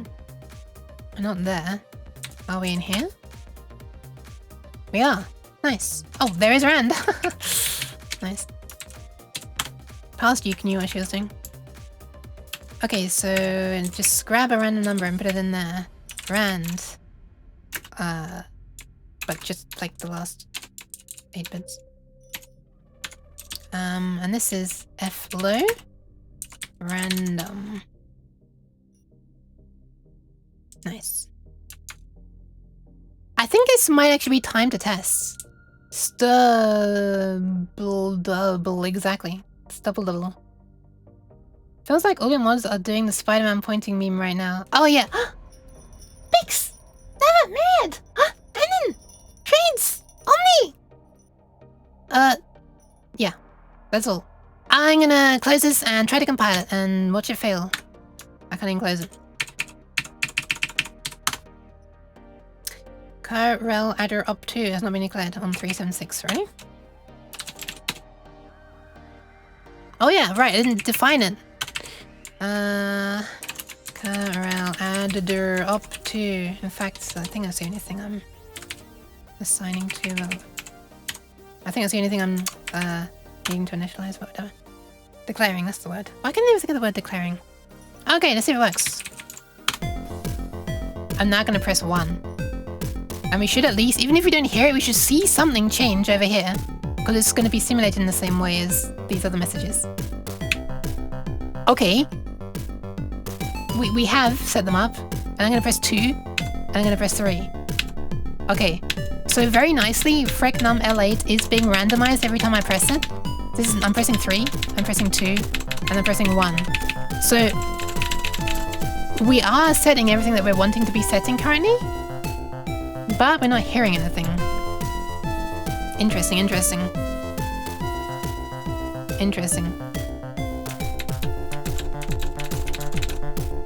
What are we missing?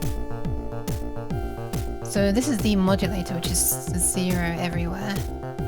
But that shouldn't matter at all. We should just be able to do the carrier. Right? Right? I think. Let's see.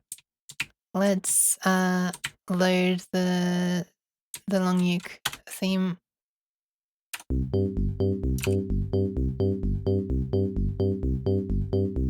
Alright, let's try removing the modulator from the piano chords. That's weird, I didn't think it was... I didn't realize it was not playing at first. So let's make that... Oh no. I need to... Which is it I need to do first? Oh, I just set this. Which one is it? What? So 2 is the carrier and 1 is the modulator. So if I turn the modulator down now. Yeah. Now it's just sine waves. And it's fine. Why did it go not mono from him? So he should be able to hear something. And even if I change this, it should make no difference.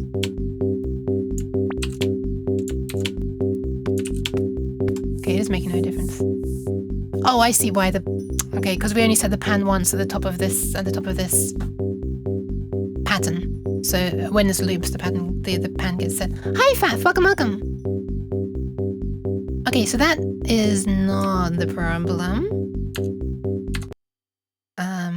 Remember how to stop it for a sec. You're a wonderful sight to wake up to. No, you. Hi, Hollow again. Okay, so why is this? Wait, did I say? I think I said hi already, right? I'm not sure. What is Orca? I don't know what Orca is. Also, we're clearly forgetting something. There's something we're forgetting. Because we're not getting the note to play. Okay, let's look at everything that's channel-wide and other stuff. Tremolo, vibrato, sustain. KSR. What is KSR? I can't remember what KSR is. It's not... Is it key tracking?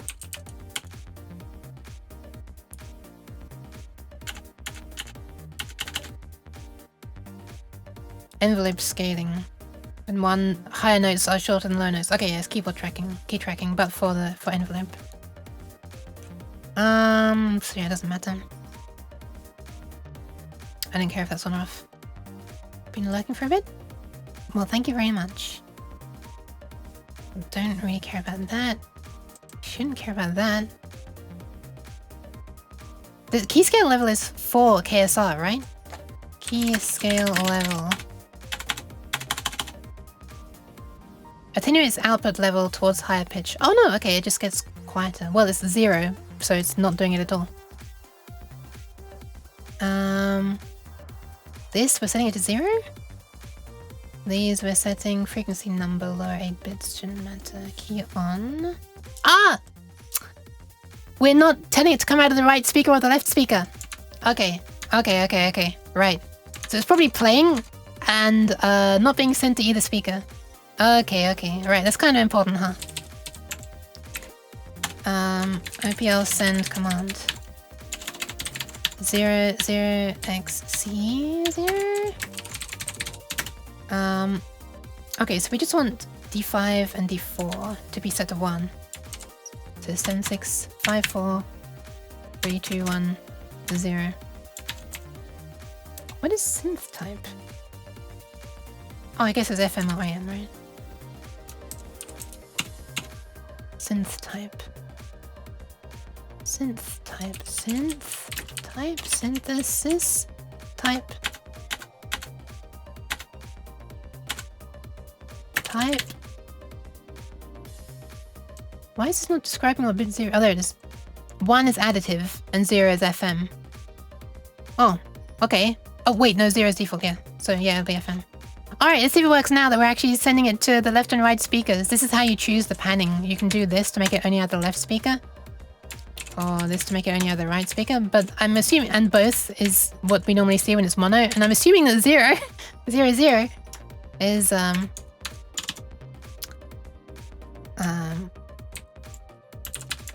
it is neither. Okay. Let's see what happens now. End clan has not been declared. Okay. I'm getting too excited. Line 386 as well. That's a nice line number. Getting too excited to type correctly. Alright, let's see if this works. Hush. I'm pressing 1. Shit, I still don't hear it. Ah, actually, the left and right of these have already been set to 1. That's interesting. Okay, these were already set to 1 before I did anything. Damn, I thought it was gonna be it. Let's make sure that everything's being set as we expect it to be. Synth type, feedback, left, right, wave. Hello, I'm Mason Tush. Mason Tush? It sure is great to get out of that bag. Get out of that bag? Hi, Christopher. Welcome. Welcome.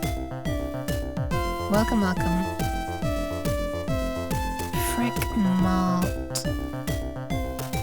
Full Aten. 3F00. Attack. Okay, sustain release. We are setting the correct ones. Why are we not hearing this? Should I just try setting the other operators' things as well?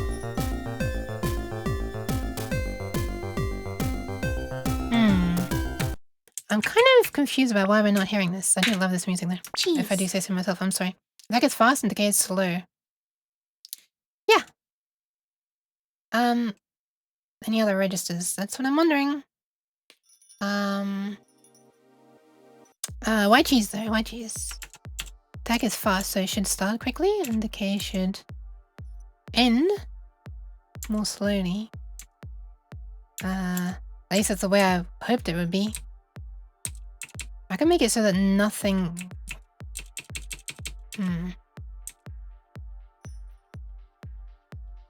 I could just put a value in for sustain. For, like, maybe we need that? Maybe we need sustain to be not 0? Even though I'm not using sustain? Like, whether... Yeah, you know. Okay. The dedicated sustain bit is 0. I can hold it down. Oh, listen! When I do that.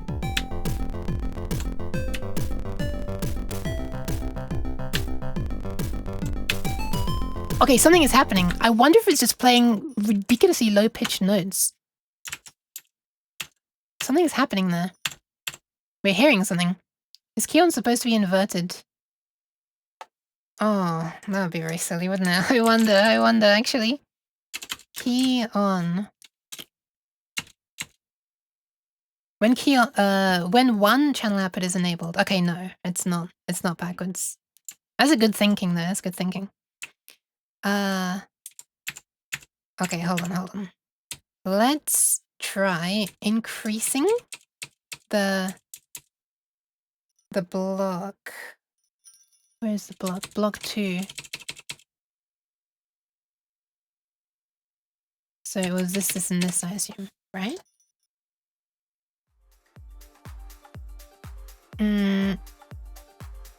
Yeah, 2, 3, and 4. Let's put this up to 1. Like, I don't want horribly shrill noises, but we don't have any noises right now, so honestly I'd rather horribly shrill noises to no noises. I don't have to be too high-pitched to hear that. That's also a worry. I don't know how high-pitched it can get. Do we hear it now? Oh my god! Yes, there was just a deep rumble there. There was just a deep rumble. Oh my goodness. Okay. We were just playing notes that were way too low, apparently. Why is it able to go so low? Holy. Okay, let's bump it up another 2 octaves, I think, which would mean setting this to 1 and setting this to 0. Holy crap, this seems to be able to do incredibly low. How low can you go? Apparently very low.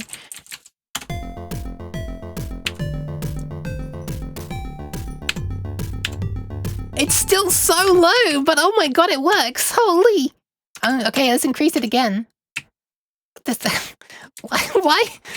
We're almost like maximum block number. Why is it so low? Oh, I guess it's also quite low because the frequency multiplier is set to half right now. Okay, that actually works. Okay. Dude! How cool is that? The music's playing and we have our own sound effects. I can press all 3 at the same time. It wasn't quite at the same time.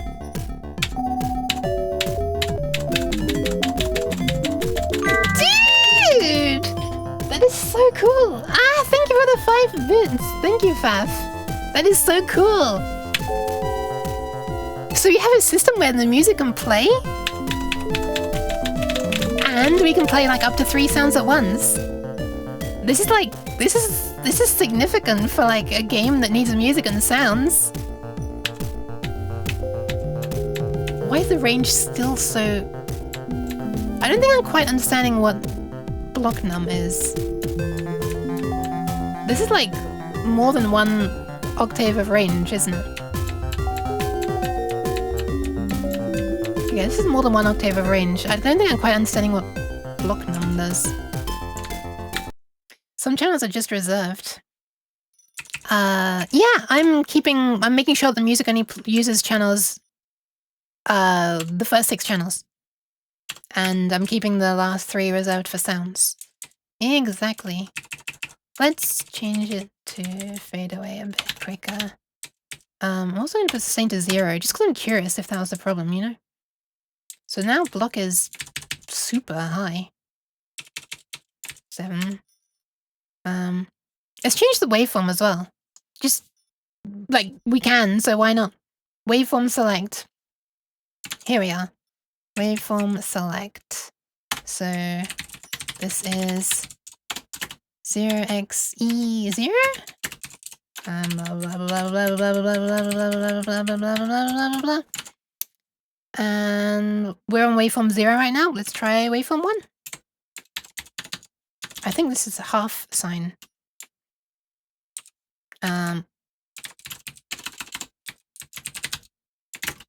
Yeah, let's just do it, I guess.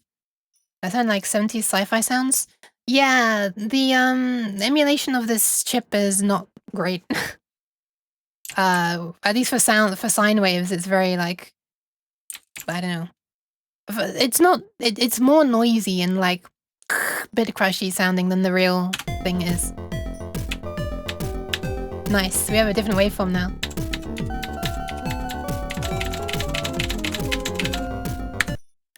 This is very fun. I should make a button to choose the waveform as well. Or I could just make it random. You know, let's make it random.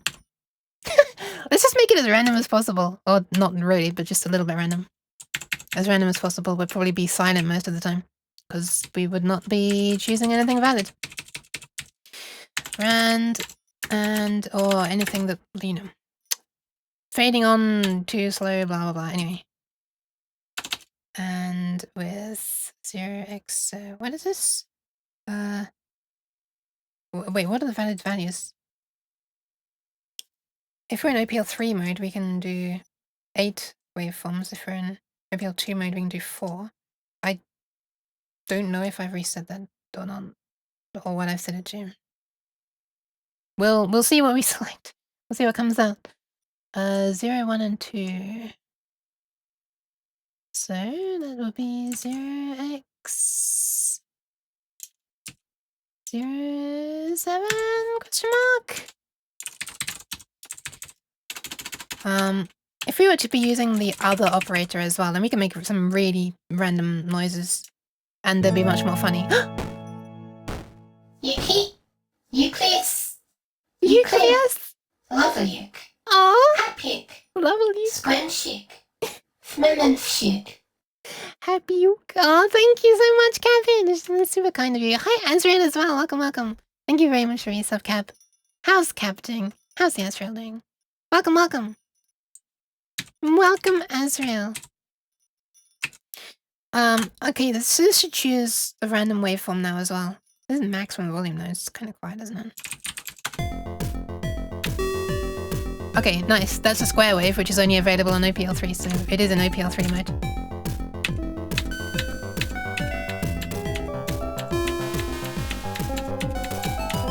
Listen to all these different pitched, different waveforms.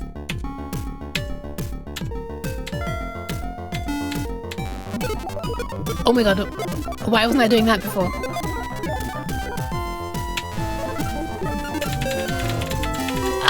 This sounds so horrible, but it's actually great success.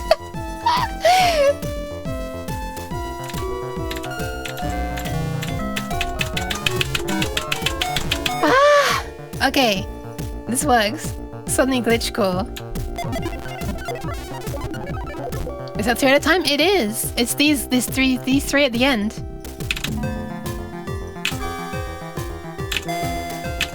Pretty cool.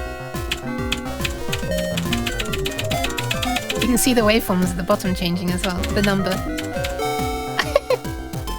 Sorting out, because it does sound like those videos, doesn't it? Where they choose a pitch based on the value of the thingy that's being sorted. Yeah. Okay, I'm classing this as a success.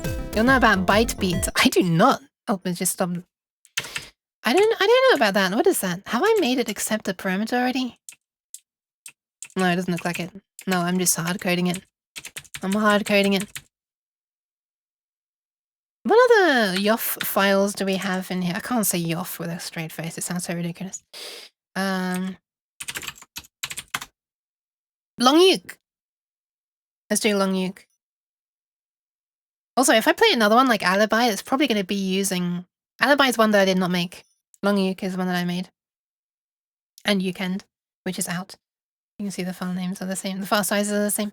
Alibi is one that I did not make. That will probably be using channels 6, 7, 8. So if I... if I overwrite those channels, it's probably going to be very silly. Should I try it? I'm going to try it. I really like this this song there. Excuse me. Hobbes to Calvin. Now you just gotta write your essay. As in, like, do the rest of the whole thing? Is that like draw the rest of the fucking owl? Wait, what the? Wait, huh? Wait, did I compile it? Or did I forget to compile it? Wait, why is it? Hang on. That's not Alibi? That's certainly not Alibi. What the? What? Why is it playing that? Wait, what? That's not Alibi? What the fuck? Or did I just accidentally... Wait, is it... Is it named the wrong thing? Oh, it is! It is Long Uke. Look, the file size is identical to Long Uke and Alibi. Okay, never mind. I've accidentally... I guess I did convert Alibi one time, and then I converted Long Uke, the Long Uke theme tune, but I accidentally saved that to a file named Alibi, and then I correctly named it Alibi. Okay, let me remove that. How do you do this again? Is it kill? No. Del? Yes, okay, it's less dramatic. Sad. Mom, the cat is hopping on the 80s synth piano again. Actually, yes. 1.5 years of using vtuber for every other sentence. Perfect. Perfect. I'm glad you can get some use out of it. Okay, fine. We'll change this back to... we'll change it to longuke.yof. There we are. Bytebeat is when you interpret a binary expression of a timer value as a raw amplitude. Huh. Okay, I can see how that would work if you're just looking at the end part. So it's like you know, you'd see like the last 4 bits going like high and then low and then high and then low and high and then low in a rhythmic fashion, like ba, ba, ba. So I can imagine that. Arguably too much use. Okay, you know what? This music is not sounding silly enough. Perfect.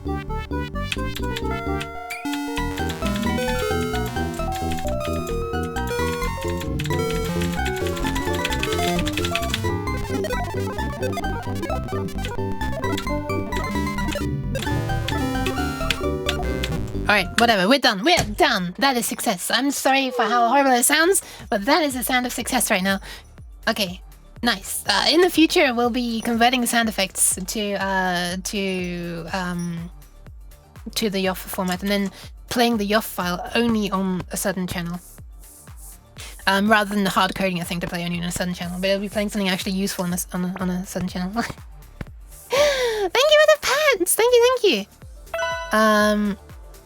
Viznut's music from small C programs. Okay. Gotta go dancing? I enjoyed it. I understand the desire to dance after listening to... Thank you for being here, Lexi. Thank you. Thank you all for being here. I'm gonna give it a break now. I think it's now too close to dinner for me to be able to try out those Japanese-style noodons, as I said by mistake. They call them Japanese-style noodles, and also udon. And it is udon. And I haven't tried it before, and I kind of want to try it. But now it's too close to dinner, so I probably won't. And I don't want to ruin like my sleep schedule, because if I then don't have dinner, I want to have it later, and then I'll be going to bed later, and then I'll be getting up later, and everything's going to get terrible, and it's all so fragile, and it can be broken so easily. So I want to kind of, you know, maybe not do that. Alright, I'm going to disappear now, and I'm going to pass you on to Meisaka! It's been a while. It's been a little while since I've been able to rate her. Alright. Also, holy... I don't think I've ever seen this before. But my OBS, shush, Mitaka. My OBS right now, okay, I've never, you know what? I'm going to show this on the stream for a moment. I don't think I've ever seen this before, but look at this. In fact, take a close look at this. Ah! Irina. Why? Look at this. Dropped frames over the network. 0. 0. Out of 1,011,313. I don't think I've ever seen that before. Wait, no, it's over the network. No, never mind. The network I have seen. I have seen it. Sorry, I have seen it. No, never mind. This number over here on the right. This is the one that's... Yeah, never mind. Never mind. Shit, I got excited for a moment. No, we got the real numbers over here, which still rounds down to 0.0%. I'm gonna call out a win. All right. Go away, you shut up. Silence. Be gone. Based on your ISP? It is! I actually wondered if I'd be able to upload a YouTube video while streaming. Because YouTube only uses 11 megabits per second of my upload speed for some reason. I don't know why, it just won't go higher than that. Like, I can run a speed test while I'm uploading to YouTube, and the speed goes up to the higher speed, somewhere around 27 megabits per second or something.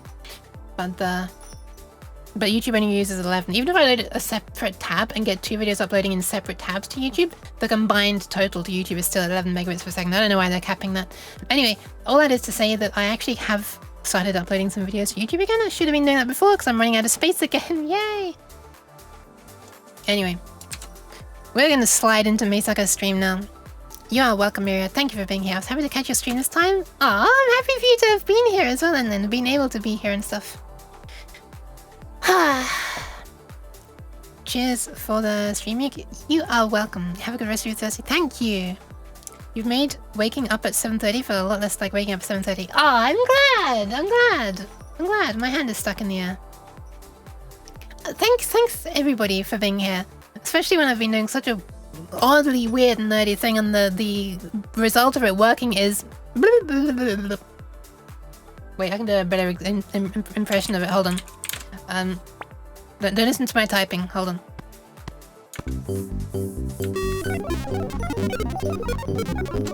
There you go. I totally did that with my mouth. There you go. Alright, I'm gone. Sleep is important. Thanks for the stream. You are welcome. Thank you, everybody. Everybody's welcome. No more beeps and bloops. What are you supposed to do now? Well, let's see what Meisaka's working on. Well, her titles are quite cryptic as well. Thank you for the claps. I thought it was a good impression myself. Her title says... you know what her title says? Let's find out what her title says together. It says... At this point in time, no one can be... Wait, hang on, let me read this in a serious voice. At this point in time, no one can be certain of the nature of the mystery of the Meisaka... ... Pat, almost, whew, that was close. She just flew away right as I was giving the pats. She is doing something. She's working on a function right now called Wayland Init. So I'm guessing some programming that is very Linux specific. Ignore. Silence. Wait your turn, Meisaka. Okay, we're gonna go there though. Thanks for the stream. You're all super welcome. I'm really happy. This is a fun stream. I had so much energy. I barely did anything. Everyone on YouTube is gonna be so annoyed. Like... I wasted 4 hours 41 minutes of my life for you to like just barely to make it initialize properly and make silly bloopy bleepy bloop sounds. Except they shouldn't be saying that because they have the seek bar and they can click and skip, and I should really be apologizing to the people who actually spend their time here live who could not skip into the future. Okay, I'm gone. Here's where we're going. I mean, I've already said where we're going, but we're going to Meisaka. Yeah, you're all super kind for being here. It was fun. Thank you, all of you. I'm gonna maybe get a little bit of food and but not the udon. Then VOD frogs simply have to become live frogs. No, there's worse for them. We've done nothing without the journey. I guess so. My journey was like, okay, I'm gonna go from here to here. Wait, no. And then eventually I made it there. You know, I was going off topic a million times, off route. I eventually found my way to the destination, but yeah, it was fun sidetracks and stuff. Anyway, raid message could be like I don't know. What about bloop cat raid? And if you have access to the roles, feel free to use them. something like this. If you don't have access to the roles, feel free to delete them. That's gonna be all. I don't know. There was bleep and bloop at the end, right? I'm trying to think of raid messages. I find it so hard. Okay, that's what I'm gonna copy and paste anyway. It's already on my clipboard. Just watch. I'm gonna press Control V. You'll see. All right, I'm gone now. Bye. You're all cool. I'm disappearing. Phew. Bye. My voice is dying. I'm gone.